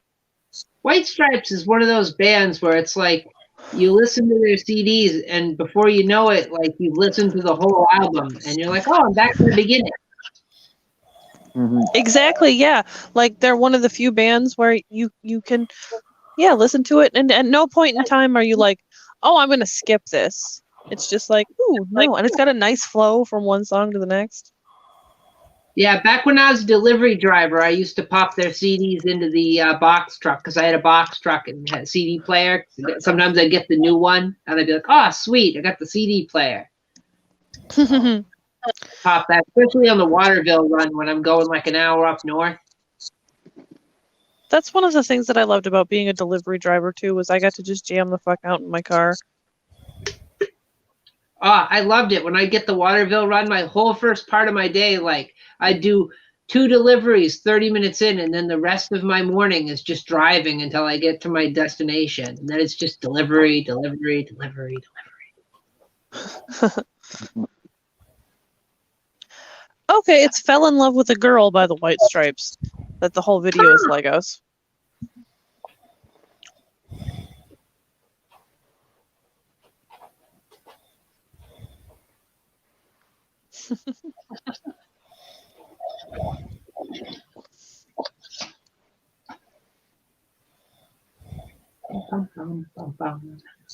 I saw them when they were in concerts. They were up here. They weren't. This was like right before they split up. I always thought it was funny that they always insisted that they were brother and sister for the longest time. I guess it's because it was uncomfortable to have that that Public sitting in the room knowledge. married, you know. I guess. It was just a weird choice. Mm-hmm. They did make awesome music, though. Mm. Yeah, it was weird. Like when they, because I just started getting into them before they, like a year or so before they'd split up, and I didn't realize that they were actually married beforehand. Yeah. So like, Yeah, I believed it at first, too. yeah, when they split up, I was talking to my boss at the time, or one of my bosses. I worked 3 jobs at the time, and I'm like, "Hey, it kind of sucks that they split up. You know, they were really good. I wish they'd get back together again, or whatever." He's like, "Well, why would he want to get back together with his ex-wife?" And blah blah blah. I'm like, "Wait, what? No, they're brother and sister." And he's like, "No, that was just their story for after they got divorced." And I'm like, "Oh, Mhm. oh, well, now it makes a lot more sense because I think of Uh-huh. and I'm like, okay, yeah, no, things make more sense now. All right, I get that.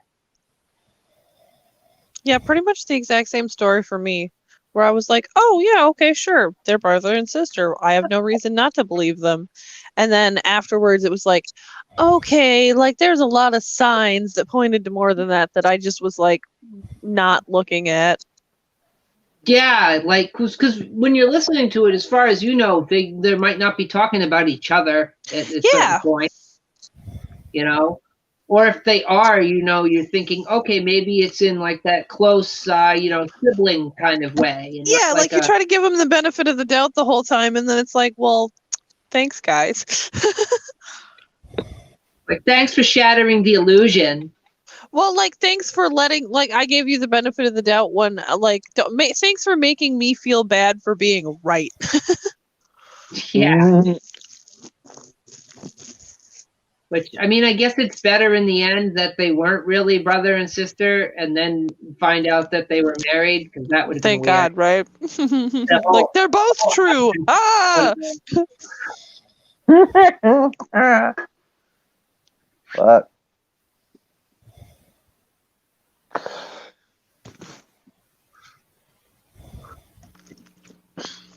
I don't know if you guys have ever had pumpkin bread before. Like, I've had zucchini bread and banana bread and a lot of kind of bread, but I recently got some pumpkin bread from work, and it is delicious. No, do you Oh, know, you guys put chocolate chips in it? No, that's no. No, not good? I don't know. I'm anti putting chocolate chips in bread. Like, I'm pro putting chocolate chips in things, but like if you can make a good sweet bread, like it's just good by itself. Well, you use dark chocolate.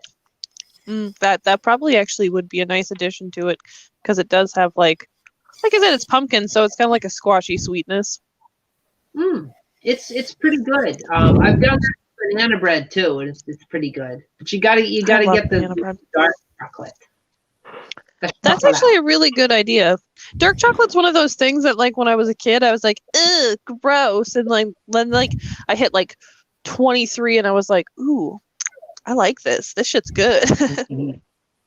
It's like you find yourself saying, "Oh no, this is actually the superior chocolate." Exactly.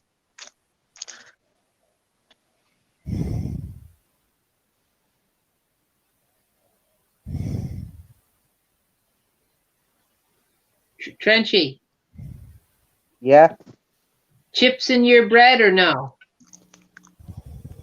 what do you mean chips in my bread? Well, You know, I don't. you have banana bread or pumpkin bread. You having chocolate chips in there, or what you doing with that? Sure, I wouldn't mind it. I definitely I'm prefer just- chocolate chips over raisins. I prefer seeds. I like seeded bread and stuff. Like pumpkin I seeds and shit. mean, raisins and bread. I like raisins on their own, but not in bread.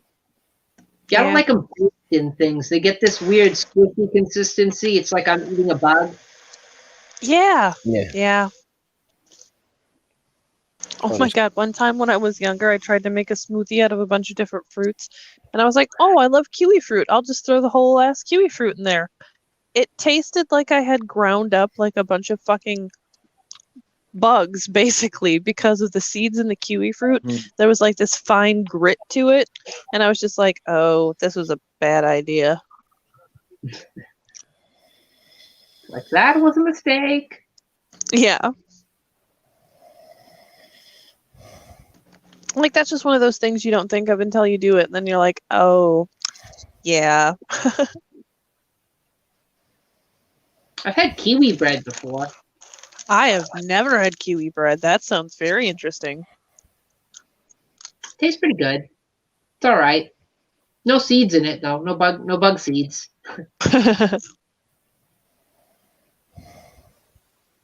That is kind of what it looked like, though, too, because they were all the little black seeds.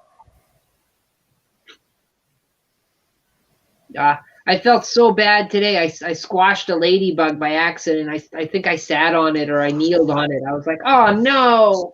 I saw your post about that. I was like, are you sure it was a ladybug and not a Japanese beetle? Because if it was a Japanese beetle, then fuck it. Oh no, it was a ladybug. I had like because I'm in the unfinished upstairs. There's skylights and stuff up there. So I had like 5 ladybugs I found last night, and they were still chilling out this morning. There were a couple on the ceiling. There was one hanging out on my lamp. I saw it off the internet, and I was gonna go take a bath, and like I look on the bed, and I'm like, oh no, and I'm like, oh no, I killed it. I killed my friend. Oh my god. It's got to be bad luck or something. So I'm sort of like, oh. Yeah, I don't know if there's any particular mythology around squishing a ladybug. Probably. Like, I know there's that awful rhyme where you tell them that their children are dead and their house is on fire or whatever, but What? yeah, you tell them to fly away, your house is on fire, and your children are inside, or it's something like that. Yeah, I've never heard of that. I'm curious. Okay, maybe that's a regional thing then. I remember that from my childhood. Fried children. Fried baby ladybugs, no. That's a mouthful. I could not say that over and over. Fried baby ladybugs. Yeah. Feel like that's Taiwanese street food. Yeah. They're extra crunchy. Mm.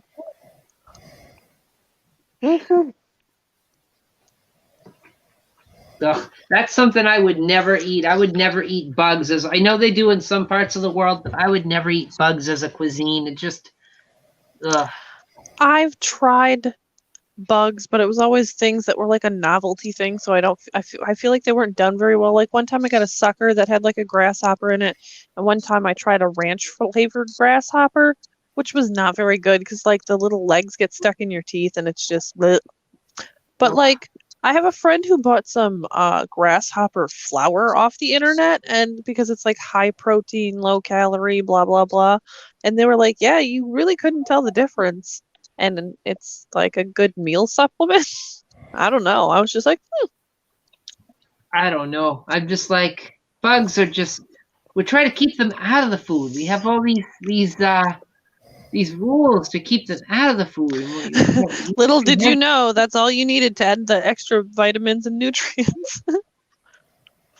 FYI for anyone watching currently or in the future, if you plan on catching and eating your own grasshoppers, you absolutely have to cook them because you yeah, tapeworm. So cook your grasshoppers thoroughly before you eat, or just don't eat them. Just don't. Yeah, don't be going Bear Grylls out there and eating just whatever you find in the nature.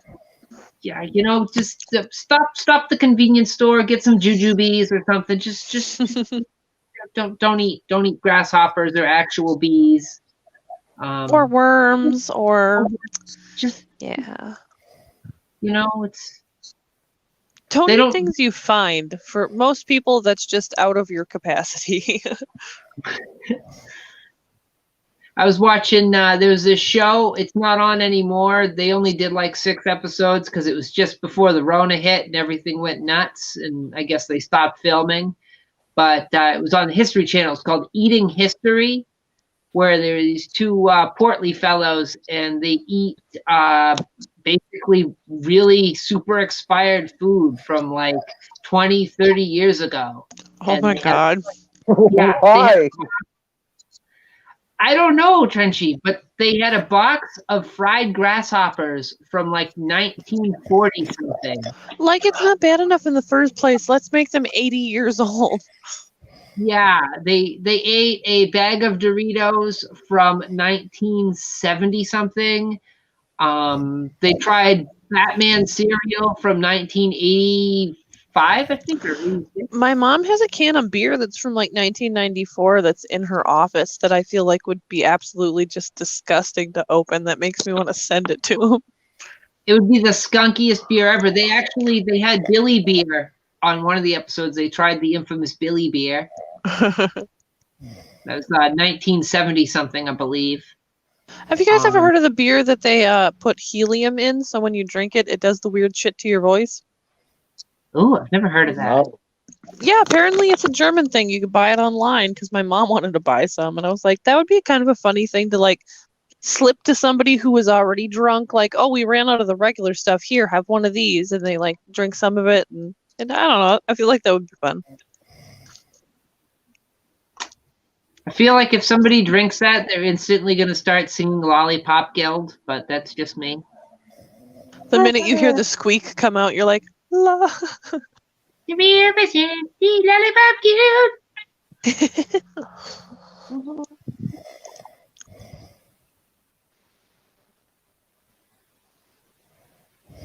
But, I don't know. I heard you could like asphyxiate if you inhaled too much helium or something. But Yeah, you definitely can. It's basically, you'll just suffocate yourself from lack of oxygen. it's like those people who have paint. Right.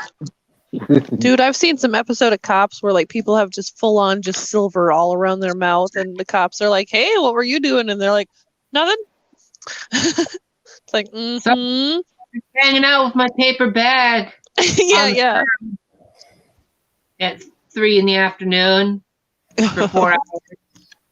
Behind this dumpster. Yeah. You got silver all over your hands and your face. Well, what is that?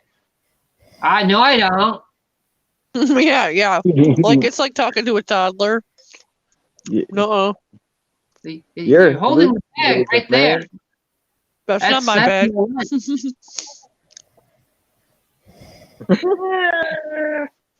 They always sway and they have that same look. They're just like, Yeah, like they're looking behind you, like there's a whole magical world behind you, but they like you can't see it.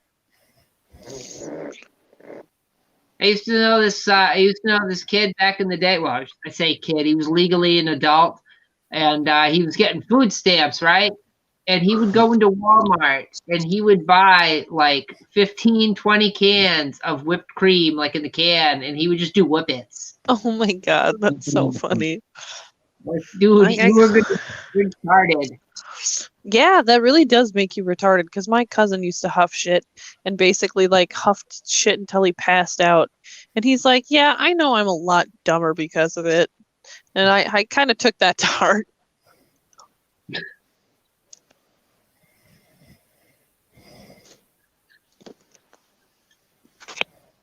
Like, Well, so, shit. It's public like service- midnight here, so I think I might have to dip out. Yeah, it's 1 a.m. here, so it's probably getting close to ending streamy time. I don't know what time it is in Scotland. I know Trenchy's on my my clock too. Yeah. Is Sponge has Sponge been sleeping for like the last 10 minutes? I think so. I tried to call him on Discord and he didn't wake up, so I think so. Spongy?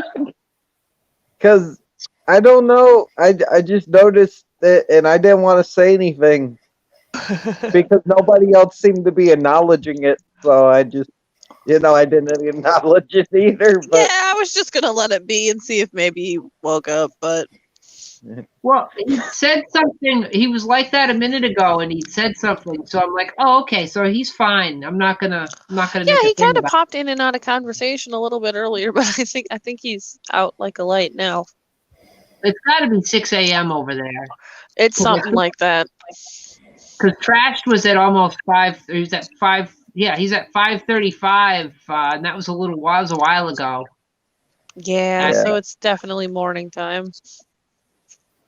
I went long. I didn't mean to. We were all talking to him. Oh, that's You're okay. good. Usually he stays up late, but he only sleeps like every 2 days, so sometimes he just crashes because he's done it while we've been playing games and shit.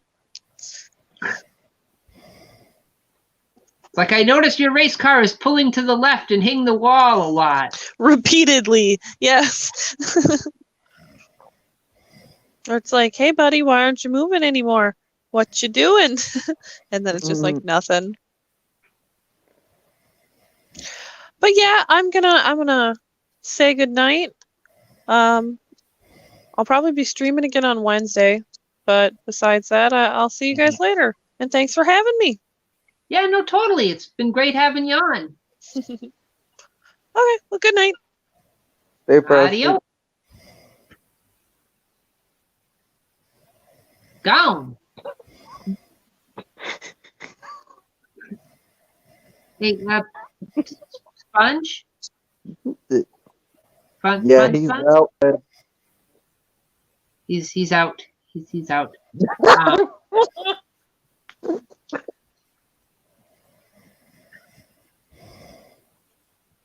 Not the normal effect I have on guys, but oh well. No, it's like, because this kind of happened before on Marty's stream, but he was just like texting under his desk, and we thought he was asleep, but he had his headphones off and he was texting under the desk, so he wasn't really asleep. But this time he's like out. Like, But do the thing like it's like in boxing. 1, 2, 3, 4, 5, 6. Oh, he's out. He's out. Out. KO.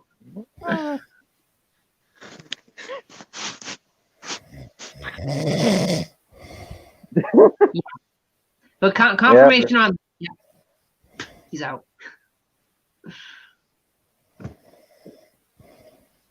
Jeez. Well, I almost did 6 hours, so that's pretty good. That is my longest stream. That's impressive. But I think what did we get? 20 hours on this thing, or 24 before they run out? I think like 20 now. It's confusing. So I'll still have plenty to do Friday. Yeah. Yeah. So message to the 2 people watching. Obviously, you already know, Trenchy, but I'll repeat it for anybody who watches in the future. This Friday, or it's already happened if you're watching in the future. Voyage to the planet of the prehistoric women. There's going to be a video. There'll be 2 versions. There'll be the live stream version, which is this style here, where you watch along and you have to have the video yourself. And there'll be a produced version with the video all in the video, so you don't have to. Yay. And Trenchy will be there. And Marty will be there. And I don't know who else will be there, but I assume Deacon probably, and possibly Mark. We don't know. Maybe Sponge. Maybe Sponge. Sponge would be great to have along. Maybe Anthro. I don't know. It's a big mystery. Oh, yeah. Tune in and find out. So with that, it's been great, folks, and I will see you all on the flip side. Mm-hmm. Yeah, stay frosty. Adios. And